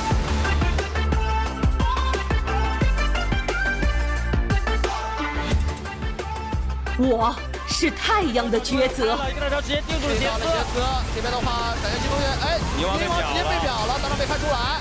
这的话，泽山的状态也很差，推了一下把瞎子推走，但是朱 K 也被击了过来。泽山已经没有状态了，正面完全这一波的话，逐一被金松击破。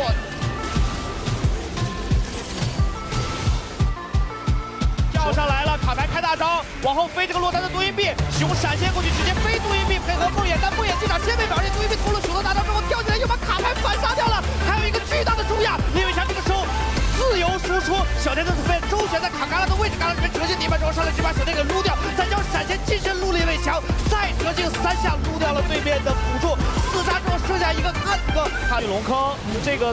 封住了对面的位置，想进来拼手就抢到了！哇，小天这一套是什么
？I'm hanging on your every word. The love inside, I feel it burn. I've never felt this way before. I've had a taste, now I want more. So here we are, just you and me. I'm overwhelmed when you touch me. You talk so sweet, I hear the sound. 'Cause when you do, my feet won't touch the ground.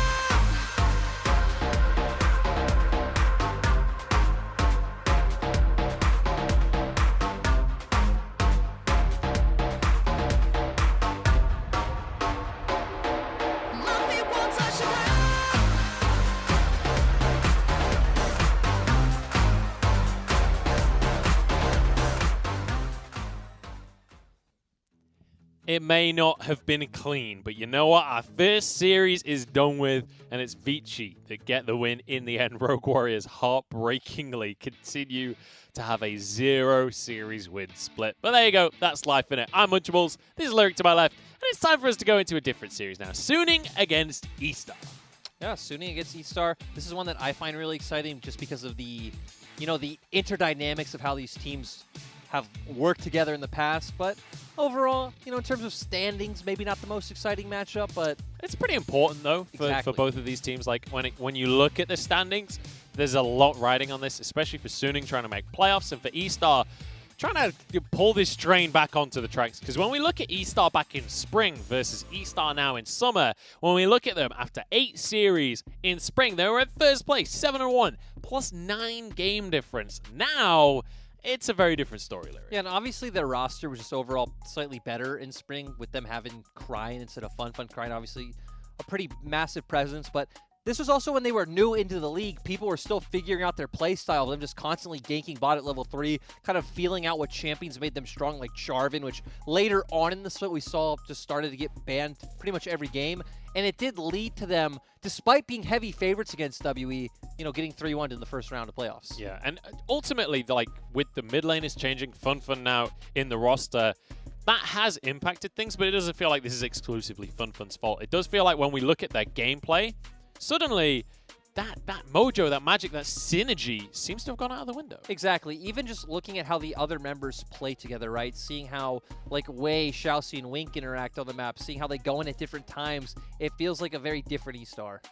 It certainly does. Well, we can take a look at some of the clips from when they fought against V5, and it was certainly... it left something to be desired, Lyric. And this one was so disappointing because look on the map, Sam D is bot lane. He's in bot lane the whole time. This was actually a 5v4 from E-Star, and V5 just kept taking down the members one by one. Xiaoxi had already died. We already saw Fun die, and now you're left in this position where V5 continuously keep picking up kills while E-Star funnel in one by one. And Mole's there on the Zoe like, oh, I get to pick off individual targets. That's my favorite thing to do. And this one was very similar. E-Star actually picked off V5, but spent so long posturing, picked off PP-God, I'm sorry, it gave PP-God enough time to walk back into the fight and find all of these kills. Yeah, it's not been looking good so far for E-Star, and then obviously at the end of the series, they actually had themselves a lead. They had the advantage in Dragons, but they just don't seem coordinated enough in the fights. Trying to pick off a Mordekaiser. That's not how this works. Mordekaiser doesn't get picked off. Yep, you had a couple of them go towards the Mordekaiser, and it just left their AD carry, all left by himself, got cut out by the rest of the members of V5, while Wei got solo killed in the Death Realm, so... was a tough week. Yeah. Was a tough series for E-Star. It's been a tough few series for E-Star at this point because they're on a 4-loss streak now. They need to turn this ship around if they want to make any hopes of getting to playoffs. On the other side of the board, though, we've got a different story here because we've got the Suning Summer Super Squad coming on through. Back in 2019, they finished 10th in spring. Then they managed to make playoffs in summer. This time around, they barely fell short of playoffs in spring. And they're looking like they should be a playoff team here in summer again. Yeah, and for those of you who did watch in 2019 summer, you'll remember the big changes when they brought Angel back into the roster and they started flexing Angel and Maple between top and mid. They started to pick up some wins with those global comps. Angel getting back into form now, and I remember this game up against LGD where Kramer just somehow landing in front of Angel to where Angel can do his full combo, and sure, Angel goes down as well, but you picked off pretty much the only damage dealer on the side of LGD, and the rest of Suning able to follow through with Huanfeng massive on this Aphelios. And then this next clip is something magical. Obviously, we'll just see Xie get finished off here, and the Herald unfortunately dropped by SOFM as well mid-fight. But then this next one, keep your eyes on Angel. You see him at the bottom of the screen on Azir. Look at this combo that he pulls off in the middle of the fight. It's just beautiful. Yep, great Ember's Divide coming out, pretty much securing this massive team fight win for the side of Suning despite being down in gold and dragons. And they 2-0'd LGD. LGD was one of our top teams. They were pretty much up there right alongside V5 in that second place position. Suning taking a pretty, they 2-0'd, so I'll say pretty clean win. Let's just put that into context. That was LGD. This is a team that is arguably a top 4 team in the region, or at least a week ago, that's what people would have been saying. The fact that Suning takes a 2-0 win there against LGD is a big deal for what is ahead for Suning. And now, there's a big question mark around Suning of where they actually fit in the standings. Because right now, they're around the middle of the table. They're in 6th place, but there is a lot of potential for them to climb higher. Yeah, Suning is, I'd say, a big question mark right now. They're kind of a dark horse in the sense of, like, they're now at 5 series wins, right? So they're extremely close to being a team that's going to be in playoffs, but I don't know. They keep giving you, like, faith. That's the thing, right? Then they take it away, right? It's another one of these teams in the middle of the table where it's like, yes, they look great when they look great, but sometimes it doesn't really work out for them. One thing that should hopefully work out for them, though, is when we look towards the bottom lane, they have the support advantage when it comes to just LMS championships alone. Yep, and for anyone who doesn't know, they were both on Flashless before, and Sword Art was actually training Xiaoxi to be his replacement. Xiaoxi came into Flashless in 2018 as Sword Art's understudy, didn't become the starter until 2019 when Sword Art came over to the LPL, and it's going to be two players who are very, very familiar with each other. Obviously, Sword Art, though, 6 LMS championships compared to 1. Sword Art only losing in the first year in the LMS, so guys, a lot of accolades. Yeah, this is a veteran player. Let's just word it like that, because he has won the LMS 6 times, but also he's been playing for such a long time. He's played on the international stage many, many times as well. He's going to be alongside Huanfeng down in that bottom lane, and we said at the start of spring how Huanfeng was coming in as a rookie, and it felt like Sword Art was going to be the kind of player that could nurture him into becoming a superstar, and Huanfeng is well on the path towards that stardom. Yeah, and they've looked like, I'd say, a top 3 bot lane this split. Sword Art, I'd say it was a bit average last split, to where in 2019 it looked great. And this split especially is really coming back into that form that we wanted to see from him.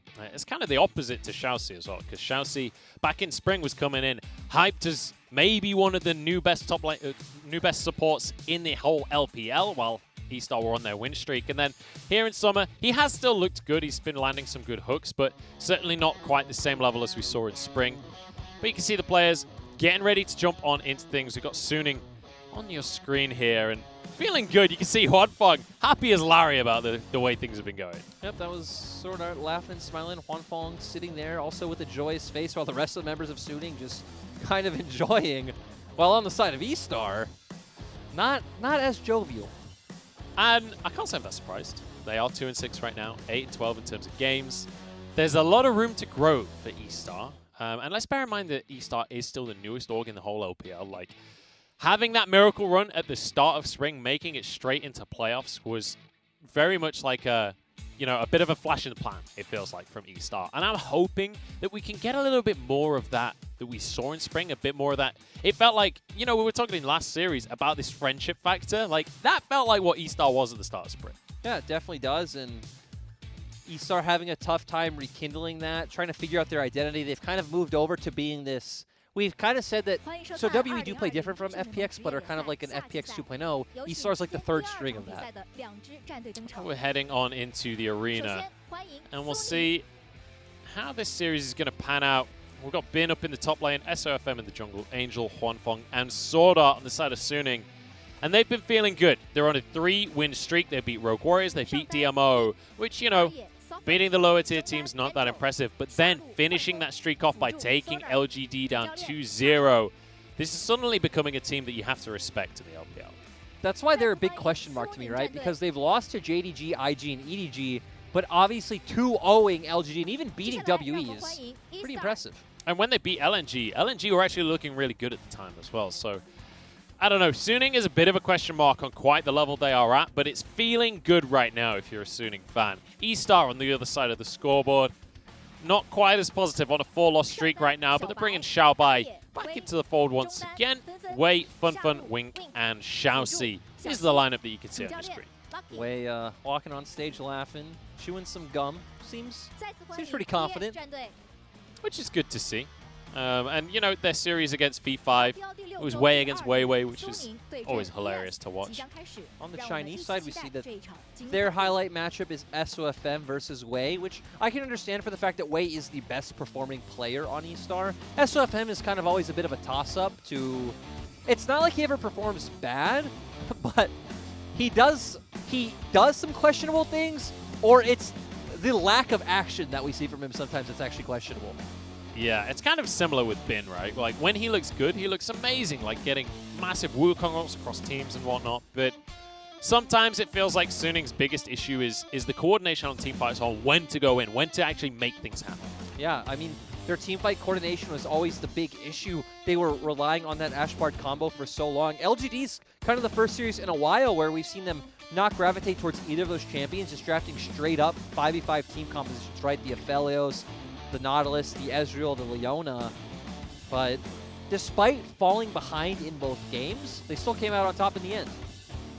Yeah, it does feel good to see them trying out different styles, though, as we move forward through the split. Because ultimately, if you're a fan of Suning, if you're a fan of any of these middle-of-the-table teams, it's not just about making it to playoffs. It's important that these teams, by the time they get to playoffs, have multiple styles to play. And to me, they don't necessarily need multiple styles if their style isn't easily banned out. The problem with the way Suning's been playing is it has been very heavily reliant on either Ashe, Bard, or both together. So they're going to need to be able to find more, especially not being able to coordinate team fights. You cannot survive in the LPL if you cannot team fight. Absolutely. When you go against those top teams, they are going to destroy you 5v5 if you don't have the team fight coordination down. We're into Champ Select, though. And immediately, a lot of bans going on towards Xiaoxi. The Thresh ban and that set ban both aimed at Xiaoxi. And Suning have been the team that have always prioritized the Ashe, but with the Aphelios open, it's going to be a bit of a question mark. Do they go for the Aphelios, or do they just prioritize the pick potential? I'm kind of telling a bit of a porky there when I say about the set ban. It's actually more at FunFun than it is at Xiaoxi. FunFun has been playing a ton of that set in the mid lane and facilitating himself to just move around the map. Our first pick, though, is going to go towards this jungle for SOFM with the Graves. Man, I'm actually quite surprised. It's obviously been Wei's most played champion, to where SOFM, it's one of his least played, so definitely more of a takeaway on the side of Suning. And E-Star prioritizing the Ashe over the Aphelios. This has been a champion that Wanfong has also looked very good on, so really interesting change-up in draft. Yeah, this is a bit of a weird one, but FunFun's sticking to his style with this Karma here because he's only played it once, but when you look at his top champions, it's the Galio, it's the set, it's these things that can just get out of lane, get elsewhere, and help the team. Karma going to facilitate exactly that, but also kind of a takeaway from the side of Suning when you do have this Graves as well. It's a great combination. True, but not much of an Angel-style champion. The weird thing to me, though, Munchables, is we had Aphelios open, and neither team wanted Aphelios. True. Doesn't make a lot of sense to me. Yeah, we had Varus and Kalista banned, Aphelios left wide open, and we're actually seeing this Ezreal once again. It feels like Ezreal has really fallen out of favor in the LPL a little bit, ever since the Yuumi nerfs, perhaps, but Wanfong, definitely one of the premier Ezreals in the LPL. To be fair, though, he's relied much more on the other two. He's played 9 games of Aphelios, 5 of Ashe, only 3 of Ezreal. And it's not a champion I'm all too high on, especially against the Ashe, because we know they're going to be losing out in bot lane priority, and it's going to give E-Star a lot of onus to make the plays, when that was what Suning were relying on to start finding these wins. Well, we've been blasting through the picks here, as we've got a jungler on both sides and the bottom lane, so it's only solo lanes remaining. Unless that Karma does go to the mid lane, we could still see that flex between support and mid. The Jace banned away here by E-Star. And we'll see where Suning are going to go with their bans. Who they want to focus. I expect them to ban out, I was going to say supports, but instead taking away Xiaobai's Ornn. It does make sense because Xiaobai definitely has the smallest champion pool in the team as compared to Xiaoxi, who plays, a ton of champions, but definitely feels like Xiaoxi would probably want to go towards something like the Nautilus in this comp. It's worth mentioning as well that both of these top laners love the Wukong. We've had 7 Wukong games from Xiaobai this split. We've had 4 Wukong games from Finn this split. So that could be a very contested pick as we get to the latter half of the draft. I wouldn't be super surprised to see Suning just banning that off the board, honestly. It makes sense because Bin's champion pool isn't that small. Xiaobai has played Wukong, Ornn, Volibear, and Mordekaiser, so not having all too big of a pool. So we'll see if they are going to go for that Wukong banner. If they just allow it through and maybe go for a counter pick as well. We have seen a few things that do go well into the Wukong. And Bin's champion pool does have champions that's going to, because Bin is the type of player who is willing to pull out something like a Jax, which does quite fine in that matchup. I mean, he's played Jax, he's played Sylas top, he's played Camille as well. Like, Bin is happy to go in whatever direction his team needs. I have seen Xiaobai solo queue recently, and he is pretty much exclusively spamming Volibear. He's pretty much become a Volibear one-trick in Korean solo queue. Well, Volibear is damn strong in the top lane right now. He's going to lock that one in. And we'll see what Suning want to do about that one. Because Renekton is still open, and Renekton has very much been the go-to in terms of trying to beat this Volibear up in the top lane. But also, it's Bin's most played top laner of the split anyway. Yeah, and a lot of moving on, a lot of Angel's champions actually don't do too well in the Karma, so I would love to see him actually pick up this Orianna. He hasn't played Orianna this split yet. Obviously, you have some sort of ball delivery system in there with the Leona, and obviously also going to be able to help just buff up SOFM and Huanfeng in their own roles to be big carries for this team. Yeah, trying to... Enable, that's the word. Enable, that is a word. That is a word. But yeah, you're absolutely right. Orianna very much this utility mid-pick. We don't see the Renekton that I was talking about. Instead, we see Jax from Finn in the top lane, which is a bit of a weird one, but we have talked about it in the past where these dodge abilities like the Jax, like the Shen, can do very well into Volibear. Yeah, these are ones that talking to pros, like the whispers have been, oh, Jax is, fine early on, you'll face some pressure, but very quickly you will become something that can deal with the Volibear. And if they did go for the Shen on the side of eStar, that is a Xiaoxi special. Would also signal they're willing to play more towards topside, but no, instead they're going to go for the Morgana. And their comp is... So they're really just going to try to hard play through bot lane. This is Xiaoxi's 11th individual pick so far this split. 11 picks. We're only halfway through the split, and already he's got a champion ocean down in that bottom side. We know how great he is with skill shots, and he's going to be doing fine on the black shields as well. So a lot of protection here coming out from Xiaoxi, and a lot of eggs in the wink basket from the side of eStar. Yeah, eStar's comp is actually really interesting because... So you're going to play hard for getting those turret plate spot sites since you do have a range support. Also going to be very hard for Sword Art to go in on you. But it works in a... kind of like a siege comp in a sense, since you also do have that Karma in the mid lane to where you can just group up in front of turrets and throw down all your abilities. But obviously it's going to be a lot more about buffing up your Volibear to run in. You have the Enchanted Crystal Arrow in there as well, so still a bit of a team fight composition. We'll have to see. And I mean, Suning, the team fight compositions are their lifeblood, right? This is what they draft almost every single time. This is the kind of style that they have opted into, and it's been looking great so far for them this split. And they're very much a favorite coming into this series. My big questions are all about eStar, are all about the proactivity that we may or may not see from eStar. But with this kind of composition, with a Karma in the mid lane, we could see a lot of plays around this bottom side of the map.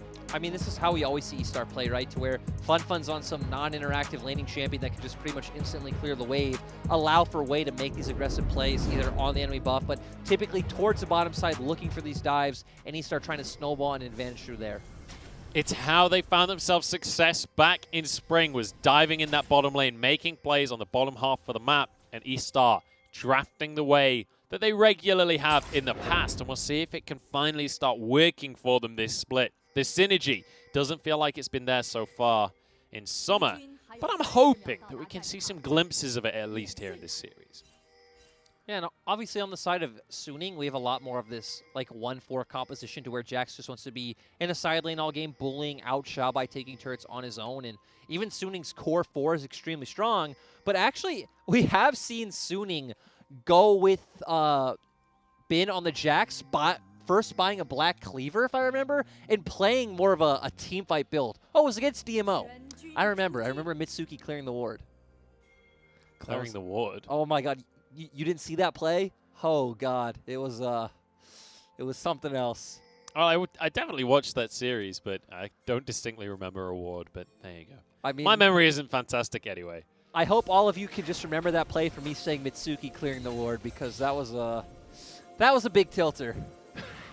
I'll take your word for it on that one. But eStar looking to make moves to start this one off. They're going to find themselves the Suning red buff here. In the meantime, SOFM going to know all of this is going on. There are wards available, or at least Huanfeng has been able to spot it out anyway.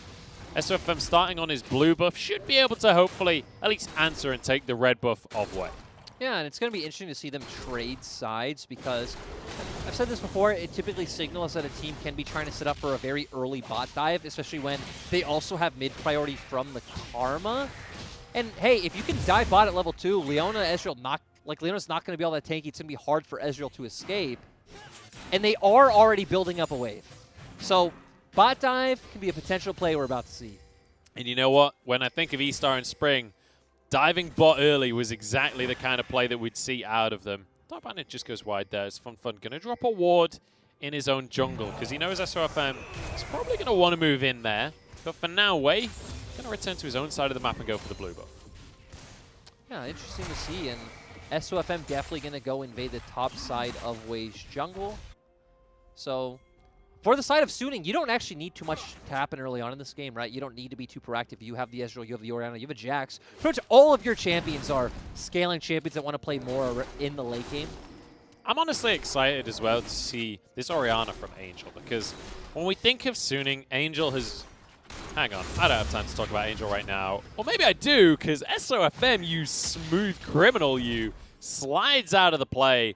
Xiaobai will find him, but he knows he can't start this fight. And eStar actually going complete opposite of what we usually see them with those bot side plays, just going and making sure SOFM can't completely counter jungle his top side.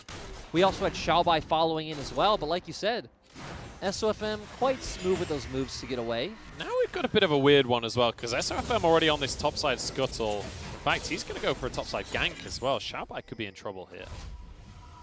Yeah, does look like he's at least going to have to blow his flash. Sky Splitter, they wait until Xiaobai commits to the play. Still has his flash available, will be slowed by the red buff, but SOFM has easily enough damage to finish this one off. One more auto, and first blood for Suning. Yeah, and overall, Xiaobai in a really rough position, right? Because Bin had already crashed a wave into his turret, so it's already pushing back. He would have needed cover from Wei to guarantee that he could safely push out that wave. Really nicely done here from Suning and from specifically SOFM. And, you know, you were saying before the game, SOFM is one of the players on this team that sometimes looks amazing, sometimes leaves something to be desired. Oh, God, and we're going for round 2. Oh, no. Poor Xiaobai. Where's SOFM, though? He's just chilling. I think he's waiting for Wei, actually. I think he's expecting Wei to come topside, but... Well, he's just seen him on a ward, so he knows that's not happening. And in fact, SOFM recalls. He's not interested in the repeat game. But for the side of eStar, this is what we expected, right? We said, hey, they're picking Morgana in the bot lane. They're just playing 4 plates and then to snowball this advantage around the map. It's kind of like a pseudo Caitlyn Morgana in a sense, right? You're setting up the siege. You have ultimate eventually if you want to play more aggressively around this for dives, and then just rotating that duo around the map while continuously snowballing neutral objectives. SOFM now moves towards the bottom side of the map himself, and we've got an Infernal Drake to start things off. And obviously Wei will have an advantage when it comes to smiting, just on the fact that he's a Lee Sin, and he has had control of the bottom side of the map so far. SOFM moving up to that top half once again.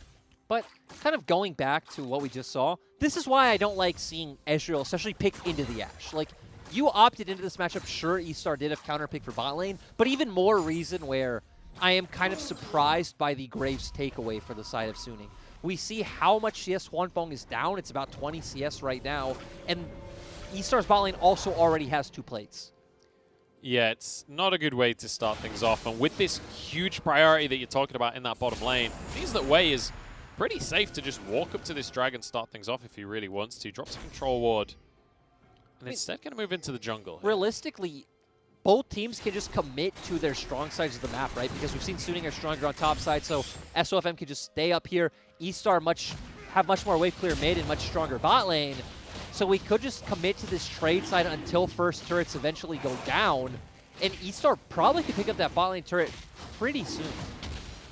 Certainly could see that after the dragon here. I like this from Wei as well. Moves into the jungle, clears any wards first, takes the blast cone as well. Just make sure this is as safe as possible. But on the opposite side of the map, we see Xiaobai pinging for assistance because SOFM is hovering, but Fun covering. So right now, eStar putting pressure on both sides of the map. Fun wants to try and make something happen here, or at least try and protect his top laner. In the meantime, SOFM takes the Crux and realizes there's not a whole lot more he can do about that one. Let's bear in mind, Graves and Lee Sin don't typically go even on farm. No, Graves definitely more of the, right, you have a faster clear, you're trying to get ahead through a CS advantage, but we need to remember that he also has the more losing matchups, right? His mid gets pushed in, his bot is clearly a hard losing matchup. You're not really going to be able to take advantage of this Graves pick in that way. This is really rough for Huanfeng. It's so difficult to farm against this level of poke, and he might even have to go back to base here. Should be able to soak the next wave, hopefully, but maybe they find a play instead. SOFM steps forward. I'm surprised they didn't actually wait for him to commit more. I think basically deciding they don't actually want to fight this, but I could be wrong, because that's a lot of damage onto Wei out of SOFM.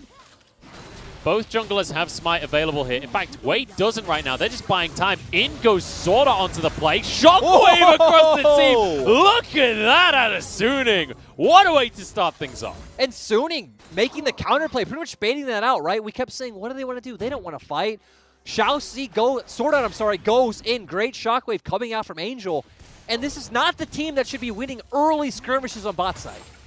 That was, I mean, that wasn't even a skirmish. That was just E-Star getting completely one-shot as a whole team. Angel, perfect roam, moves down, just annihilates them. Well, Munchables, it was a 4v4 or 3v3 that qualifies as a skirmish.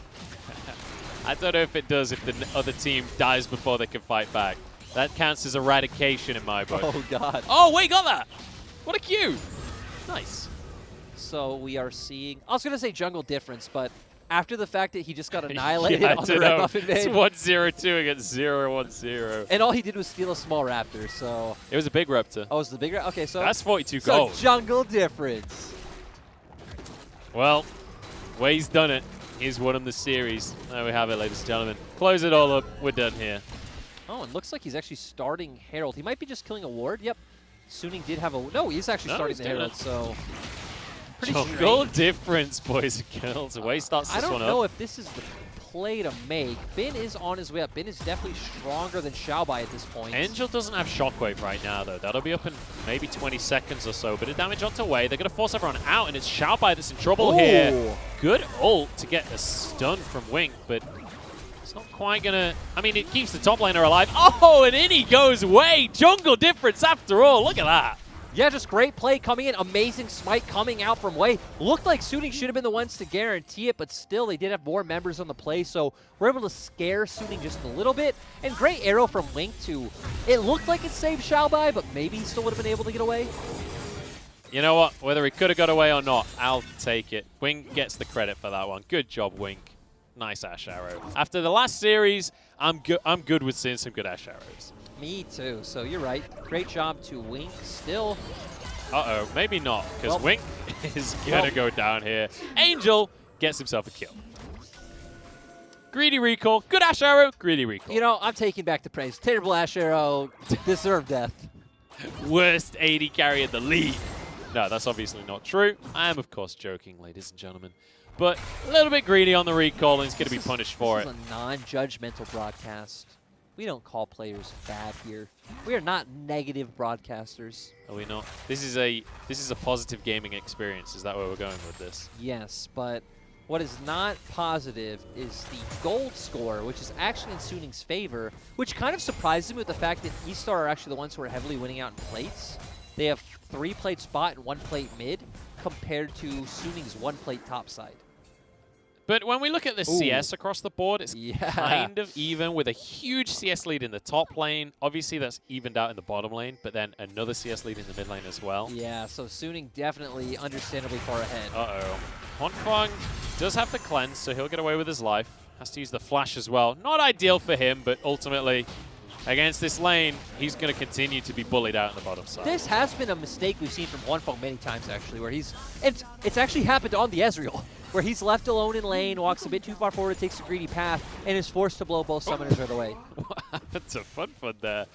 I think that was a minion plus the Orianna ball kind of just ruined his pathing a little bit, but Angel just going to continue to bully. And that's exactly what you'd expect in this matchup. Like, the strength of Karma is that wave clear, but ultimately Orianna can easily match it. Arrow goes up. Misses everyone. So that's going to mean that no play comes of this one. But E-Star once again to start the dragon here. And we do have Xiaobai roaming straight from base, so Bin will have to...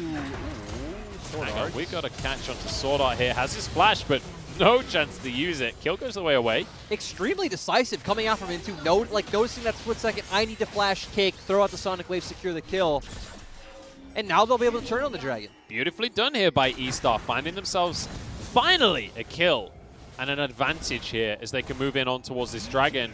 In the meantime, Bin is happy. He's on Jax. He's like, all right, I'll just take 19 turret plates. No worries, guys. This is literally my comfort zone.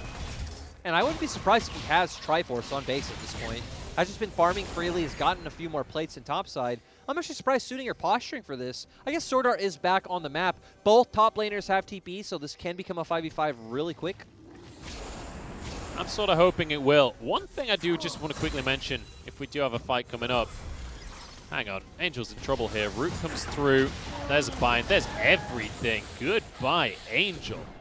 And another kill for Wei. Wei is looking good this game. Wei has been the best performing player on eStar. Pretty much the whole split has still been, I'd say, in our conversation for one of our better junglers in the LPL. FunFun going to grab a ton of gold for those plates as well. Bear in mind it was FunFun that picked up the Herald in the first place, so it doesn't have to share a lot of that gold.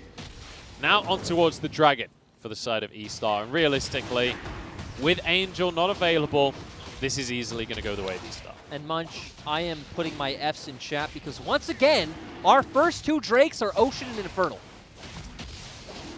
It's not pretty, is it? We'll see where we roll. Mountain. It's a Cloud Drake. There we have it. Meaningless neutrals for the rest of the game, boys and girls. Yes, they are. Well, But they're not meaningless. they're not me. Like, we definitely are over dramatic. CDR is sense, nice. Right? Like, it's just the soul sucks. Yeah. I mean, the good thing is you still, if you're that winning team, want to try to get to that point where you can even get Elder and then just take the game from there. So it's not meaningless. We're definitely a bit over dramatic with that one. But who doesn't want more blood, especially with an Infernal Soul? But speaking of more blood, Bin now extremely strong, can probably 1v1 Xiaobai at any point, has picked up the Triforce, and another Ashol whips today. I regret complimenting Winks Ashults. He got one good one at the start. It's not been good since. And Bin's in a 1v2 right now. Kicked back, flashes away, but it's followed by Wei. The Leap Strike, though, might just mean he's going to be okay on this one. Still doesn't have his flash available. Oh. Dodges the Shockwave. Was that a dodge? Shockwave? No, not Shockwave. Sonic Wave. But wasn't really a dodge. He was kind of running straight forward, and it looks like Wei predicted that Bin would dodge upwards. He overestimated his opponent. That happens a lot, actually. Amateur hour here. Maybe jungle diff goes the other way. Maybe it's SOFM after all. Wei going to go onto a blue buff here. I think he still gets credit for best jungler right now. But SOFM moving into the bottom side of the map. It looks like Suning maybe want to try and grab this bottom town. Yeah, which is actually quite surprising. I guess it's because Wei showed on the top half of the map, but we've seen all game long that eStar bot lane are the ones with pressure, and FunFun does have TP to join in a play if Suning do over-aggress. Xiaobai as well. Yeah, they decide to back away from this one, and it's just going to be trying to find something, and they will find it onto Wei here. The combo is beautiful, and Wei goes down. Collateral damage just as a cherry on top there. FunFun almost fell himself.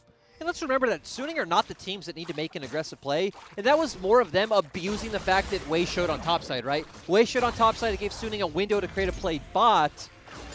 FunFun's probably dead. Yeah, I don't know about this TP FunFun. There's a whole squad here. He's going to go down on this one. It's a double TP. They're both going to die. Xiaobai can't survive underneath the tower. FunFun actually gets away. No, flash for the auto from Angel. And now he's on Xiaoxi as well. Forces yet another flash out of the enemy team. He's got himself a Ghost. He's got himself a Scuttle Crab. Xiaoxi's going to fall. Another one for Angel. 4, 1, and 3 already. Suning literally just tried to make a play for 1 kill onto Wei. And it suddenly became 4 kills with FunFun TPing in. Xiaobai also TPing in, and Xiaoxi walking forward and be like, well, guys, let's give them a 4-for-1 special. And, like, let's just take a second here. Hang on. It's Wink in trouble as well now. He's trying to get onto Huanfeng before he goes down, but Angel's there with the shield. Saves his AD carry. Gets himself 5. And this is why Angel is praised on Suning. 2 weeks in a row, we've run segments highlighting Angel. In this game, he is showing why. Looking phenomenal on this Orianna. Overall, the shot calling of Suning being really on point this game. The early play on the red buff, anticipating that, counteracting that. This last play we saw where, again, Wei showed on top side. They try to set up bot. Doesn't work out. They still catch Wei in transition. And again, all of this is stemming from that first pick they just made on Wei. We see FunFun TPing in. He's pretty much guaranteed to die. Does buy a lot of time. Xiaobai comes in as well. You're still left in between Bin and SOFM, so he goes down right away. Xiaoxi trying to save his mid laner. Angel has flash, so guess what? You're dead, and now at this point, Xiaoxi's pretty much guaranteed dead. This was like, oh, hang on. We got to get another fight here. Sort of trying to make things happen, but Xiaoxi just going to bind him up. Maybe we don't have a fight here. That was like a cake. What? Angel, come on, man. Oh, you're better than this. Oh, he's going to get kicked back. Angel's in trouble for once. He's going to get bound, but actually finds a kill onto Wei before he even goes down. This is what I expected from the first series. This is exactly what I didn't expect from the second one here. Now Shousty's down, SOFM being aggressive on the Graves. This is what I love to see. Guys, we have the scaling comp with a 5K gold lead. And again, this isn't just like a sort of scaling comp, right? We have an Orianna, we have a Jax, we have an Ezreal, a Graves. Yeah. All of these champions definitely doing better the later the game goes on. So that was a weird placement of the Herald, but you know what? Bin still gets it. He's happy with that one. And let's just take a minute to appreciate the fact that Bin is on a scaling pick, but because of the lane matchup, he is so far ahead right now. Almost 80 CS ahead of Xiaobai. In the meantime, like, that CS lead was kind of matched in the bottom lane, but ultimately, Ashe is not going to do as much in a game as a Jax. Also, right, we do remember SOFM giving him that first gank, and honestly, could have even came around for a second gank had he wanted, but instead opting just get a faster recall to go towards bot side. And like this is all before we even take Angel into account. He's got a Spellbinder as well as his GLP, as well as boots already. He's 6'4" and 2, 6'2" and 4. I can't count. And he's looking for a kill. Xiaobai just about gets away with his ult there. Yep, ult for ult. Hey, we've seen Angel with a million shockwaves already this game. He's got Cloud Drakes to work with. Oh! Fog dodges the arrow. You know, we've got 1 out of 5 so far for Wing. I don't think we need to criticize that one, though. Because, right, that one was actually a dodge coming out from Fog. That was to not predict the E, or else. That's my expectation, oh, God. okay? The elitist LPL casting team. Look, I'm not saying I could have done it better. I'm just saying I couldn't have done it better. And Wei now, we said jungle difference early on, but Angel now forcing him off his drugs. I mean, this does feel like the map kind of fell apart around Wei in a lot of situations. Wei did his best this game. I don't know if we can really blame any of this on Wei. And he got a great kick onto Angel. It's just like Angel is so far ahead that even when he gets a kick onto Angel, the follow-up from E-Star isn't enough, and Angel can turn the damage around before he goes down. I also want to say, there's a lot of games I look at and I say, okay, there's some like obvious mistake that lost this game, but this game felt like better play from Suning rather than bigger missteps from E-Star, right? Because this all started to go in Suning's favor, starting from that play around red buff, where Suning just anticipated well, read it well, and had confidence that they could burst out the members of E-Star, and they coordinated it beautifully. I completely agree. Like, Suning have looked fantastic in this game. And, like, I mean, when you look at the standings, this is the result that you should expect, right? Yes. Suning are absolutely the favorite coming into the series. E-Star have had a really rough split so far. The biggest thing from the side of E-Star that I wanted to see in this series was proactivity, trying to make plays around the map, trying to find themselves a leader, just snowball. And we saw a little bit of that proactivity, but I feel like they could have gone more aggressive in the bottom side. For the side of I don't know if they could fight him, dude. I don't think they could I either. feel like he could just 2v1 though. For the side of E-Star playing around bot, though, when you draft the Morgana, it's not necessarily about finding those ganks. You could potentially set up a dive early on like we set up, but as the game goes on, I'm going to slow down.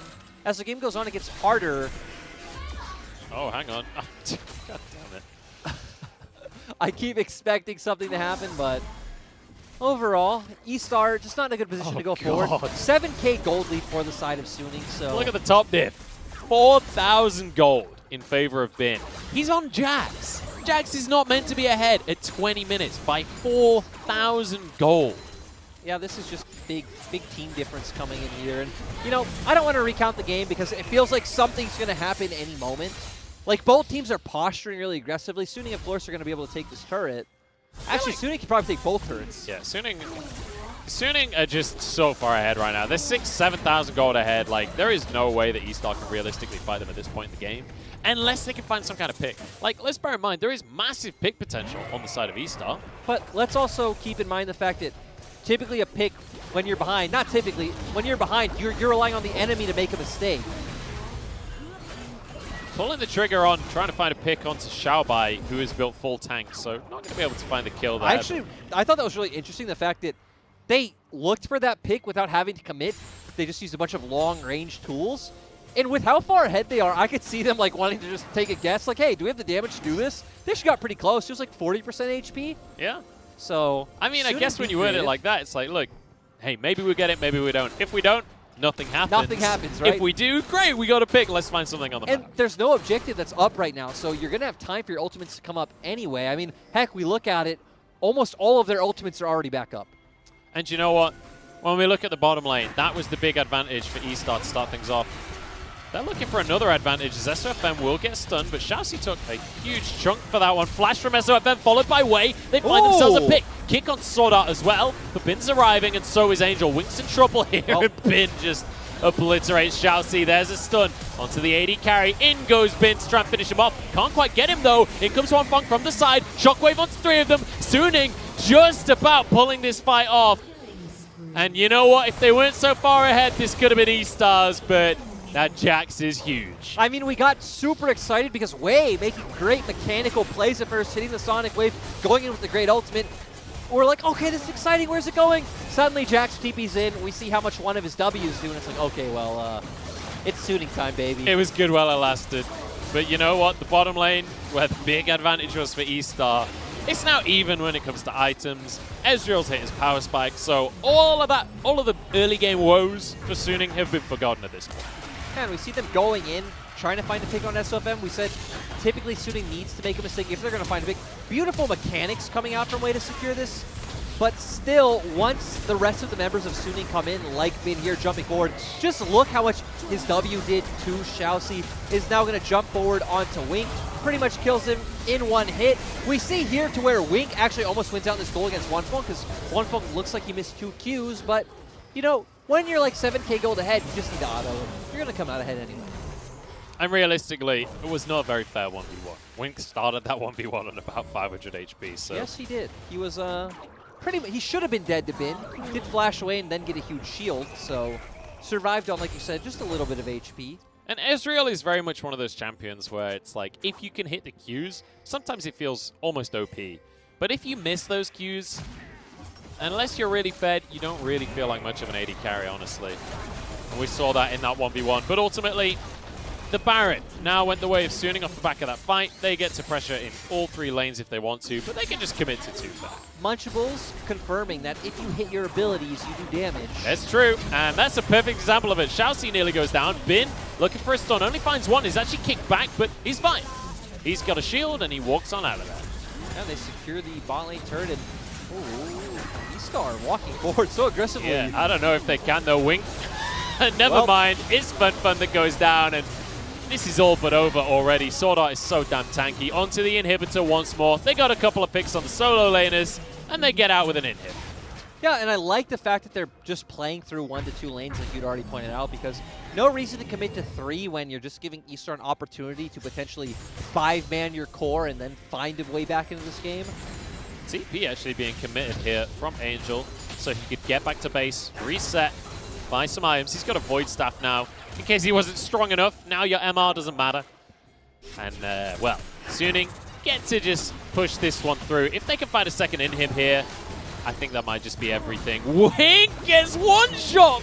Collateral damage! This is what you were talking about, the long-range damage from Suning. Xiaoxi trying to get onto Angel. He flashes to safety, though. Sword Art looks away. He's gone after the gold, and you just know it. Another kill for Angel. And Xiaoxi, Xiaobai, and Fun all zoned by Angel. And this game was as dominant as could be from Suning. Angel maybe overstepped slightly there, but you know what? They don't care. This one's over.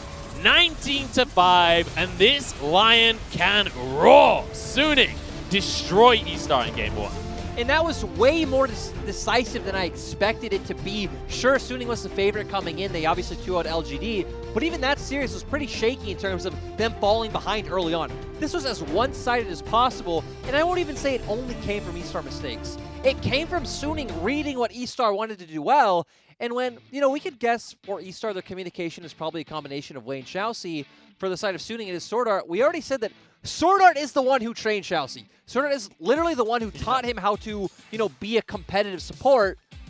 Clearly knowing what Xiaoxi wants to do, but I guess it isn't too hard when you always know it's typically going to go bot side for eStar. It has to be said as well, like you mentioned Wei and Xiaoxi, They felt like the standout players here on the side of eStar, like Xiaoxi doing well, landing the binds, like trying to find picks for the team, and he did a decent job of locking down SOFM so that Wei could follow up on the pick that we saw around Baron. Well, kind of pick, I guess. They lost the fight at the end of it, but hey, at least they were looking for something.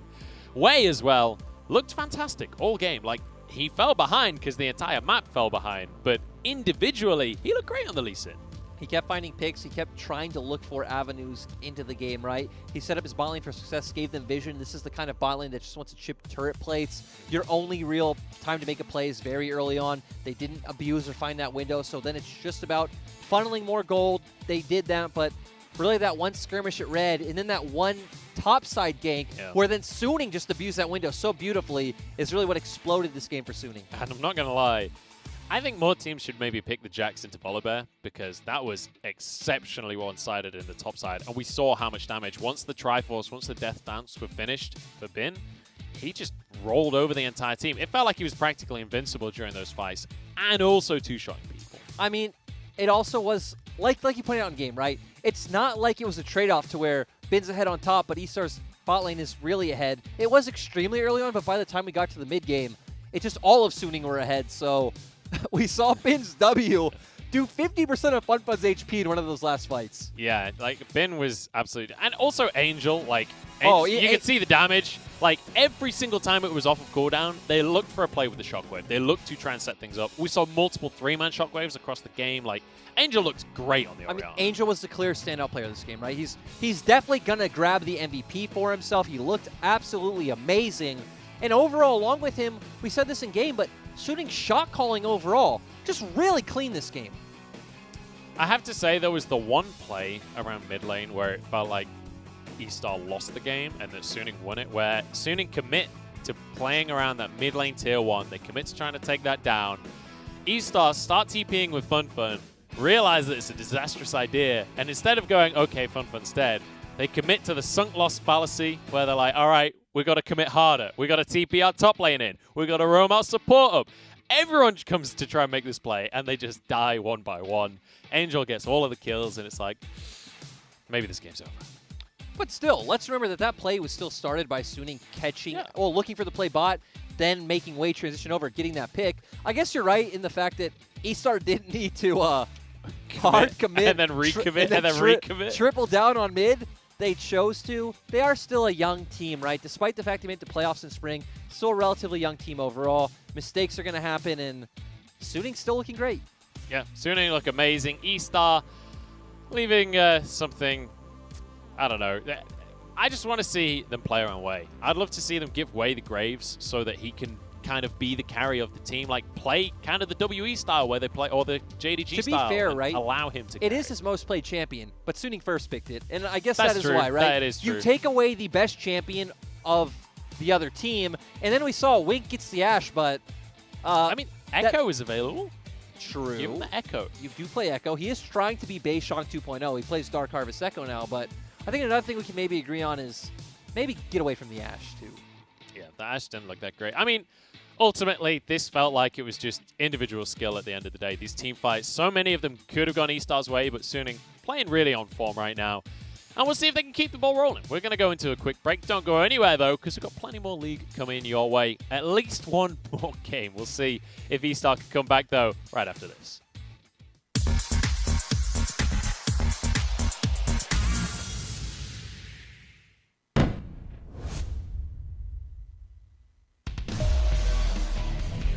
奥迪已经站好了位置 ，RW 的话，全员是抱团过来排视野。这边给一个加速，想先打一个出其不意，美后这边被留了一下，他想反手大招打到张无忌，这边又能盯到，张无忌这边的血量有点低了，但是斯高的开枪大招完了，张无忌直接被秒了，而且 Ruby 这边又被贴到，艾和这边疯狂的打 Ruby 也被秒了，已经又是把RW的阵型撕裂了，要一波了。Rookie 赶过来。哎，这波兵线来了，如果人来防守的话，感觉可以把这个先锋堵在这里。这个先锋很尴尬。对，因为左一状态不好，不过还好绿毛来了，这边打了一炮，南风现在血量很低。南风这边好脆啊！是的，这波过去硬推，勾到了瞎子，但这边的话，卡纳贝还是直接被秒了，而且这边杀兵伤害很高，又脱手了一个左一。看一下这个先锋，先锋撞了出去，但是绿毛这里也很尴尬。就难道又要指望沙皇把对方开起来吗？但是艾吉又是直接开始打了，鳄鱼还在下路清线，睡到一个南风，EZ直接刮大，但是时间不够，我的天，这条路有点白给了。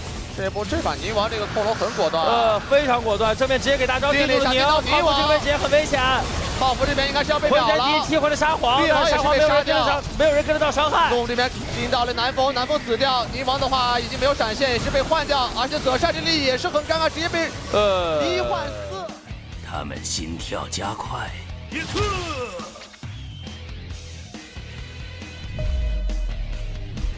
真的是顶线。来强飞，闪现过来顶泡芙这里，但是被爆走了。泥王这个爆很关键，但是 Loki 这里也跑不掉呀，一技能好的一瞬间死掉了。泥王跟泡芙都是残血，这边走上倒地了，杜甫这边又 S 一个。这里的话，感觉艾金这两个人很尴尬。没有睡到。金这边要打赢了。Rookie 这里很尴尬，面对两个肉坨子的追击。一技能好像没拉到，这边睡也没睡到。Rookie 是可以跑的。百发百中。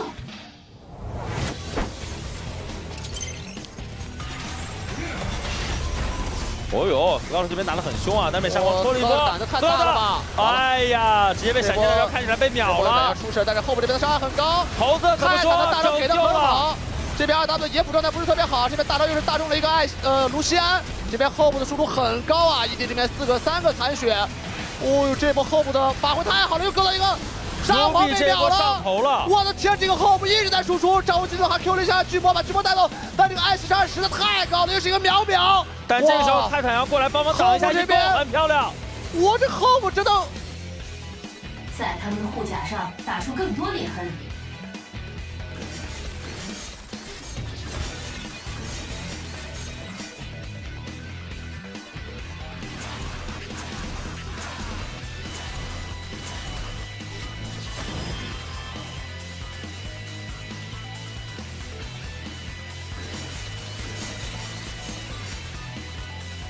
Double kill.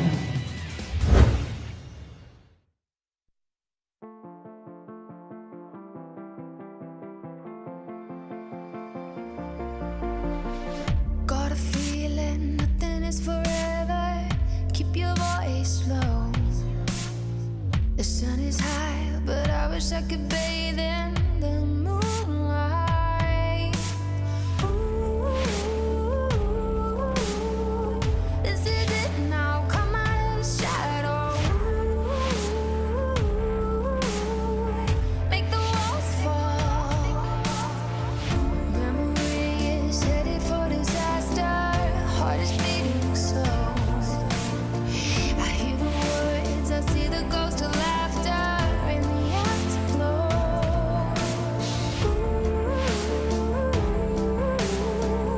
This is it now, come out of the shadow. This is it now, come out of the shadow.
I'm hanging on your every word. The love inside, I feel it burn. I've never felt this way before. I've had a taste, now I want more. So here we are, just you and me. I'm overwhelmed when you touch me. You talk so sweet, I hear the sound. 'Cause when you do, my feet won't touch the ground.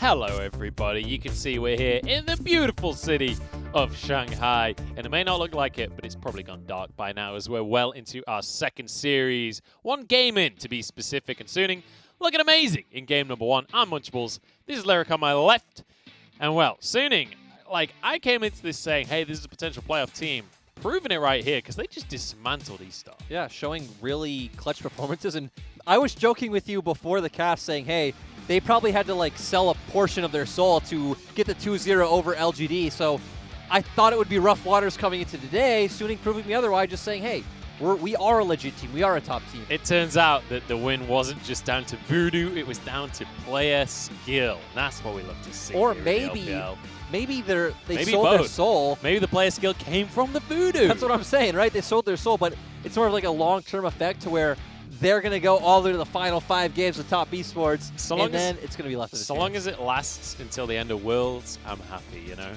Watch it be the opposite, to where they get right to like the final qualifying game to Worlds, and that's where the magic kind of wears off. Oh no, don't say it. Say it ain't so. We're into Champ Select for game number 2 here.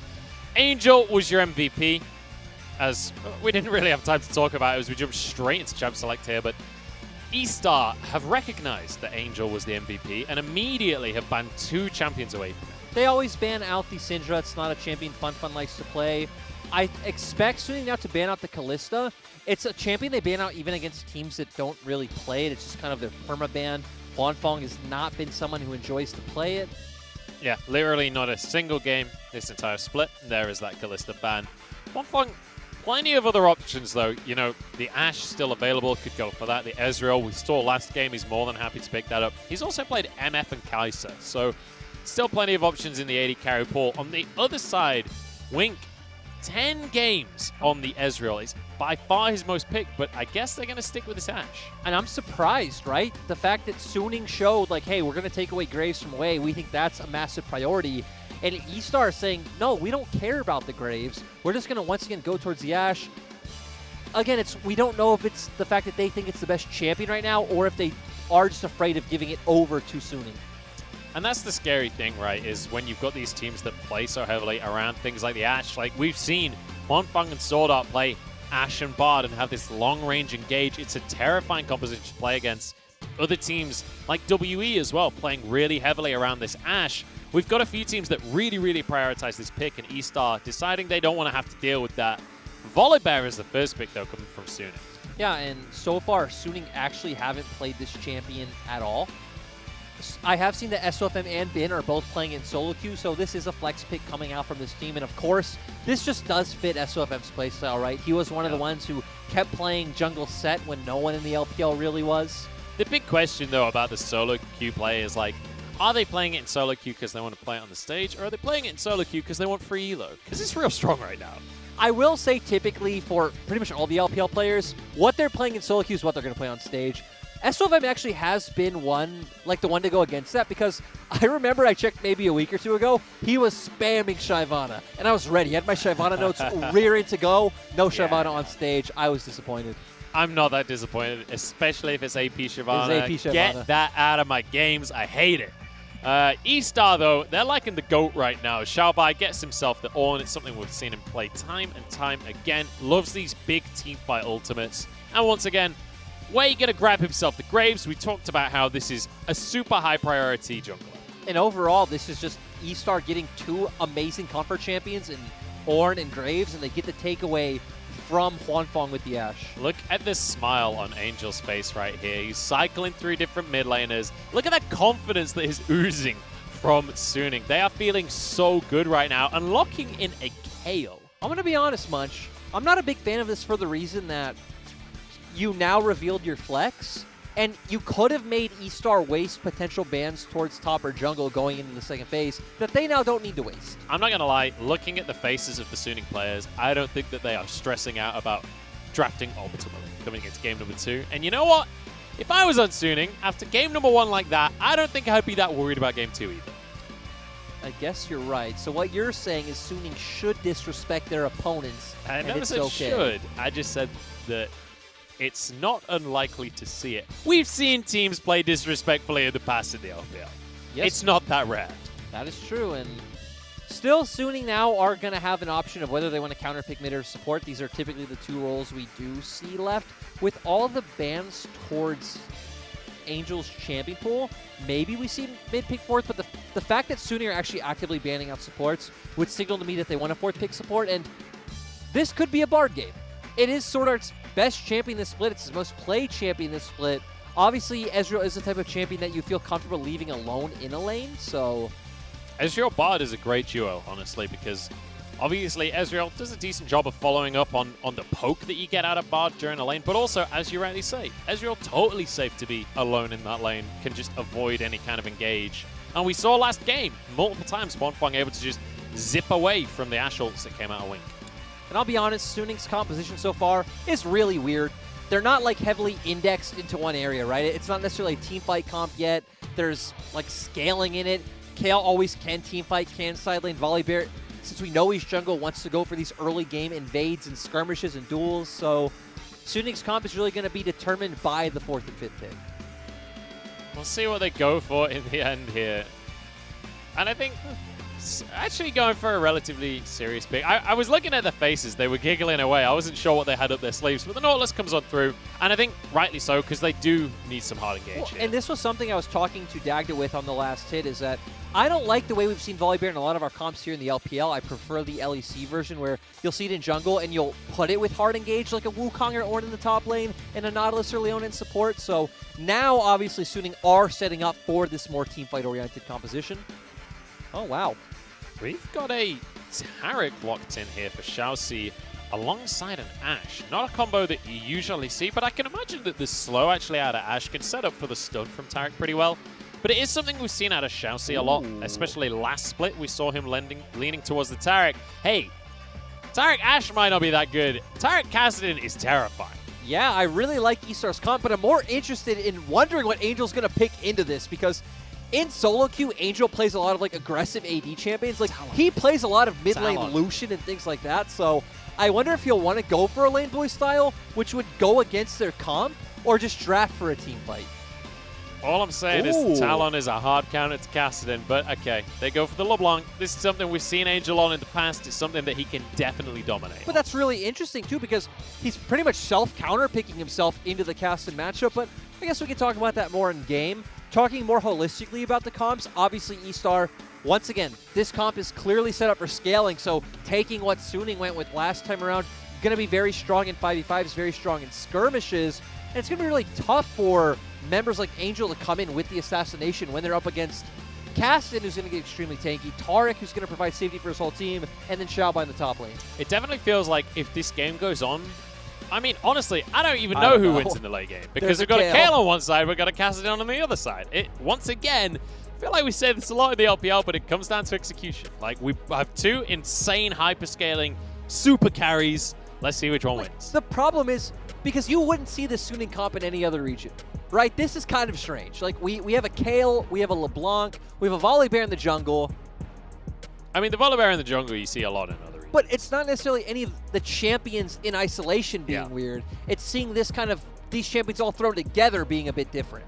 It is a bit of a weird one here from Suning, but they're clearly feeling confident coming into game number 2. In eStar, I like this composition that they've gone for with this Kassadin alongside a Taric. There's a lot of potential for late game carry, especially with the Ashe, especially with the Graves as well. There's pick potential here too. We'll see if eStar can get it off of the ground here in game number 2, because Suning, they made game 1 look easy, and now, with a potentially disrespectful draft in game number 2, we'll see if this is going to pan out for them.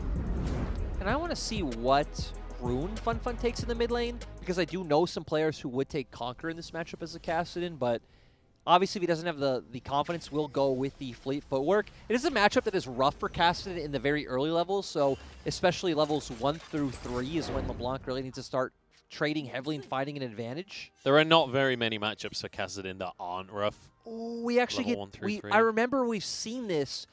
It was from Fofo, the Halo Blades LeBlanc, and he built Hextech Gunblade first and hard to punish the Kassadin, you know, with some AD. I remember this, yeah. And he didn't go for the full AD split push LeBlanc build. It was that just we've the seen years Gunblade. ago. Yeah.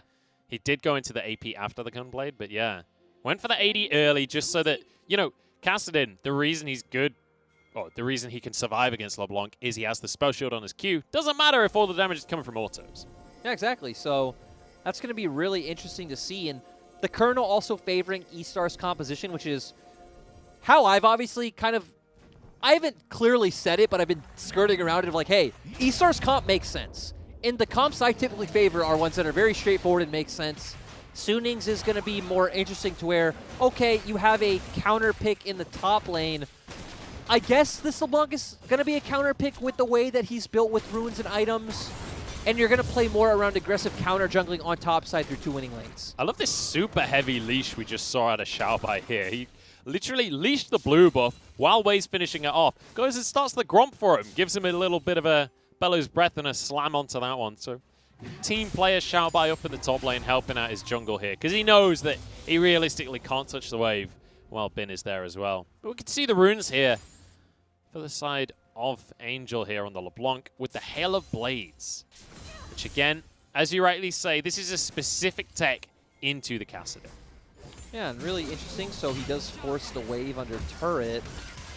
I want to see if he's just going to continuously push and try to enable SOFM to look for invades, or if he's going to try to set up a bounce back and make it really hard for FunFun to farm on his side of the lane. So I want to delve into the compositions a little bit more here. Actually, I don't have time. SOFM finding a 1v1 in the jungle against Wei. We'll get a bunch of damage down, and I think he managed to grab that red buff as well. Nicely done here by SOFM. He wants a chicken on top of everything else.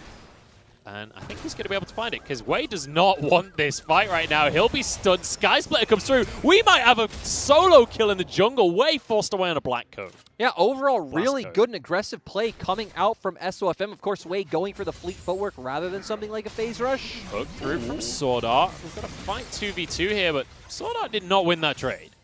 No, but...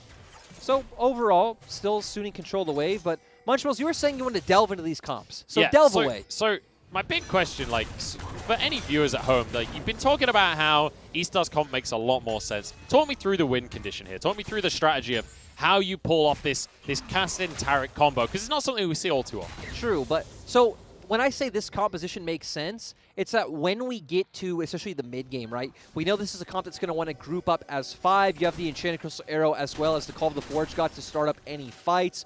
You have a great Taric ultimate for if they want to come into you, which, as we've seen, LeBlanc is this type of champion that wants to jump in, burst you down like we saw from Zika earlier today. Kassadin's going to get very tanky later on. Xiaobai's going to be extremely tanky. Graves also going to get tankier since he does have the Black Cleaver, so you're kind of nullifying the LeBlanc. The Volibear obviously not going to be much of a damage dealer either because he's just going to be more of a frontline threat. You have a better frontline because you have an Ornn, you have a Taric, and you have Ornn items coming out. So you're really going to be relying on Kale on the side of Suning to where E-Star have 3 carries they can play through. SOFM might just have to flash here. Xiaobai's here.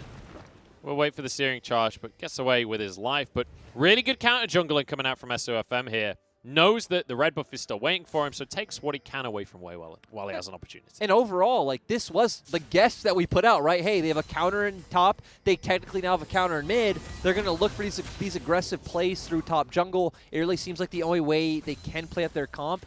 And the way I expect it to transition to mid-game is they're either going to just try to hard snowball off of that LeBlanc, or they're just betting on the fact that Kale outscales what E-Star have drafted, but a Kassadin with Ornn items is still something I feel extremely confident with. This is one of those situations where it's like, look, it doesn't necessarily matter how the early game goes if Kassadin gets enough items. Sword Art's in trouble here. Face checks into 3 people. Flashes away with his life, though. I'm kind of surprised he got away with that. Still, though, now E-Star should be able to look for... I guess they're not going to look for a dragon. It's still Angel, the one pushing in mid lane. Does have a bit of a... quite a bit of a CS lead, actually, but still... Yeah. As Kassadin, as long as you are getting EXP, I feel like that's what's the most important thing, getting to that level 6 mark. As long as you can get yourself your Rod of Ages relatively early and you get yourself your tier, like completing those items, that'll come with time, but just getting the fundamental items that need to be stacking, that's going to be the crucial thing here. Ultimately, Angel, I love the cold start from him. Yep. Acknowledging that he has the easiest laning phase he could ever want. He has a hard counter when it comes to this Halo Blades LeBlanc. And so he's like, hey, I'm going to farm up. I'm going to grab myself an extra 200 gold. And if any of you missed Champ Select in an earlier talk or just tuning in, This is something we have seen here in the LPL before. We saw Fofo on BLG do it. Hang on, Bin's in trouble here. Flashes the knockup. Waze still wants to make this happen. The slope from the smoke bomb will do a lot of work here, but Bin dodges the damage. And it's just going to be a flash. Yep, not going to force anymore. He is only level 4 against the level 6 Kale, so maybe not feeling confident to try to force out the ult, and it would waste a bit of time anyway, to where he could just go and get more golden XP from clearing out his jungle. In the meantime, SOFM gets an opportunity to get onto this dragon, and let's bear in mind, it's not Suning that we're quote-unquote meant to have priority in this bottom side of the map. When it comes to this bot lane matchup specifically, you typically give the pressure over towards Ashe. But because Wei's making a play towards the top side, gives SOFM the opportunity. Exactly, and so this is why we're saying in the early game, we do favor Suning. They do have 2 winning matchups as compared to just 1, so are going to have more priorities to play around. And this is really going to be the time they need to try and take advantage of E-Star, which SOFM's looking to do right now. Yeah, they're going to do exactly that. Sword Art doesn't have flash, but a Dredgeline could net themselves some kills here. Xiaoxi the target. Still not going to go through, though. Xiaoxi flashed to safety, and now it's SOFM that could be in trouble. Has to ult himself away from the play. Yeah, but now Bin is left topside, just like last game on the Jax, right? You're a Kale, you're left topside alone, you're going to be able to just farm up for free. It looks like he's going to prefer to hold the wave, which, with where it is, makes sense. Try to deny minions from Xiaobai. Yeah, and overall, good read on the state of his lane. You would expect it since obviously he's a pro player and a top challenger player, but... Yeah, you would hope that he's pretty good at top lane at this point since he's playing in the LPL. And was one of the most hyped Scrim players, over the past year. And let's bear in mind, there has been quite a bit of pressure on Bin this split, because last split, he was on this roster alongside BuBu, and they were kind of splitting the time about 50-50, maybe slightly further in favor of BuBu in spring. BuBu moved away to V5, and it's like the most beneficial trade ever, because Bin has stepped up massively since BuBu left Suning, but also BuBu stepped up massively since joining V5. Both top laners have leveled up. Both teams have benefited. So it's confirmed V5 are not only making their own team better, they are making the world a better place. So thank you, V5. They're like the FlyQuest of the LPL, if you will, making the world a better place. Wei's in trouble, but he's not in trouble. There you go. Over to you, Lyric. Yeah. They have Prio in the mid lane. Angel gets to come. That's what happens. But going back to kind of that discussion overall, right? It is unfortunate because Bin wasn't able to play for most of spring because he was quarantined. He was stuck in Wuhan from our understanding, so wasn't with the team. Did come over about halfway through the split. And then Suning had spent so much time playing with BuBu already, it was very hard for them to integrate him into the roster. So we did see BuBu a lot back in spring, but now both teams feeling good off the back of the trade, and Bin has been stepping up in a massive way, especially his Wukong towards the start of the split was really the standout pick. But let's forget about the picks here, because we've got a pick onto Suning. It's Angel caught by the Ashe Arrow. Nicely done by Wing, but they can't follow up on a kill. Oh no, not again. SOFM grabs himself. The Herald denies it from E-Star. SOFM will pay with his life this time, so doesn't get away with everything, and that's a first blood to Castin. That is not what you want if you're a fan of Suning. Answered though, as a pickup goes onto Wing. Now stun onto Sword Art as well. They're trying to find more for this one, and they're going to be invincible. There's no damage coming in, but hey, it looked cool. Did anyone get the Herald? Nope. Nope. No Herald picked up, and yeah, E-Star finding an advantage. Kassadin massively finding... Oh my... Okay. He needs to be careful here, he's not getting caught out, is he? But doesn't end up going down. So let's just talk about one thing quickly, as obviously, really nice little swing there for E-Star. They get themselves a couple of kills, but ultimately the Herald is denied. The gold's still in favor of Suning. And I want to talk about that 1,000 gold lead, because it's all about the CS advantages. But actually first, let's take another look at the play. Oh, no. Well, Wei just smites a bit too early.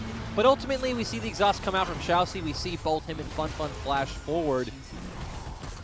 Overall, going to have enough damage to guarantee the kill. It's great they guaranteed on Kassadin. We don't see how Wink got caught out by Sword Art starting out. I don't know if Sword Art was already in the middle of this lane, but still good that Suning get a kill in return. But overall, obviously 2 kills onto this, one of them onto the Kassadin, largely beneficial for E-Star. So I want to go back to what I was about to say before the replay there, and that's that when you look at the scoreboard right now, it's looking real good for Suning. When we talk about the fact that both these teams kind of want to scale up a good amount, We've got a LeBlanc that is 40 CS ahead in the mid lane. We've got a Kale that is 20 to 30 CS up in the top lane as well. 80 carries are going to be even, but even in the jungle there's a 20 CS lead. Suning are really powering ahead when it comes to just farming up and getting these items. Gunblade just got finished, by the way, on Angel. I'm not sold, Munchables. I'm not sold on the Suning comp. I need to see it in action. So what is it that you want to see from them? Tell me how this composition works, because I'm still a little bit confused, That's the point. That's the point, Munchables. That I don't really see how this is supposed to work unless they're just going to snowball through the solo lane advantages that Angel and Bin build up and then transitions into more of like a 1-3-1 style composition. But it does feel like at some point, FunFun will obviously be able to match Angel in the side lane. And then E-Star just have so much engage, they're just going to be able to constantly force at neutral objectives anyway. We'll have to see if that's going to be how it all plays out. Angel gets another trade onto FunFun. It's getting already significantly less one-sided, though, in that mid lane. True, but so that's still where I'd expect to see Suning need to take over this game from, is just keep rotating Angel, find numbers advantage, find picks, and, build up a huge gold advantage to where, scaling and team fighting, all that stuff doesn't necessarily matter. Well, Lyric, I have some good news for you. And whether it's for Suning or for anyone, the second Drake is Cloud, which means we will get either a Mountain or an Infernal Soul. Infernal. Angel's in trouble here. The Infernal Soul did go on through, dodges away from the ultimate, flashes over the wall, and Angel's out of there. That was nicely done. That was really I feel well like I was played. watching Civ HD. Oh, God. That brings back some memories. The Ukes. Well, he didn't really juke, did he? He to be was honest. actually... He kind of just ran away. For a little bit, a co-owner in my old team. Really? Yeah. Which team? Machi. He had a small percentage. I remember he yeah. went, yeah. It was a few years I ago. forgot that happened. Hang on, we've got a fight on our hands here. FunFun jumps over the wall, gets the stun. This is exactly what we were talking about, this Kassadin-Taric combo. SOFM knocked up and finished off easily. The Xiaobai goes underneath the tower. And well, this is exactly how this E-Star composition works. Suning yet to prove how this one's meant to work out. Yeah, exactly. And again, E-Star's comp just has so many tools, right? You have so many ways of answering, like, in the game. Eventually, FunFun just going to be as strong as LeBlanc, but clearly stronger. You have a ton of engaged. You have some disengaged tools as well. The Taric is going to be such a nuisance in the late game for the side of Suning. And we did talk about at the start of the series how sometimes we get a really, really strong presence from SOFM. We get to see him dictating the pace of the game, and sometimes he starts to kind of suffer during the mid-game and not really know exactly what he's meant to be doing or where he's meant to be doing it. That feels like a situation there where he's the one caught out and probably didn't need to be there. No, we did not, but I guess still, luckily for SOFM and Suning overall, is that, sure, Angel has an advantage, that's expected, that's nice, but your Kale is still starting to get massive, has a 50 CS lead right now. Yeah. I mean, that is ultimately, I fear what it's going to come down to. I feel like that's going to be the win condition, right? Like, we have on one side an Ezreal and a Kale that can just get massive in the late game and kite everything out forever and then, like, annihilate people. We have an invincible Kale against an invincible Kassadin. Yeah. Kassadin gets the Taric ult, Kale gets her own ult. Like, I don't know how to analyze that. I'm just excited to watch it. I want to see the 5v5s. Take me 20 minutes into the future. You're making me doubt myself, Munchables. That Kale sounds pretty scary, but... Yeah. Kale always sounds scary, I know. especially a few minutes into the game. A few minutes? A lot of minutes into the game. It has been much more than a few minutes, so... but then you say invincible Kassadin. Yeah, that's also pretty scary, right? Just Taric, man. Yeah, Taric's exactly. ult means he is always going to be at least relevant because he can always be slotted into comps like this. Even without the ultimate, right? Just putting the W and then the E on Kassadin, so he has a shield, he's able to go stun someone up as well. So you now have this mobile Kassadin that can go on your team, stun anyone, and then just burst them out. Imagine having Kassadin's flash stun except every 2 seconds. SOFM onto FunFun here. Bin has rotated down as well, and it's Xiaoxi that will be rooted. Gets over the wall, though. FunFun escapes with his own life. E-Star maybe wanted to fight this one. Call of the Forge God. Bin has a stopwatch, keeps himself safe as Sword Art comes in, and they're turning this one around. Suning go huge as Bin jumps forward, and there's a kill for Huanfeng as well. Now, a Herald. Oh, hang on. Angel's not done? Yeah, he is. So overall, we at least learn at this point in the game, without the Taric ultimate, E-Star definitely don't win fights. But overall, that was a beautiful stopwatch coming out from Bin to avoid the stun. Yeah, really nicely played. from the side of Bin, and able to get himself a kill as well. We always talk about these kind of hyper carries. If they can get accelerated to those items, they get online even quicker. He's already level 11. Exactly. And one thing we knew coming in, the one thing that was clear about this composition, if they could get a snowball from their soul lanes, you know, that is always an avenue to win this game. And we're potentially looking at that right now. We are looking at the opposite side as well. Kassadin is also getting pretty fed. So let's see here. They go in with the E. Overall, does get a bit of AoE damage down first. Sordar coming in with the ultimate. Since Taric doesn't have ultimate, not really able to offer anything else. And overall, Wink is also just not here. So was a 5v4 regardless of not having that Taric ultimate available.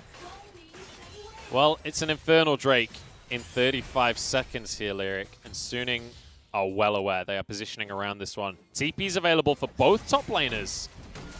And this would be Infernal Soul point if Suning can grab the Drake. But obviously, E-Star are not going to want to let that happen. I feel like E-Star need to posture long enough for Xiaobai to get his ultimate. It looks like it'll come up around a similar time, so it comes up about 10 seconds after. They definitely don't want anything to happen before that Call of the Forge God is available. Their team is definitely very ultimate reliant. Sordar gets himself a Dredge line out of there. Both supports on the top side of the map makes me think that maybe we don't see the Drake starter straight away. But Angel's cleared vision, so I think SOFM can just move in here. And a Herald in mid lane gives them the pressure to just start this one off. I think they're soon to get this for free. Yeah, Waste topside, so E-Star not going to commit to a fight until the very last second possible. I mean, that is what you were talking about in the last game, right? Like, when you are the team that is behind, or maybe it was the game before last. Yep, it was in the first series.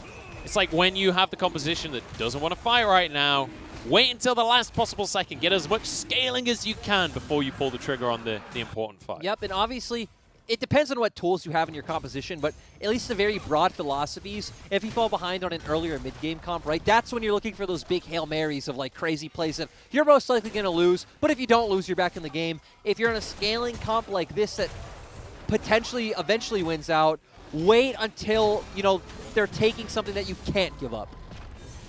That Infernal Soul would certainly be one of those objectives. Yes. 4.5 minutes for that one. Also, Baron will be up in 2 minutes, but let's bear in mind, neither of these team compositions, in fact, they're both terrible at taking Baron until later on in the game. Yes, they are, actually. Neither of them are good, and you know, I'm just so excited we got to see this variation of LeBlanc come out from Angel, because when we saw this out of Fofo, I went through tons of pro solo queue games in this specific matchup and saw pretty much no one running this. So really glad to see, you know, it coming out in special way here in the LPL. I'm not sure if there is, you know, some streamer or some prominent person playing it somewhere, but definitely exciting to see. Glad we got to see it here again. Maybe. Obviously working wonders in both games it was played. Maybe it's Civ HD. Maybe he's the one that pioneered the build. He was always a guy for weird builds. The brushy strategies. I am not ready for a Civ HD talk today, Mike. I'm trying to figure out the references. It's been a while. Arrow goes through. Sort out with a nice stopwatch, keep yourself safe. Nearly got a hook onto Fun. That could have been a big moment for Suning. Xiaobai has sort of been found by Bin. Gets a knock-up for himself, but Bin's going to be all right on this one for now, at least. There's another knock-up. Forces out the ultimate. Bin survives, at least. Collateral damage across the team, and everyone just throwing ultimates. Let's just hit the Arky, see what happens. And the Call of the Forge God is so important for E-Star. I feel like throwing that one out for a kill that's not guaranteed is pretty not worth it. And now Suning get to walk on forwards and grab themselves a mid-tower off the back of the not fight that we just saw. They've got a 3,000 gold lead for themselves, Lyric. And in the meantime, Xiaobai's moved down just to take a minion away from the bottom lane. Yeah, we saw E-Star waste a bunch of ultimates, and we've already pointed out, E-Star's comp is definitely way more ult-reliant than Suning's is, especially when Suning have a LeBlanc on their team, just have a ton of damage regardless. Same with the Volibear. Obviously, his ultimate is very crucial, but not something like an Enchanted Crystal Arrow or the Taric ultimate coming out. You need those to be able to hit to win out in these fights. So we are getting to a point in the game, though, where Suning's composition is going to come online to at least some extent. We're going to have Huanfeng. He's already on the 2 items, just waiting for that Mana Moon to become a Muramana.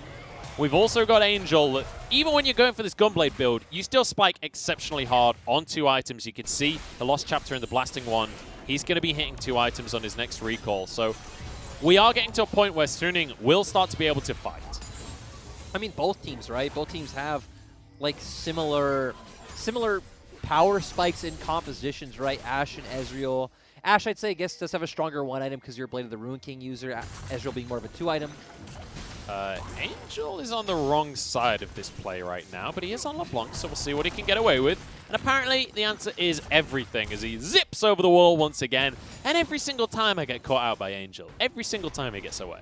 I mean, Munchables, I don't know if you've ever watched LeBlanc before, but that is how it works. I've actually played her once. It was crazy, dude. Was it? Yeah. What an anecdote. We have a play on Fun, but he's on Cassidin, so he also can just never be caught. We're going to 1v1 between the hyper carries that aren't hyper carries yet, and it means that nothing happens. Now pushing the minion wave, Lyric. You know, we talked about how E-Star are kind of like that third string of FPX, and now that we're seeing Fun on Cassidin, it feels like it's even more true. Yeah. They've kind of looked at the world champion and gone, hey, let's do that. And you can't really fault him. Now playing the bottom side, everyone TPs immediately. Xiaoxi invincible, keeps himself safe here. And as the whole team for E-Star arrives, everyone backs away. And ultimately, we set up that this Taric ultimate needs to be used so that Fun can go make aggressive plays. If it's used defensively in this manner, it feels like a lot falls apart. Hang on. They just used Taric ultimate, and Dragon is spawning in 30 seconds, Lyric. That is bad news for E-Star. Yeah, definitely going to need that ultimate if they want to find some kind of fight that's in their favor. Suning still have everything up. I guess they don't have the Nautilus ultimate, but that doesn't necessarily feel as crucial as Ezreal and Kale just putting out damage. Like, ultimately, if I'm going to trade Nautilus ultimate for Taric on the other team, you take that trade every single time. 5 seconds until Infernal Drake spawns. This would be Infernal Soul for E-Star Suning. giving it up. How am I witnessing this? This is Infernal Soul. This is not... We were like, all right, we have a great soul. Everybody's going to contest. We're going to see fights back and forth, blah, blah, blah. No. We just see E-Star completely give up Infernal Soul. That ain't it, Chief. That ain't it. Yeah. I'm just pretty speechless here at E-Star. I don't know if they feel like they're going to start winning eventually, but... Suning have a 4K, so, okay, I guess more of a 3K gold lead, but they have 2 Infernals, they have Infernal Soul, and this I mean, all of their champions are just going to hit like a truck at this point, right? If Cassidin goes in, I feel like Cassidin just gets deleted at this point. I agree with the Colonel on this one. You know, it was pretty even, and then Infernal Soul hit, and like, you think Ezreal's annoying with just the Iceborne Gauntlet. Try an Iceborne Gauntlet that explodes every time you hit a Q. Like, you think Kale does a lot of damage? Try it with Infernal Soul. Like, everything is just insane. And let's remember, not just Infernal Soul, right? They obviously have 2 Infernals as well. So damage amplification, as well as just, you know, those explosions coming out as well. And here's the thing. It's not the Infernal Soul on matter. It's the fact that E-Star did nothing. It's not like they even traded for anything on the map. They never contested one Drake. Never. I'm just sad that this went so easily. SOFM didn't quite get the blue buff for himself there. Oh, he did. I don't know how I didn't see that. Let's remember that this game, when it came to scaling, like, we weren't hard set in one way or the other, right? We were questioning it. We were pointing out both ways that each composition can work out. But when Suning have every dragon, have soul, it's like it feels pretty clear-cut. Maybe the Suning composition does win by default if E-Star never do anything for the entire game. You know? I feel like that's a pretty good It's almost like if you give up the entire map without ever contesting, you probably won't win the game. You know, I don't want to claim to be some kind of expert. No, I feel like I figured out E-Star's approach. Do you really lose any game if you don't actually play it? So are they really losing at League of Legends, or are they not playing League of Legends? Conceding isn't technically a loss. Flash from Bin here. Cosmic Radiance used real early in this fight. That is not good for E-Star. And Suning, they don't even have to commit to the fight now. E-Star like that edgy kid in like high school gym class where like you're playing a sport, you're trying to win, and they're just like over there like, no, I don't care. I don't care about this sport. They're going to do nothing, their team's going to lose, but they feel cooler and edgier for it. They feel like all the girls are looking at them, but that's not how winning championships in LPL works. Here's the thing. None of the girls are looking at them because there are no audiences in the arenas right now. This is not the place. Swordog got 4 knockups with his ult. Down comes the bear. I mean, there's nothing that E-Star could do here. I say that, 1 kill does go their way, but Wink just gets 2 shot by Bin here. 1 more auto when he goes down. Oh, Fun pops off though, but he's clopped by a bear. And that's going to be that. Now onto the Baron. Obviously, that fight showed us that this is not clear-cut at all, like who wins in terms of scaling, because holy Fun doing so much damage with his ultimate. Holy Fun. But at the end of the day, the Infernal Soul Kale Ezreal team does come out on top. Well, the Baron, if an Infernal Soul was not enough, now a Baron on top of it. Suning, it may not have been the cleanest team fight ever, but you know what? They still get an advantage. They still get more gold. They still get more objectives. And now they can start to take some towers. And this was interesting because you pointed out Swordart finding like a really good knockup flash, knockup onto 3 to 4 people. A ton of AoE coming out from the side of Suning. I'm trying to keep my eyes on Fun because it feels like he's the one who deals a lot of this damage. Wink as well, doing a lot with his autos, but Fun ultimately with those ultimates, just dealing so much AoE. He just annihilated both solo laners simultaneously in that fight, which well played by Fun ultimately, but wasn't quite enough to win out the fight here. And this is kind of what we were talking about, how like the win conditions are very singular for these two teams in the fights. Like Fun has to win the fight. Bin has to win the fight. That is how these compositions function. Swordart's got a face check here. He will be stunned, as is Bin. Knock up onto both of them. Bin just about gets his ult off, and now the fight turns around, but Fun's on the back line and Bin falls. Wei trying to get out with his life. Angel finally arriving. There goes 2 of them, but Suning are losing this one. Knock up across the team. In goes SOFM, but he doesn't have the damage to take down a Kassadin. And Fun gets more kills in his pocket now. Are we really going to see an Infernal Soul Kale team lose? I don't know. I'm not really sure at this point, Lyric, but you know what? I'm buckled in and I'm ready for the ride that this game is about to give us. I feel like we all are. I don't think this was ever about win conditions or analysis. Yeah. This was about seeing how whatever Suning put together with the Kale works out into E-Stars comp. And you know what? I don't think we're actually finding a clear answer. We're getting a really LPL day today, aren't we? Yes, we are. Our first series was incredibly LPL. Now we're going to see the exact same thing here. And I mean, great engage, honestly, from E-Star. This is really well set up. Yeah, and this was Suning face checking, right? So even Bin getting extremely low to start off. He was like 20% HP by the time Fun got into the fight. And now it's just, okay, we have this Kassadin that is fed, that has scaled up, doing so much damage. On the side of Suning, it really is all about Kale. I mean, Huanfeng as well has the potential to be a force in these fights, but obviously you're never just going to be able to get away from a Kassadin. And he's 4-1-4. Yeah. This is the thing, right? Fun is now massive. He's already finished his Seraphs. He's stacked his Rod of Ages that we were talking about. That's a lot of damage out of Angel. He's certainly no slouch either. We got 5 seconds until an Elder Dragon. This could be the moment where E-Star turn things around. I mean, the game is going to be decided right here and right now, Munch. Let's find out who gets it. Bin DPSing the hell out of this Drake. They might just get it before there's any contest coming on through. They're going to stop DPS here. In comes Xiaoxi with the ulti, keeping everyone safe. It's taken by E-Star. They might have just won the game. Now onto the rest of Suning as they annihilate their health bars.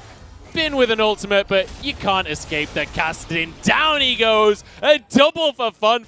And E-Star have somehow pulled this off. Munchables, that made no sense to me. We actually saw Suning get the dragon that low and then just back off when all of E-Star rock up and throw down Taric ultimate. Like, hey, sure, you guys can have that dragon. We'll posture for a better fight afterwards. That makes no sense. You don't get a better fight when they've got Elder Dragon. Infernal Soul went the weight of Suning with basically no contest. See you later, Xiaoxi, by the way. But actually, is that enough? Maybe they can stop them ending. I'm actually All right, nicely done, Angel. Once again, Angel is the standout for Suning. Ah, Munchables, I don't understand what is happening this game. Does anyone? So, they use Tark until they walk forward. Everyone from Suning backs off. Everyone. They don't keep anyone close to try to get a smite. SOFM does his best, but still, now all of the members of E-Star just run forward. We had a really great Taric ultimate, and I don't know if you saw that, but Angel, as soon as the dragon's gone down, is like, all right, guys, I'll see you later. Goes down to bot lane and just starts recalling. He's like, I'm not even going to try. Like, this fight is over. I mean, we talked about earlier in the day, the power of friendship is what wins games. So that could be the reason Suning are losing. Are you saying they're not good enough friends? Potentially. I don't know. They look like they were pretty good friends when we were looking at them on the cameras earlier. They were all laughing together, memeing around during Champ Select. Maybe they're regretting the memeing around a little bit now. I just want to say, I like how we discussed about E-Star waiting till the moment they needed to fight. We were criticizing them all game long about giving up all these dragons, and they come out with the big brain of like, hey, we never needed the dragons. It's not about Caston or Kale. It's just, hey, their comp is way more coherent and makes way more sense. But still, man, this is back and forth. Oh, Fonfon gets caught, but he has QSS. Knock up out of Shabai as well. That's a couple of ults used by E-Star, but I mean, they still have Elder Drake, so there's no way that Suning actually fights them. I mean, Caston is also full build if he's just going to upgrade his Dark Seal to Medjai's. Well, that would mean he's not still full build, because he hasn't upgraded that to a Medjai's. Okay, he's right at the precipice of full That's build. like saying someone's full build because they have 6 Ruby Crystals and they're only going to build health items. That is not the same at all. It's basically that the is same nowhere thing. close to the same thing. You know, we deserve to call him full build because he has an Ornn upgrade Look as well. at that gold swing. That is insane.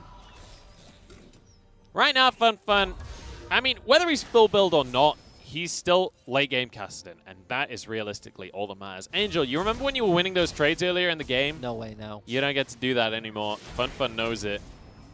He realizes, though, well, actually, to be honest, I think he could have won even 1v3 there. He's got to that kind of Caston. He definitely wouldn't have won, but I don't think he would have died. So I guess it depends on how you're going to justify a win in a 1v3. I would have said that he probably could have just won by all definitions. If he dodges the CC. Wow. I like how Angel thought he wanted to go in, and then Fonfon obviously just going to ult forward. Realized, no, he doesn't. I think that's the right decision. I don't think going in onto Fonfon is the play. But let's just, like, clarify one thing here.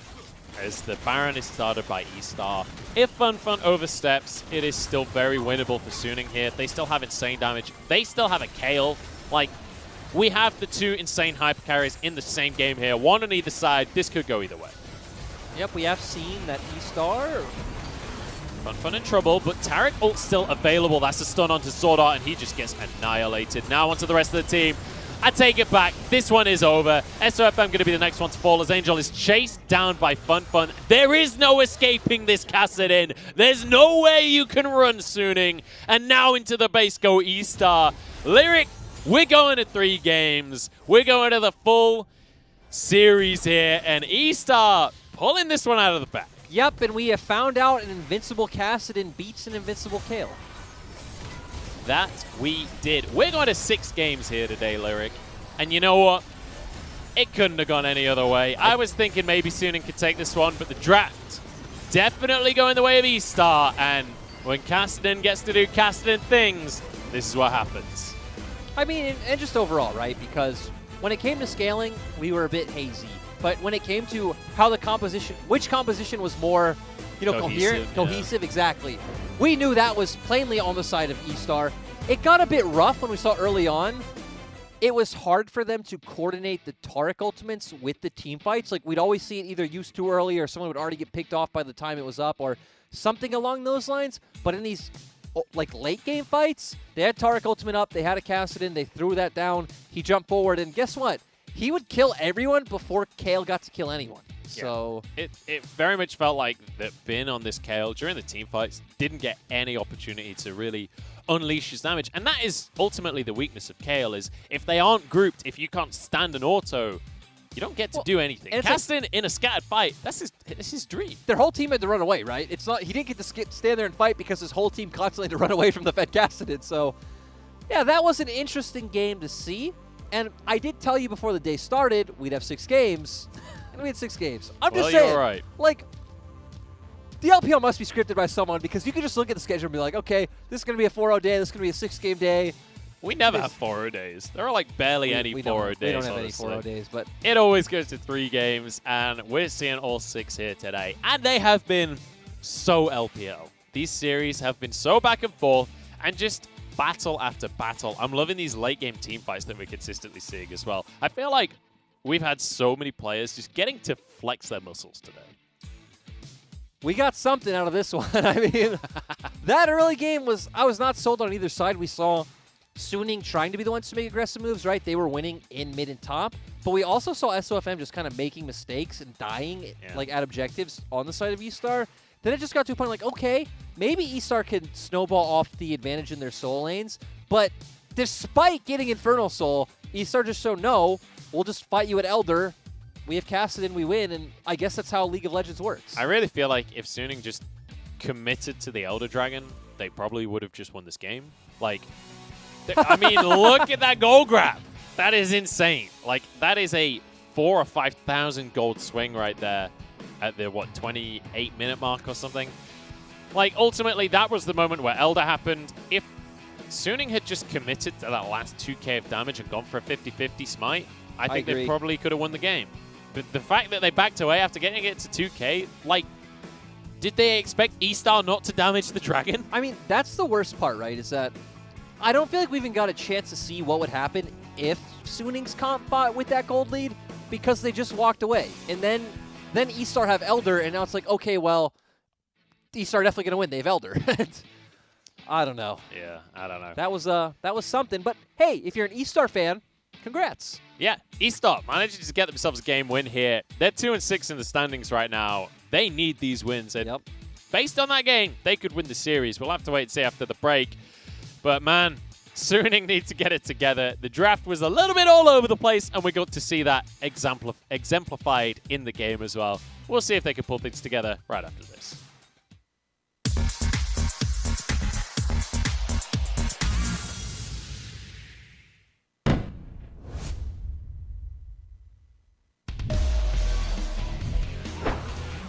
但后续有这边宝石的奶不断的在奶，正面的话是给到了航是没有等到宇宙光辉就已经阵亡，可是另一边还有一道宇宙光辉，2道下来，旁边的3个关键的队友沐浴到了这波无敌的光芒，在旁边的话 Zeka 好像是一个 E 技能直接反手一进了场地，开启了一个峡阵，就在等 Wink 什么时候出来，这一个反手的2段表里杀缭乱，配合乐言击杀掉了 Wink 跟小 C。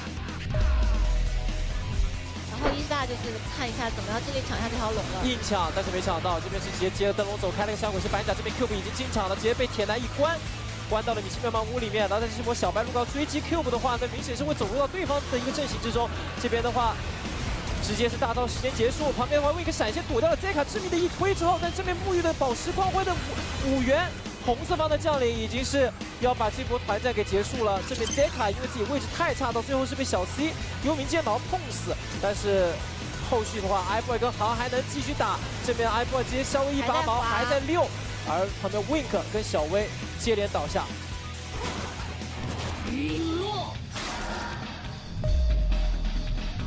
就这个不稳定，就是高跟低还是得看纷纷的技能。正面的话还是想逮 Zeka 这边有一个峡阵，旁边扫描扫了一堆的红影出来 ，Zeka 也很耐心，直接2段的表里杀缭乱出手，但是被一个水晶剑命中了之后，后续的话航的奶量好足啊，而且这边还有一个秒表的存在，哇，这一波使尽了浑身解数，没能击杀掉这个我留忍者。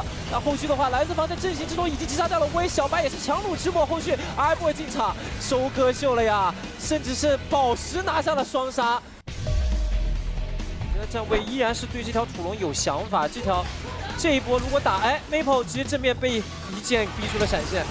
旁边卡萨直接闪现上龙坑，给到了一个柱子，驻住了 Maple 后面所有的一个撤退路线。但是正面的话，预言家这个大头给完了之后，后续好像跟不太上。这个 闪现下龙坑，万箭齐发，直接一波无解的输出，带走了上面的熊熊。而且后续 Night 还给了一个英雄登场，掩护 Jackie Love。阿水这个输出的角度找得到 LNG 众人，实在没有意想得到。后续转画面一转回来，是由 这边E-Star先行拿下了这个火龙，后续的话这边乐言进场，乐言是第一时间被盯了一下，乐言直接倒地，但是后续的话 Cube 这一掌直接如来神掌把4人拍上墙，哦呦这一波直接把E-Star 的众人 Wink 小 C 全拍碎在了墙上。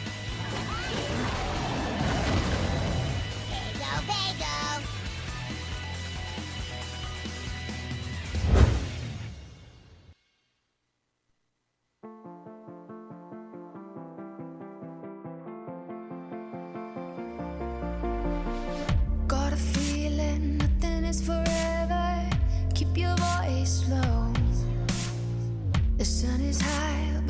wish I could bathe in the moonlight.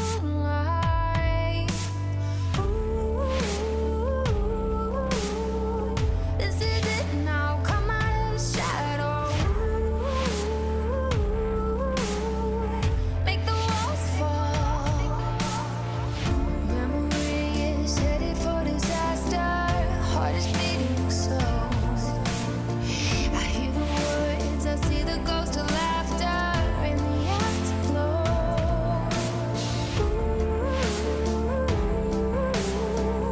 This is it now, come out of the shadow.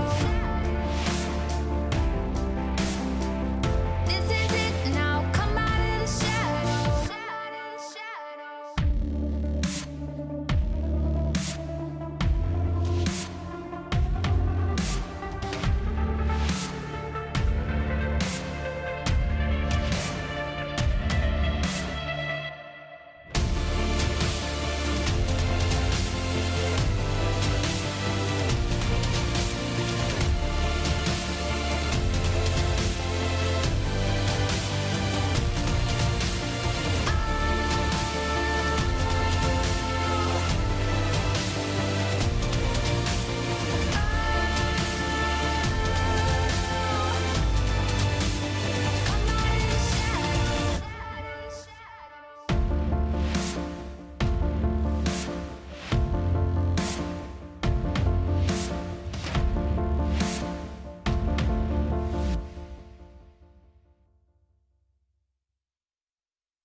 I'm hanging on your every word. The love inside, I feel it burn. I've never felt this way before. I've had a taste, now I want more. So here we are, just you and me. I'm overwhelmed when you touch me. You talk so sweet, I hear the sound. 'Cause when you do, my feet won't touch the ground.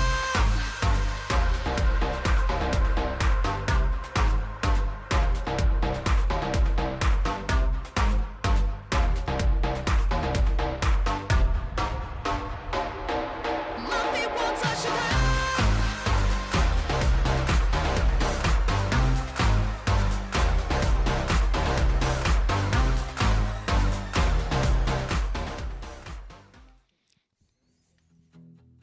We are back once more for the 6th time today as we jump into the final game of our day. It's Suning against E-Star. We had a full 3 games in our first series, and it has been all LPL all day. I'm Munchables. This is Lyric. We're going to game 3, Lyric, as it had to be.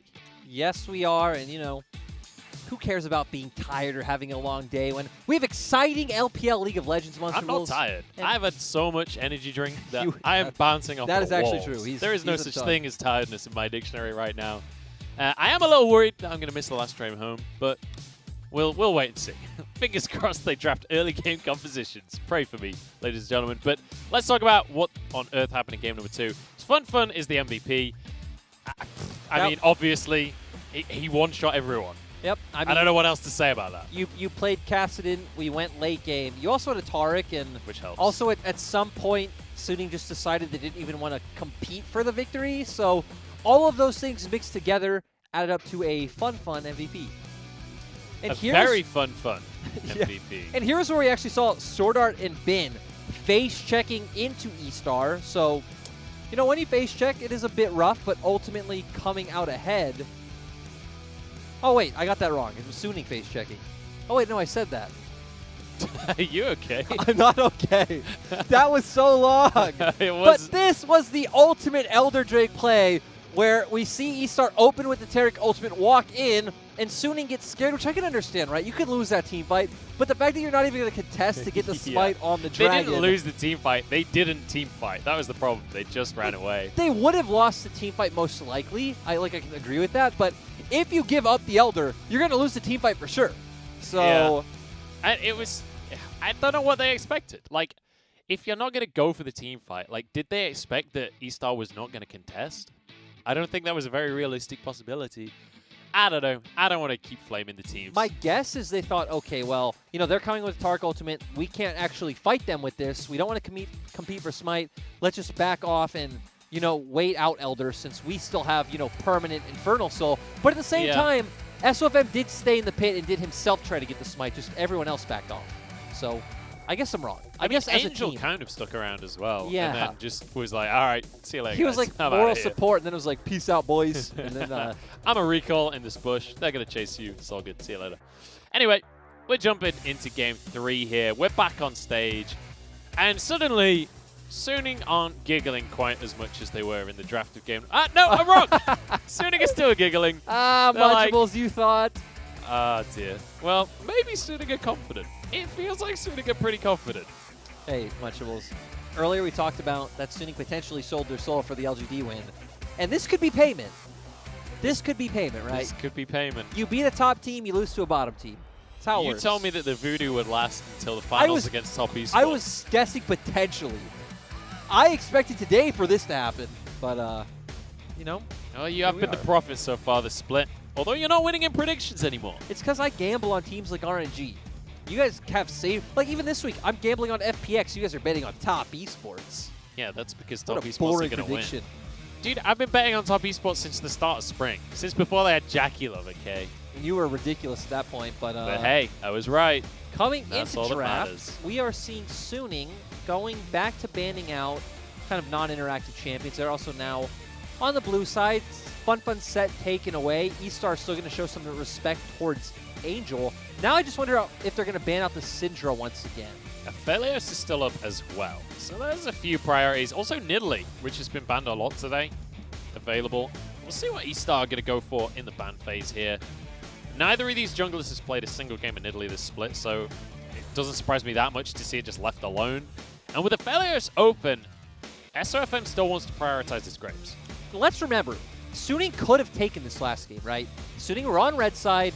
E-Star didn't first pick it. E-Star first picked Ashe, and they instead opted into Ezreal Volibear. So maybe just saying, hey, red side, who cares? We'll be back to blue if we lose a game 2, and they feel comfortable getting a good draft once again. And I'm glad to see from E-Star, unlike game 1, that we're actually going to get an Aphelios. Yeah, I feel like this is almost a bait from Suning saying, hey, we know how much you want that Ashe. Why not lock it in now? Because let's bear in mind, Huanfeng has 9 games on the Aphelios. He would have loved to have that in his pocket, but instead it goes over the way of E-Star. But that's not necessarily true, because it was open game 1, and instead he still opted for the Ezreal.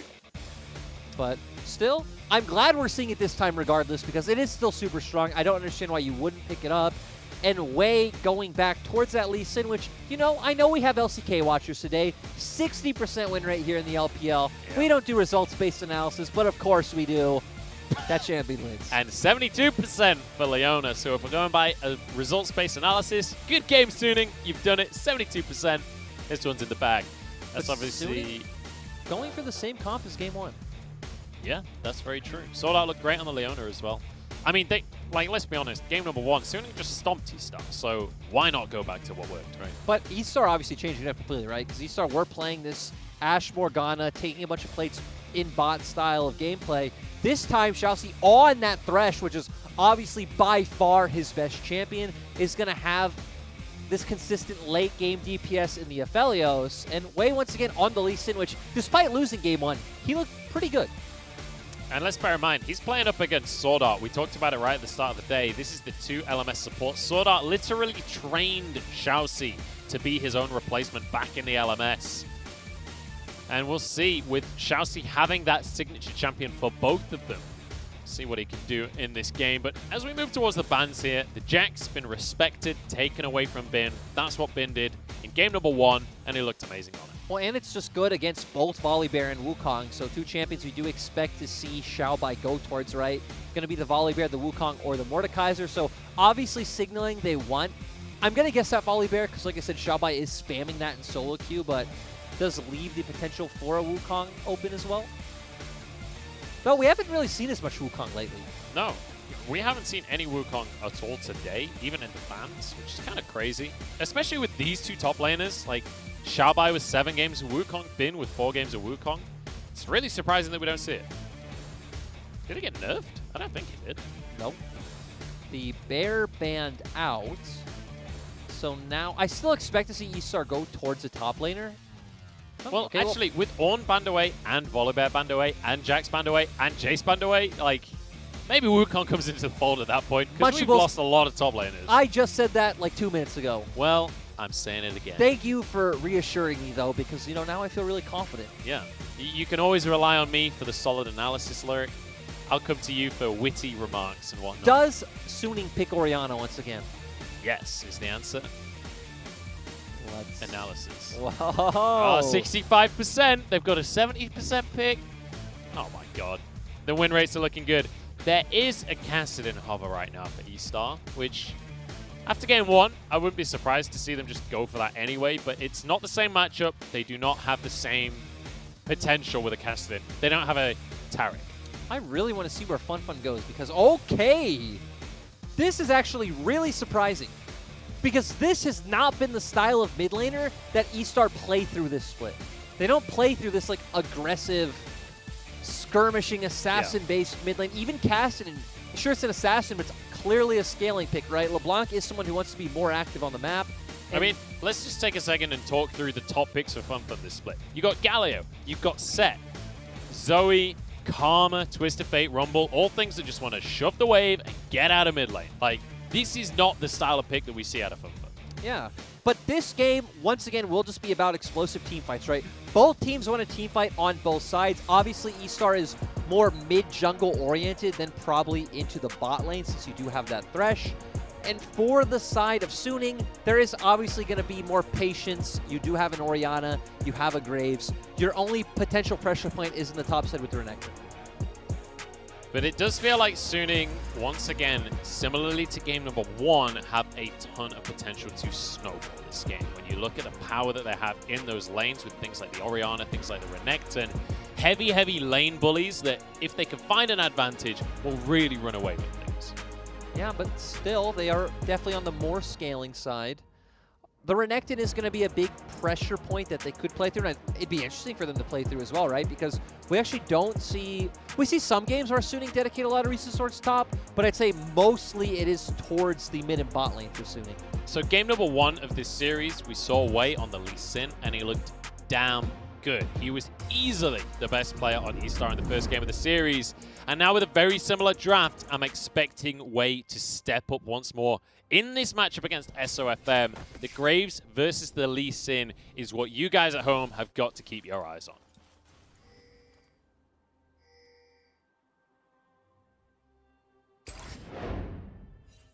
Over to you, Lyric.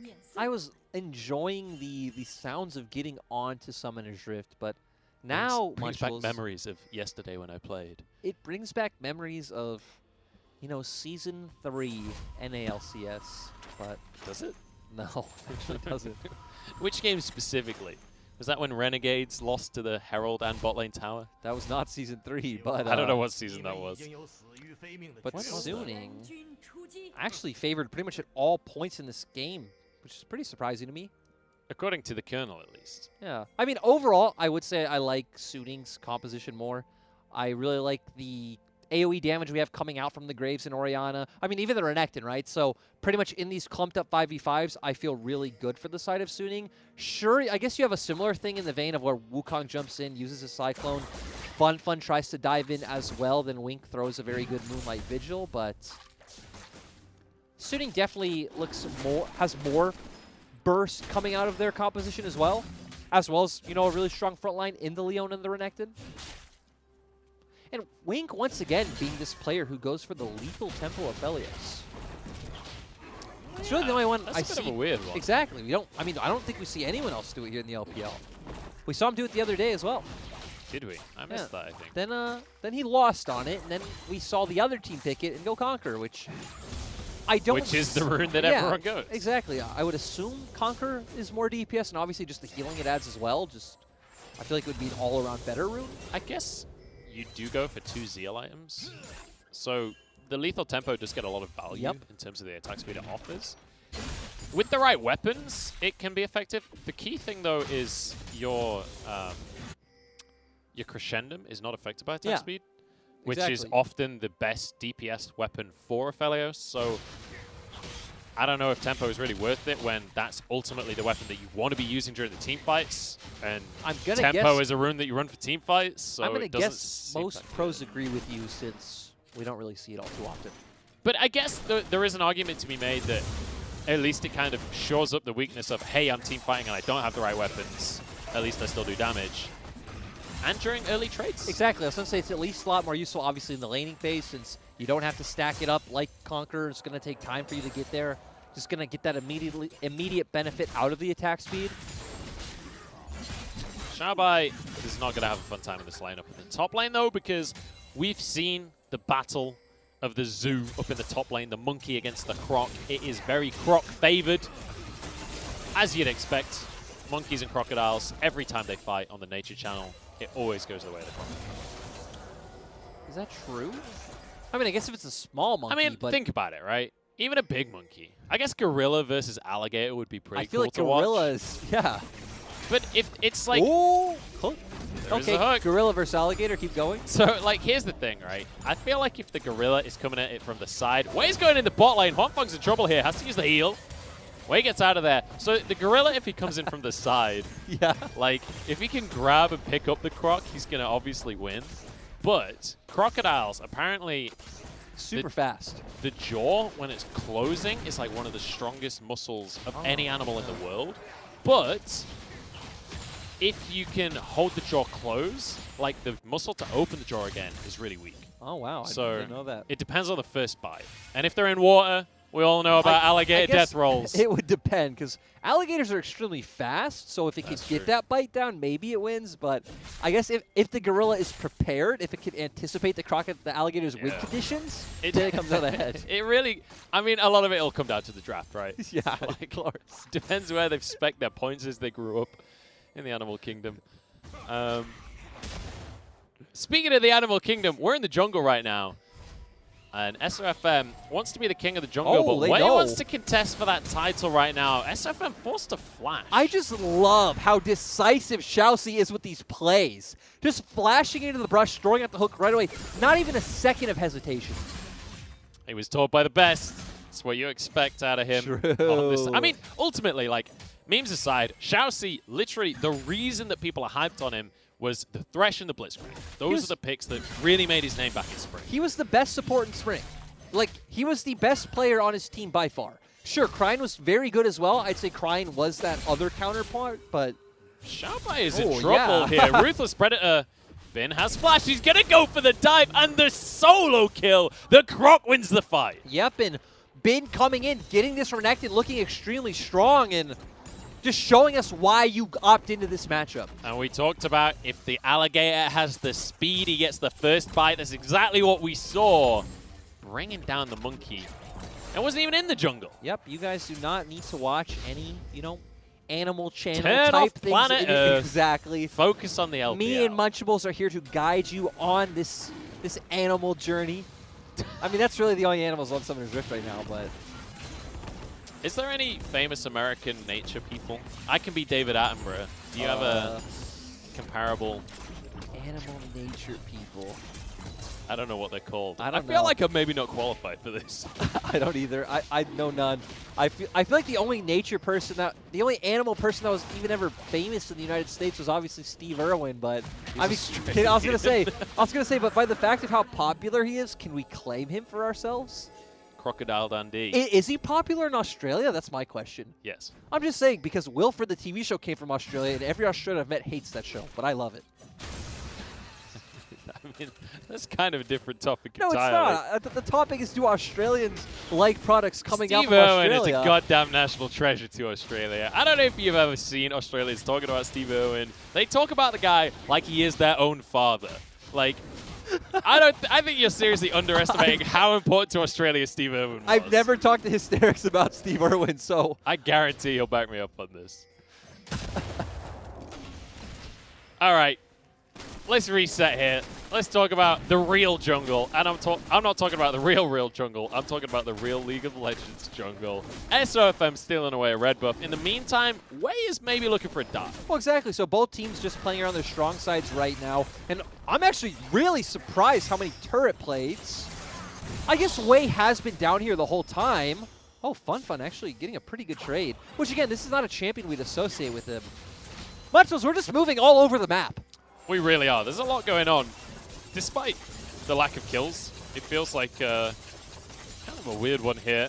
As this tower is exceptionally low, and this is the issue with Drafton and Ezreal. Kick onto both of them. Beautifully done. Sword Art, though, is very tanky, and it means Xiaoxi has to back away. Fun now coming in, but the teleport is here. Huanfeng survives, and somehow Xiaoxi went down. Sword Art with a solo kill, I guess. I don't know. I'm just surprised what just happened. I'm just surprised Fun all in on Sword Art rather than Huanfeng. But yeah, Sword Art, nice solo kill. It felt like a closest target kind of deal, but maybe that wasn't the best play because it's Leona. Beyond level 3, she was real tanky. I mean, again, he could have mimicked his distortion and probably at least forced out the flash from Huanfeng. Oh, Fun moves in. I guess he was just trying to spot whether it was happening. They kind of knew it was happening, though. And that is going to be SOFM. Not only does he get the Herald, but he even gets the Eye of the Herald. I mean, what a bonus. I know. We don't actually see this too often here in the LPL, but ultimately a massive win for Suning in the fact that they literally just went out on their strong side and weak side, right? They got kills in the bot lane. They haven't lost turret yet, but it's going to be a matter of time now. They're going to pick that up in a few minutes. And they get the Herald. So Suning coming out way ahead. And Bin, in the meantime, just gets a ton of tower plates to the top side. He's going to be able to just queue this wave if he wants to finish it all off. Xiaobai falling really far behind in that matchup. 30 CS down. Same can be said in the bottom lane, though. And let's just talk about the fact that almost every tower plate is gone already in the bottom lane with no heralds or anything. That is just Wink and Xiaoxi hardcore winning lane. But also with Wei constantly hovering. But yeah, it is definitely coming down to that lane matchup. And this is why in Game 1, we said we didn't like the spot lane duo. We weren't a fan of it. Like, we don't really see teams picking Ezreal here anymore. Even with the matchup, like, I don't think you're meant to have lost almost all 5 plates in 10 minutes. Just on the 2v2 alone. Nope. This does not... Like, I've seen this matchup before. It was not this one side. I remember one of my supports on a former team told me that, you know, if you lose a turret, like around 10 minutes into just a straight-up lane, that is just human error. I can respect that. Yeah, it was a really respectable guy. Unless it's Faker that loses the turret, then it's inhuman error. Because the guy's inhuman. But speaking it's of not relevant, humans, but there you go. Not potential errors, I want to see Suning drop this Herald mid, but not sure if we'll actually get it. It's Wei covering. Kind of hard to find the opportunity, especially with Wei focusing around this part of the map right now. The rest of E-Star making moves because Dragon's up in a minute and they want control of the area. Actually, maybe even dropping it for Huanfeng might be fine just for the fact of how far behind he is and getting him back into the game because, I mean, right now, sure, we have a Fed Renekton versus a Fed Aphelios, but I'll take the Fed Aphelios every single time. Every single time. Yeah, without a doubt. Except unless it's Morgan on the Renekton, then I'll take the Renekton. Because Morgan's the best player in the world. True, he is definitely the best wrestler in the world, but... Well, will be, anyway. Will be, yeah. We'll get to that in a couple of years.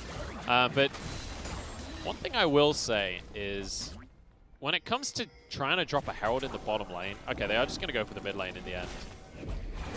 To drop it in the bottom lane, you probably would have needed some bot pressure. Yeah, I was going to say, like, how do you actually ever push the wave enough to make that happen?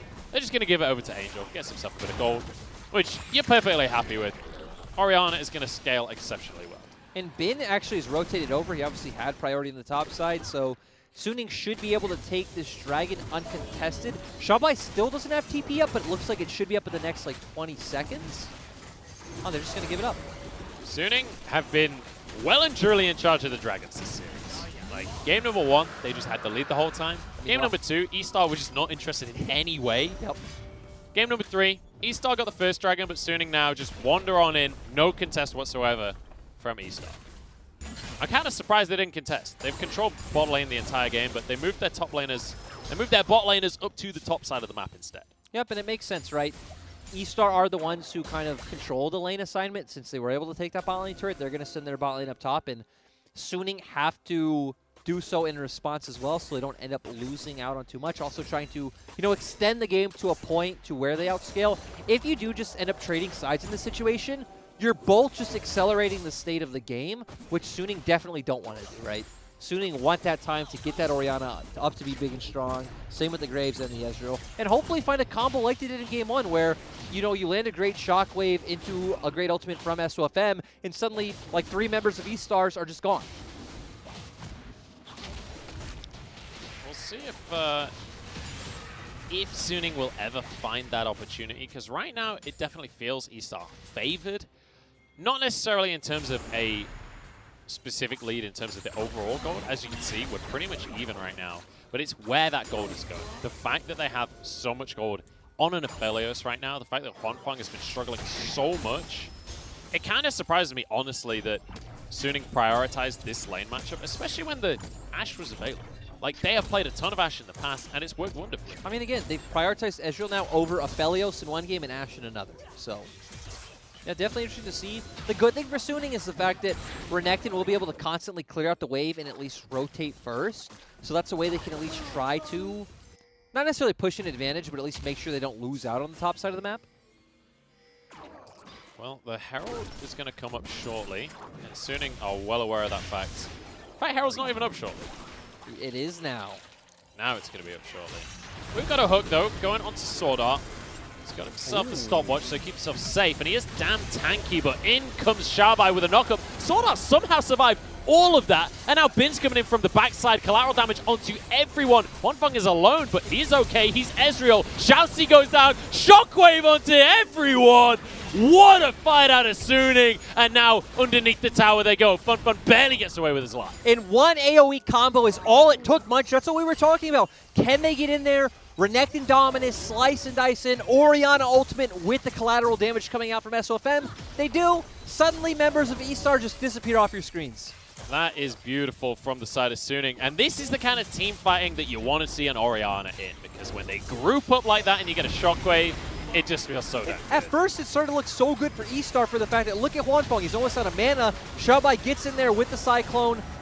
Does almost get the kill, but doesn't. Has to back off at the last second. And now Bin having a really good position, as well as SOFM. They both flash in there. Wei actually gets the kick on Bin out, but it doesn't matter because Angel hits a massive shockwave. So beautifully done here by Suning. Angel, not only with that massive shockwave, actually had heal because of his spellbook, so he saved Sword Art's life in the fight as well.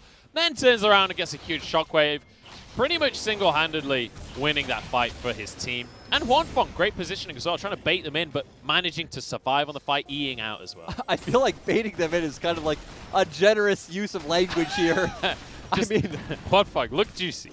Try and get I feel like Huanfeng had no other option. It's like, do you sit under turret, or do you like try and posture in a way that you can throw out some Qs? Well, but you know what? We'll give him that. He did the latter. We'll say he baited it. I'm willing to, you know, give some praise and be a little bit positive at least. That's what we want, Lyric. A little bit of positivity in the LPL. Especially when we've got teams like this that just want to fight. And I feel positive, like Game 1, that Suning have the superior scaling in a sense, right? I'd say overall they do, but once again, E-Star have an Aphelios, which we've mentioned many times is always a win condition in its own right, but Suning having superior scaling overall, they're already picking up a massive gold lead. They're obviously going to expand that here as well. And we also are working our way towards an Ocean Soul, which is a dragon both teams obviously want to fight for. Literally, it doesn't matter what your composition is. You want to fight for Ocean Soul. There is no composition that doesn't want Ocean Soul. That's the beauty of it. It means that we have to see E-Star actually contest for dragons this game. You can't just let these ones go. Or maybe they can. That's what I would have said about Infernal Soul. That's what they'll show you. I thought there was going to be more of a reply than that. There's no reply. Today's been an interesting day, Munchables. An interesting day, and it's still interesting because I'm trying to decide, you know, how much of a payment did they need to give to that god for the 2-0 over LGD? Are they just losing the game, or are they losing the series? It doesn't look like the series. I definitely hard favor Suning in this position. I don't know if I'd lean on that narrative right now, because Suning are in a really good spot. That's not a narrative. Those are my true feelings. Narratives are true. Are they? Yes, that's the point. We're telling the stories of the team. Stories are true? I have never said a narrative that I don't believe in. Like, I don't say stuff that I genuinely believe is dishonest about the team. Really? Do you? All the time? I hope not. Rogue Warriors? Bloodthirsty? Knee slap. Have you seen the first series of today? You should go back and watch the VODs.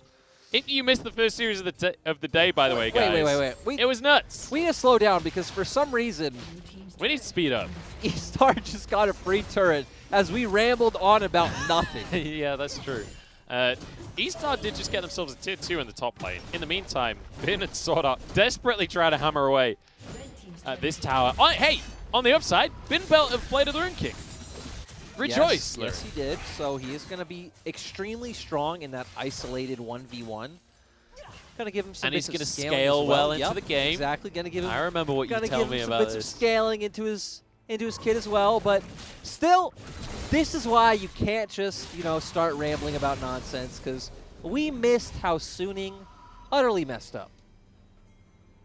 I mean, we didn't miss how. We obviously just saw them do nothing, but they didn't do nothing.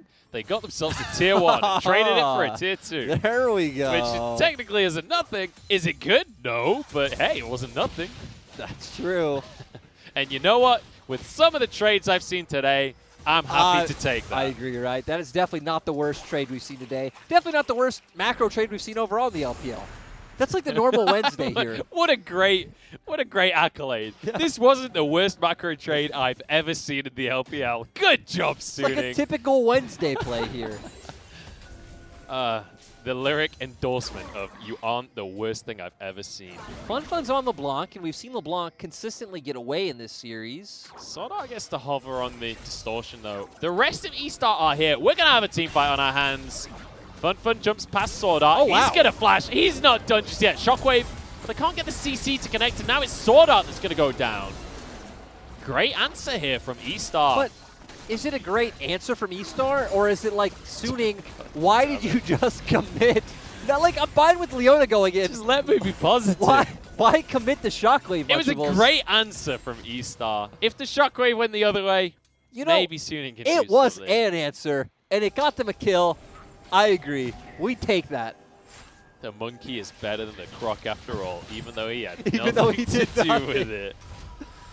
Oh, all right, well, you know what, Lyric?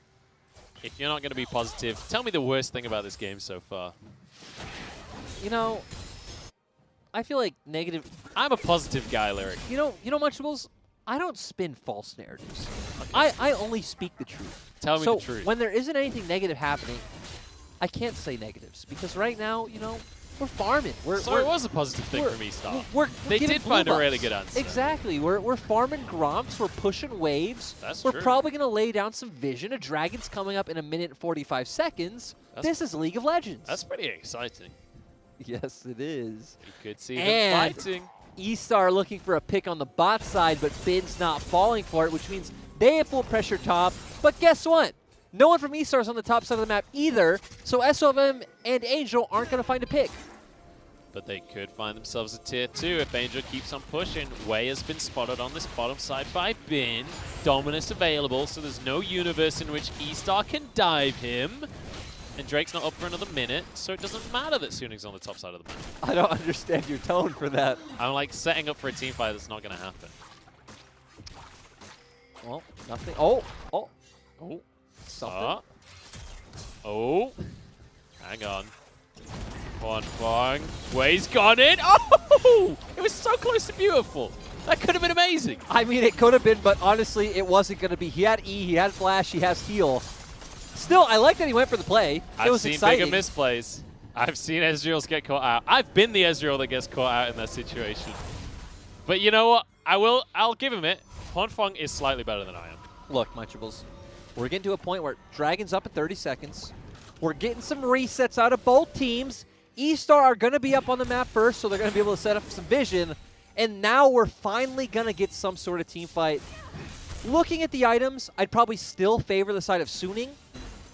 Bin, SOFM, and Angel are all massive, and sort of just needs to be, some level of CC and then going with the Stone Plate to buy time.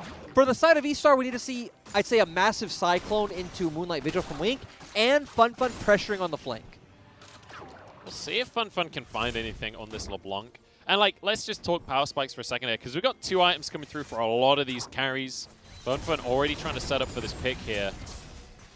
And we're going to have a fight. Forget the items. Angel is massive. That's what I want to say about that one. So is the Ezreal.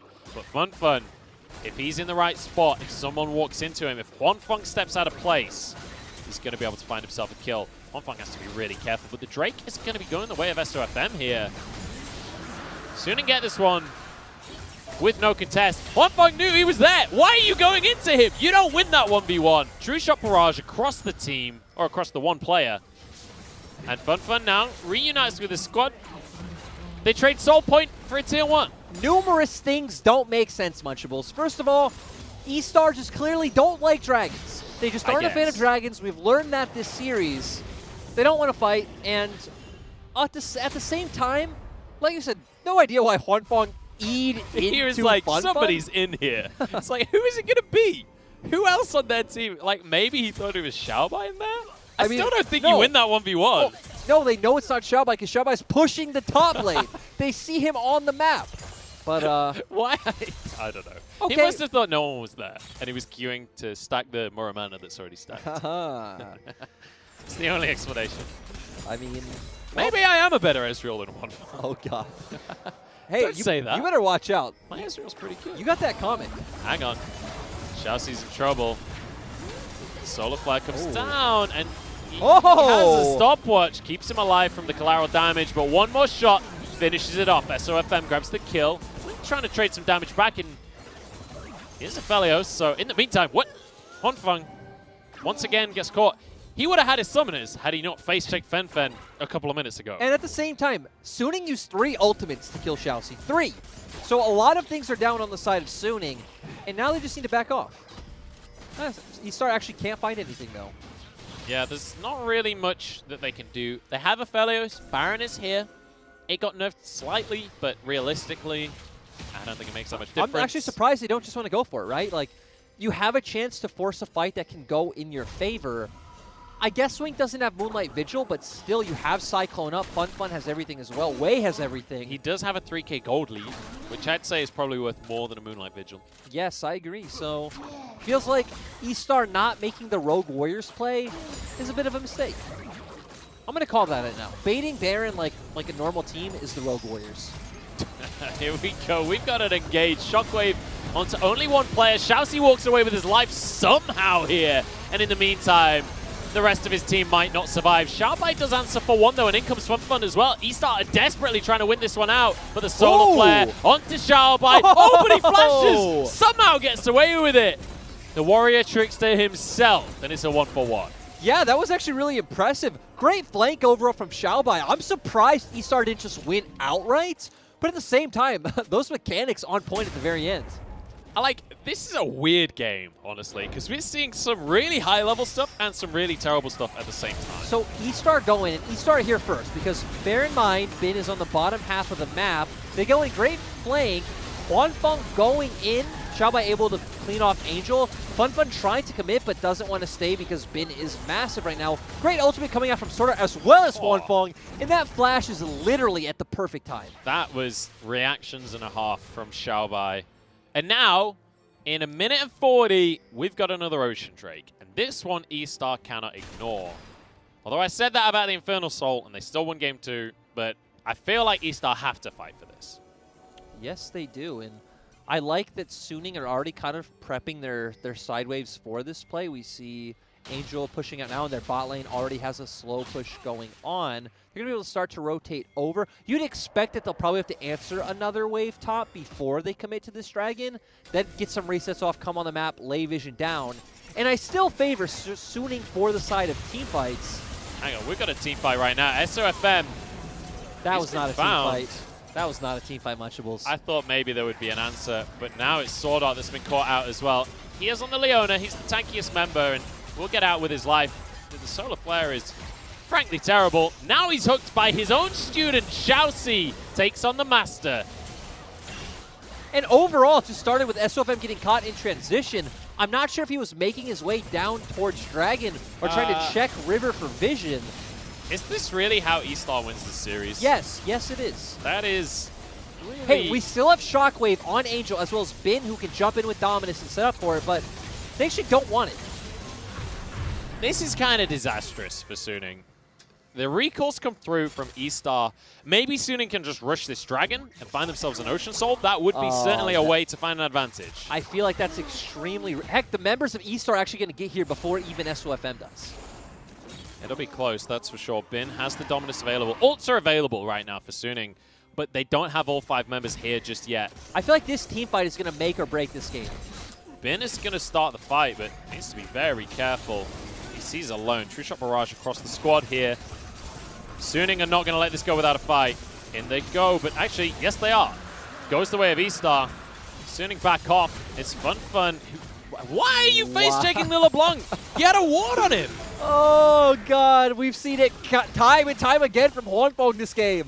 Hwanfeng is one of my favorite players in the LPL, but dude, what are you doing this He's the most exciting up-and-coming AD carry in the LPL. Like, by far, easily to me. Even with players like Hope playing so well. Hwanfeng plays with that bit of swagger that it's not exactly like Jackula, but it's like in that same vein, a few more years of experience, it could be there. But this game is unconvincing. To be fair, he hasn't died in these scenarios. True. He did get caught out one time in a fight, but like, he has successfully face-checked him. I say with a question mark. That is a lot more than we can say a lot about Jackie Love's like aggressive tendencies. Not that I'm comparing Hwanfeng like that he's as good as Jackie Love right now, but Jackie Love is clearly the best we got. You heard it here first, folks. Hwanfeng better than Jackie Love. That's not what you heard at all. Fake narrative Lunchables. But overall, the fact that this game turned on its head out of nowhere, out of SOFM getting caught out. Heck, we still haven't gotten a replay to see how he got caught out. It was just kind of out of nowhere. This series is just crazy to me. The fact that we saw Suning in Game 1 just completely dominate. Game number 2, super back and forth, all about the casting, all about the Kayle. Now Game 3, it felt like it was going Suning's way, and it's just been a comedy of errors. Exactly. It was going Suning's way for a really long time. Heck, they still have more kills. But overall, they made the mistakes when you couldn't make a mistake, right? Right in front of Baron when there were longish death timers leading to neutral objectives. And the siege will continue for a little old while here. 30 seconds still on that Baron, and that is long enough to get some towers if they're willing to commit to things. But I think maybe Suning will be able to defend this one. It doesn't feel like E-Star commit super hard. Suning need to commit to one side. Give up one and just all in somewhere and try to win a straight up 5v5. Looks like they just want to, if they can, try and defend one of both of these inhibitors and allow maybe a tower or two go down. The decent thing is, okay, if that inhibitor does end up going down, at least they'll get consistent minion waves in their base to give to Hwanfeng and Angel and keep getting items under their belt. The problem with that, though, is Ezreal is kind of at his strongest point in the game, right? True. Aphelios is going to continue to get stronger and stronger. He's already on 5 items if you include the boots. Like, Wink is so far and away ahead of Hwanfeng, it's kind of hard to put into words. Like, super minions aren't going to change that. And the fact that we're even in this position is just so strange. It's so strange from where we were in the game like 15 minutes ago. And let's remember that Suning's had more errors than just that one. There was the one when we were talking about random nonsense and they randomly gave up a tier 2 turret topside for the tier 1 on bot. So Suning's shot calling not exactly being on point this game. It's kind of, I don't know. I don't really know what to think about Suning off the back of this series, because I was coming into this series like, hey, Suning, they're 5-3, their wins look good, they've beaten WE, they've beaten LGD, like, this is a team that could be fighting for a top 6, maybe even top 4 on a really good day. Holy cow, but then we come into this series, game number 1 is like, all right, looks amazing, fantastic.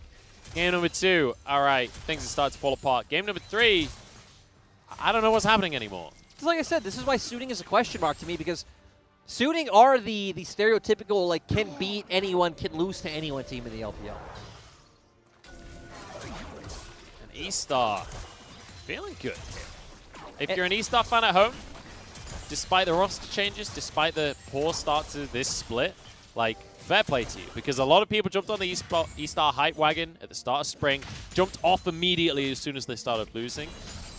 Let's also point out, you could be rewarded here. This is probably FunFun's best series. Not like he's done anything, you know, extraordinary. Like he hasn't been like a night game, but it's definitely been like 2 solid games in game 2 and 3. We've got a fight on our hands here. FunFun jumps forward.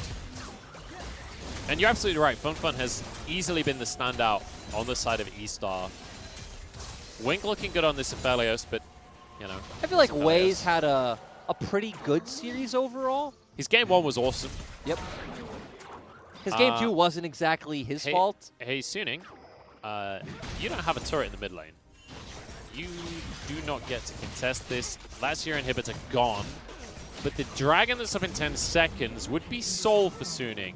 And E-Star actually just going to give it over. And E-Star just like, hey, you can have the Ocean Soul. We'll just have your entire base. I don't know if this is even worth it, even for an Ocean Soul.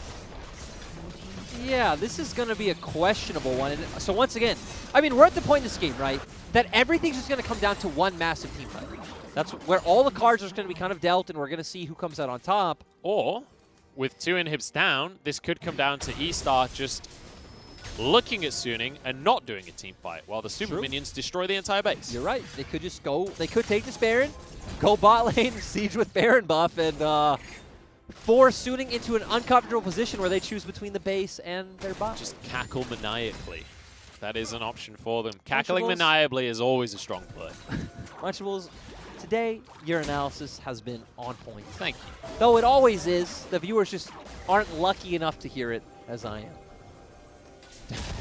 All right. You save all of your S+ analysis for offcast. You're like, this champion does A, B, and C, and this team does this, and I'm just like, Munchables, I'm glad you don't show me up on cast. Thank you so much. That's okay, Lyric.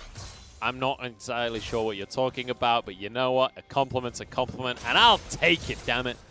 E-Star move back to the Baron once again, but they're not going to start it because that would be too clever. I think they just should too. Like, do exactly what you pointed out. Use these super minions, wait for them to push in, be patient, take the Baron, and, you know, worst case scenario, you even give time for Xiaobai to come and set up a flank. Actually, he has TP advantage. So if he sits bot, soon you're forced into an uncomfortable position of, hey, do we give up bot turret or do we give up Baron? That is what they're going to do now. True Shot Barrage used just to scout things out, and Xiaobai, as you rightly say, going to be sitting in that bottom lane. Now the pressure is going to start to build up, and E-Star, as much as I'm ribbing them for not starting the Baron, they don't need to. They can just sit here all day long and force Suning into a bad spot. Sword Art gets now out like crazy. I think now is where you go and start the Baron, though. You push in this next wave. Again, just keep Xiaobai bot. It's fine. He has TP advantage. Get on the Baron right now. You're absolutely right. And E-Star are on exactly the same page. Suning in a macro nightmare. The Ocean Soul perhaps wasn't worth it. But ultimately, if you're Suning, maybe this is not the fight to take right now, because Xiaobai is going to take your entire base while you're here. Ooh, yeah, Xiaobai going to get in. Again, it goes back to the fact that Bin had already blown his TP earlier. This is exactly what we said before. The Ocean Soul isn't worth it if you never get to fight again. E-Star, just never fight them again. Just play this perfect macro game that they are, and everything's great. Bin does force out the Cyclone, but it doesn't matter because Bin has no way of coming to this fight. And Xiaobai just goes straight back in on the bottom side. He's going to get an inhibitor. E-Star could just back away from the Baron once again. Doesn't quite get the inhib. Bin is there to stop things. And the fact that we're seeing E-Star out macro Suning is not something I expected coming in the day. Even look at Suning's base. Straight bonkers, Lyric. It's straight bonkers. You know, is that where you're going with that one? Is, again, those super minions taking the Nexus as, like you said, E-Star just get to stand there and watch. They don't need to do anything. I will say they have been standing there and watching for a long time now, though. Yes, and the inhibs are going to be coming back up. They're kind of running out of time to make this play. And it's not actually worked just yet. They didn't get the inhib on the bottom side. Xiaobai does have TP, though, so is waiting for that flank. Bin isn't here just yet. Neither is Angel. Sword Art going to survive, though. Just uses a stone plate. And honestly, Suning are happy with this. Like, the inhibs are coming back up. The pressure has been survived.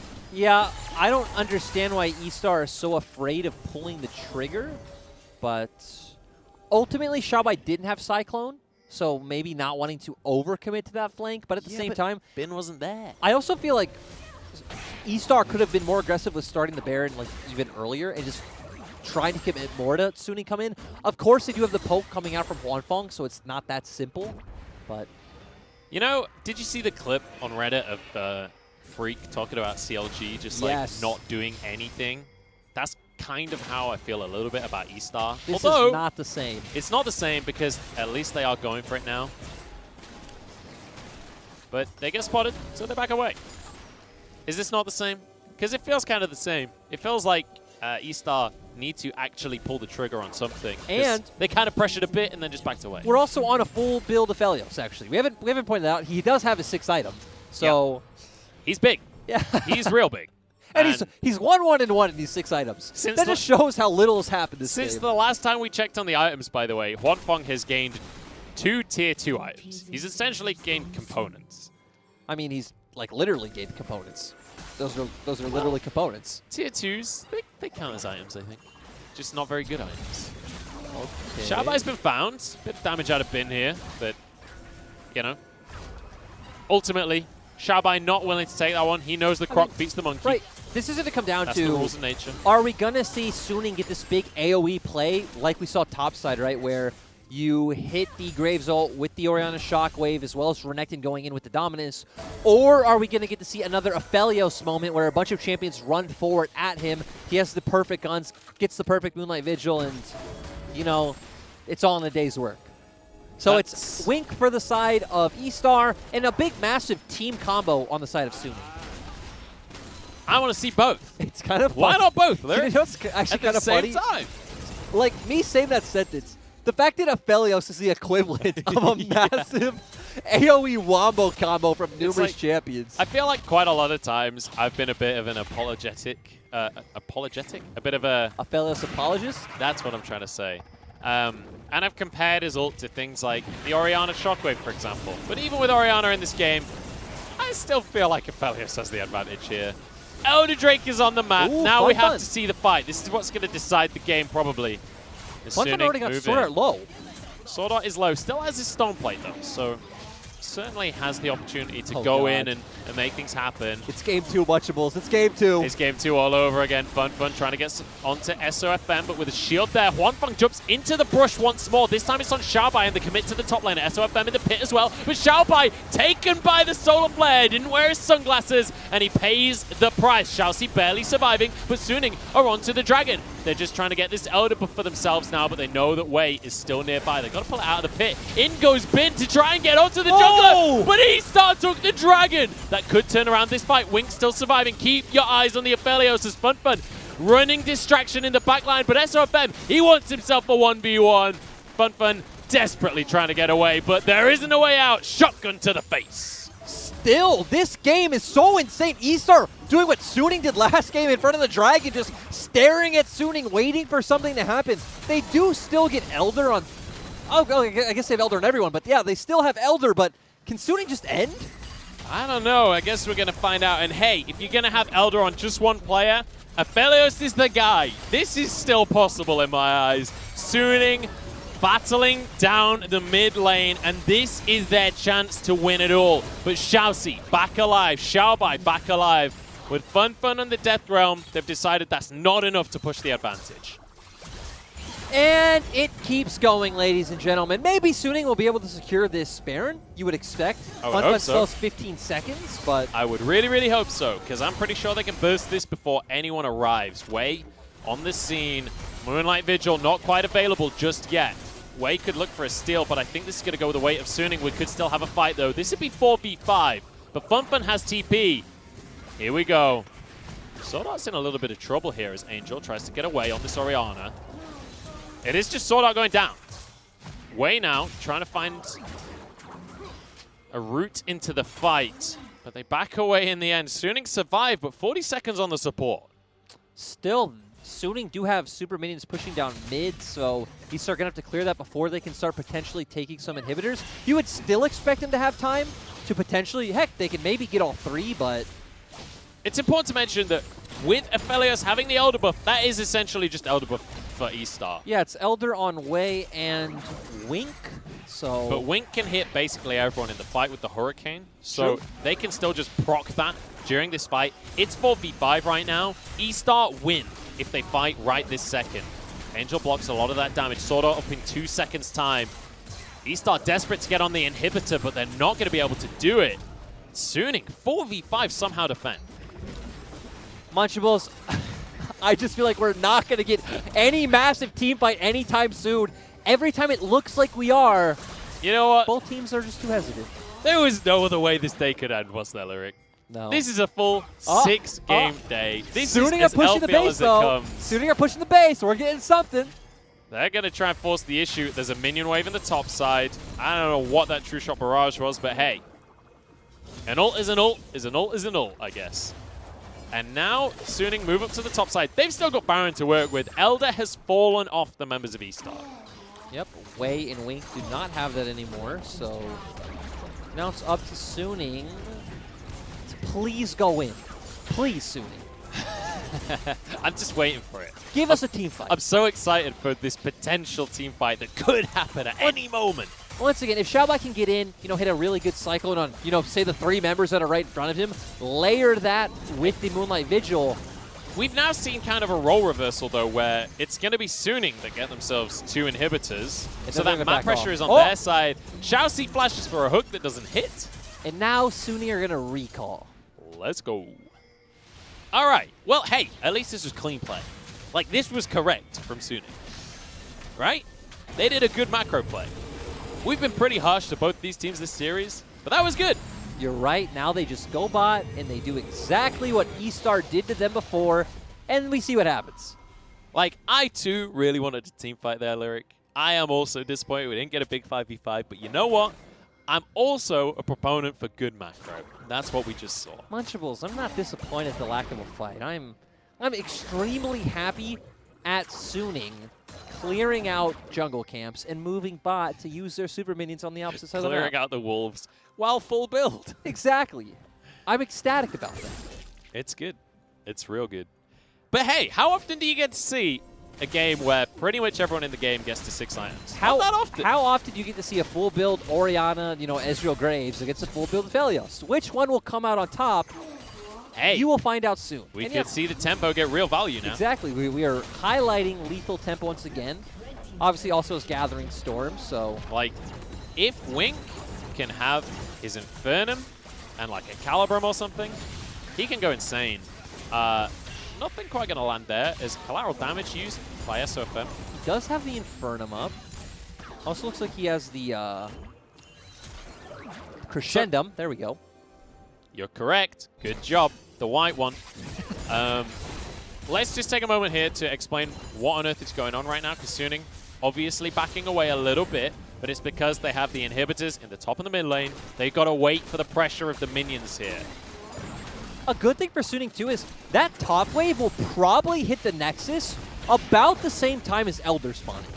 So they should be able to just go straight towards Elder once that wave top hits, while someone like probably Xiaobai is going to answer it, then have to blow a TP to come into the fight. I didn't realize quite how short of a cooldown collateral damage is. Like, SRFM is just using it for poke, and it's already halfway done. That's kind of nuts. Huh. Actually, FunFun's going to answer this wave, and it actually hits just a bit early. Now the inhibs are actually respawning for the side of E-Star. And now it's E-Star's turn to get a couple of inhibs and do nothing. Let's go. We're in all night, boys and girls. Buckle yourselves in. This is going to be a long one. Let's remember, I should remember too because I come from team side, that this is game 3, a really crucial moment. There's high pressure on both teams. Going to be harder to execute in moments like this. So, SOFM starts this Elder Dragon once again. This is the kind of buff. Last time the Elder Dragon was up, about 20 minutes ago, we set it up as the moment that was going to win the game. It was not the moment that won the game. And now it's Suning that are starting this one off, trying to grab themselves the Drake, and they might just be able to do it. Elder Dragon snuck away E-Star, not confident enough to pull the trigger.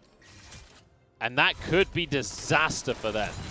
And I want to know what E-Star... I guess they were zoned out from the pit initially anyway because, Suning had the 2 inhibitors to play with and use that pressure.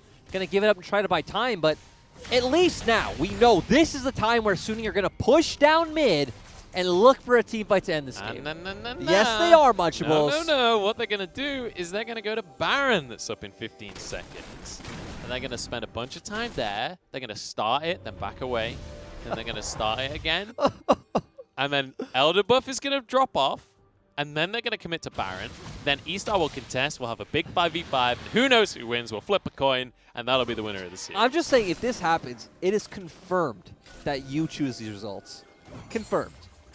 No comment. Except LNG, because you didn't believe hard enough. Yeah, I tried, guys. I tried. I don't think even if I did, it would have done anything. Oh, it's not going according to script, Munchables. They're getting buried for free. They're going to push gonna down get the mid. Baron. Yep, they're going to push down mid after this. And we are going to either get a fight or E-Star just going to back off slowly and give up their base. Which we have seen before. Not just in the LPL, but in all regions. Okay, so we're at a 6-item point for both teams. Who wins this fight at this point, Munchables? Suning, because they have an Elder buff. Yes, they do. So I nothing completely else matters. Well, guys, the cast is of the same opinion. Suning are winning this team fight. I'm sure you're all of the same opinion, too. Let's be honest. If you're not, like, you have very strong faith in Aphelios. Yes. And to be honest, I can't really blame you.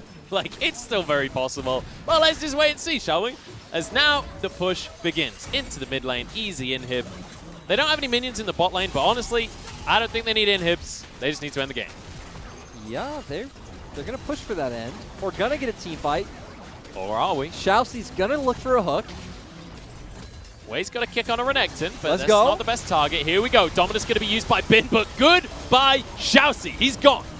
Now onto the rest of the team. Shoutby gets a huge knockup. Oh my god, can they turn this one around? Hotfuck's still going though. But it's going to be Shoutby that falls. Big old death timers on either side of the board right here. But Angel went down in the mix of all of that. And Wink is still going strong. Way trying to defend as the turrets are starting to fall, but he's low. Can they finish it? Elder gets his GA. Down goes the rest of the team. Fun has fallen. Wink has to win this one by himself. Way's on the scene as well. They're just going for the Nexus. In onto Wink as he desperately tries to win the fight, but SOFM is just on the Nexus, and Suning have done it. Munchables, this ending was like the perfect example of this game. Once again, going down to a Nexus play. And Hwanfeng SOFM sort of coming out massive. This lion can roar, baby. Suning 2-1 in the end. And hey, at least we got a climactic ending, because goddamn did we need it. We deserved it after that long. Both teams just staring at each other from opposite sides of the rift. And I guess ultimately, all Suning had to pay for the win against LGD was, you know, some hiccups against E-Star. This was a series and a half, Lyric, but you know what? Suning take it in the end, and was it fast? No. Was it clean? No. But you know what? It was fun to watch, and I was down for the whole time. We've had a 6-hour day. It has actually been 6 hours of LPL games. I think it might have been longer than that, honestly. I don't know. I've lost track of time at this point. I think you're right. I think it's 6 hours. We're getting to 10 to 11. We started at 5. I can't count. It's all gone. Like, the energy drink is wearing off, Lyric. I'm not going to lie. I've missed my last train, by the way. That ship sailed about half an hour ago. For those of you who were able to stay with us as we kind of lost our minds. Thank you. Thank you so much. But, we appreciate you. You know, also, just props to Suning. It wasn't beautiful League of Legends. It wasn't decisive or dominant League of Legends. But they got the win. They're sitting on 6 series wins. 8 series is what got you to playoffs last split.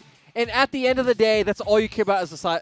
On the side of Suning, if I can finish sentences to end out this day. I don't think either of us can finish sentences at this point, but you know what? That's okay, because, like, I was talking about missing my train. I am obviously joking. I'll get a taxi, because you know what? If I get a day like that, if I get games like these, this is why I watch LPL. This is why I'm here in the first place, is for absolute fiestas like that. And you know what? It's so much fun every single time. It was something. It was interesting. It was quite the day. I had fun.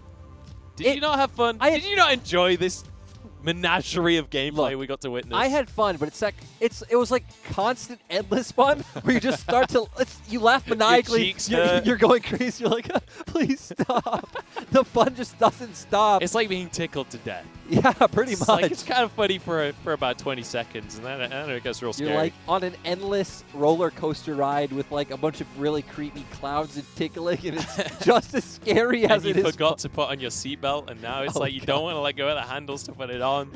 Oh god! But everyone's gonna have nightmares now. But you know what? It was worth it. I agree, but I don't think this damage graph matters. Of course, Hwanfeng did the most. He's on Ezreal. This game was like an hour long. At the end of the day, we saw both teams at different times do nothing in front of Dragon.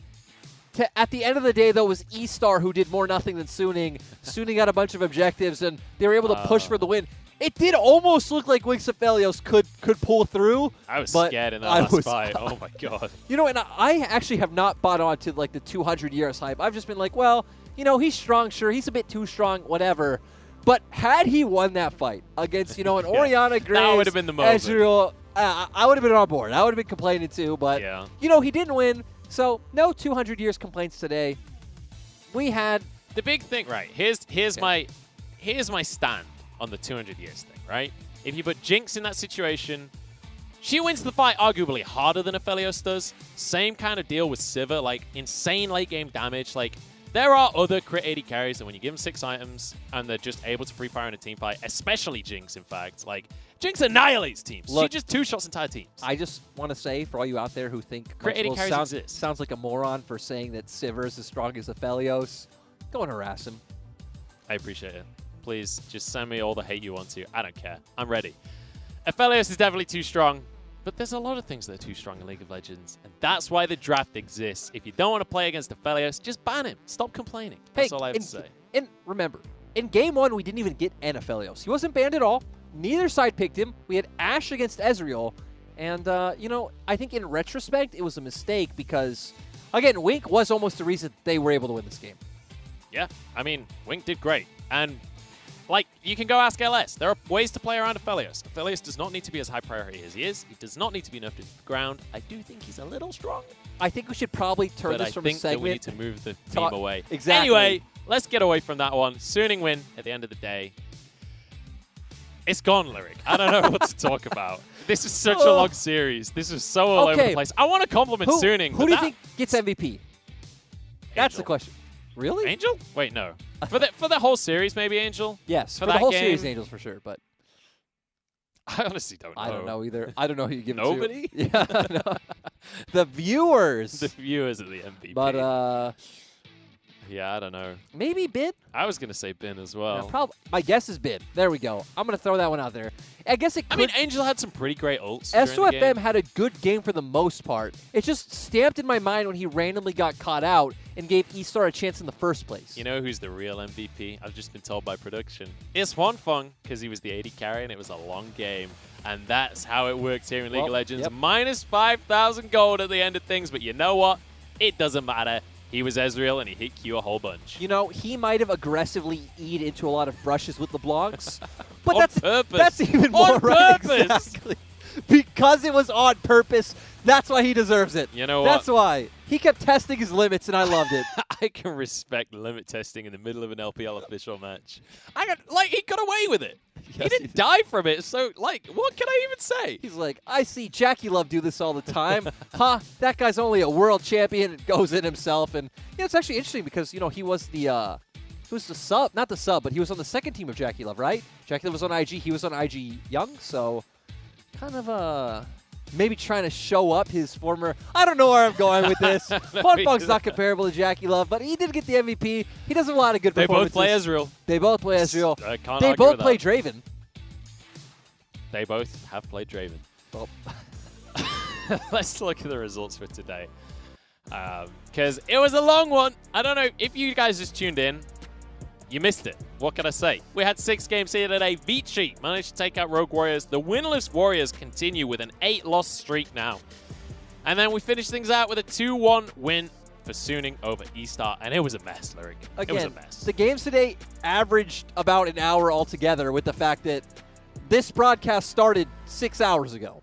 Yeah. So, it was a bit of a banger today, but... If we go for another 3 minutes, 15 seconds, it will have been exactly 6 hours. But you know what? Tomorrow, we've got 6 more hours of League of Legends coming your way. B5 against LNG, IG against BLG. Yep, tomorrow will be me and Mr. Hysterics bringing you through a journey. You know, me as the V5 spokesperson. Maybe we'll get to see more life out of LNG. And then BLG back once again. I'm going to assume and hope it's with Meteor, but, you know, we won't know until later tonight. And IG... got to come back and, you know, try to bounce back and show some good form with, you know, the Shine rookies always. Yeah, the first series looks very one-sided when you look at the scoreboard. The second series, with the way that BLG played in their most recent series, it actually could be a really good series. Depends what version of IG shows up. No one ever knows what version of IG is going to show up. Same thing for BLG, where if Meteor is there, if they're playing like they did recently, hey, maybe it could be a really good series. I agree. I mean, again, it will be me and Hysterics bringing you on that journey tomorrow, so hope you guys all tune in, and we'll have some fun games. We certainly will. I'll be in Twitch chat. Dagdo will be in Twitch chat. Those guys will be casting. But that's it from us today. This has been Lyric. I've been Munchables. Thank you God. from us for sticking with us and from production as well. But we're out of here, and we'll see you tomorrow.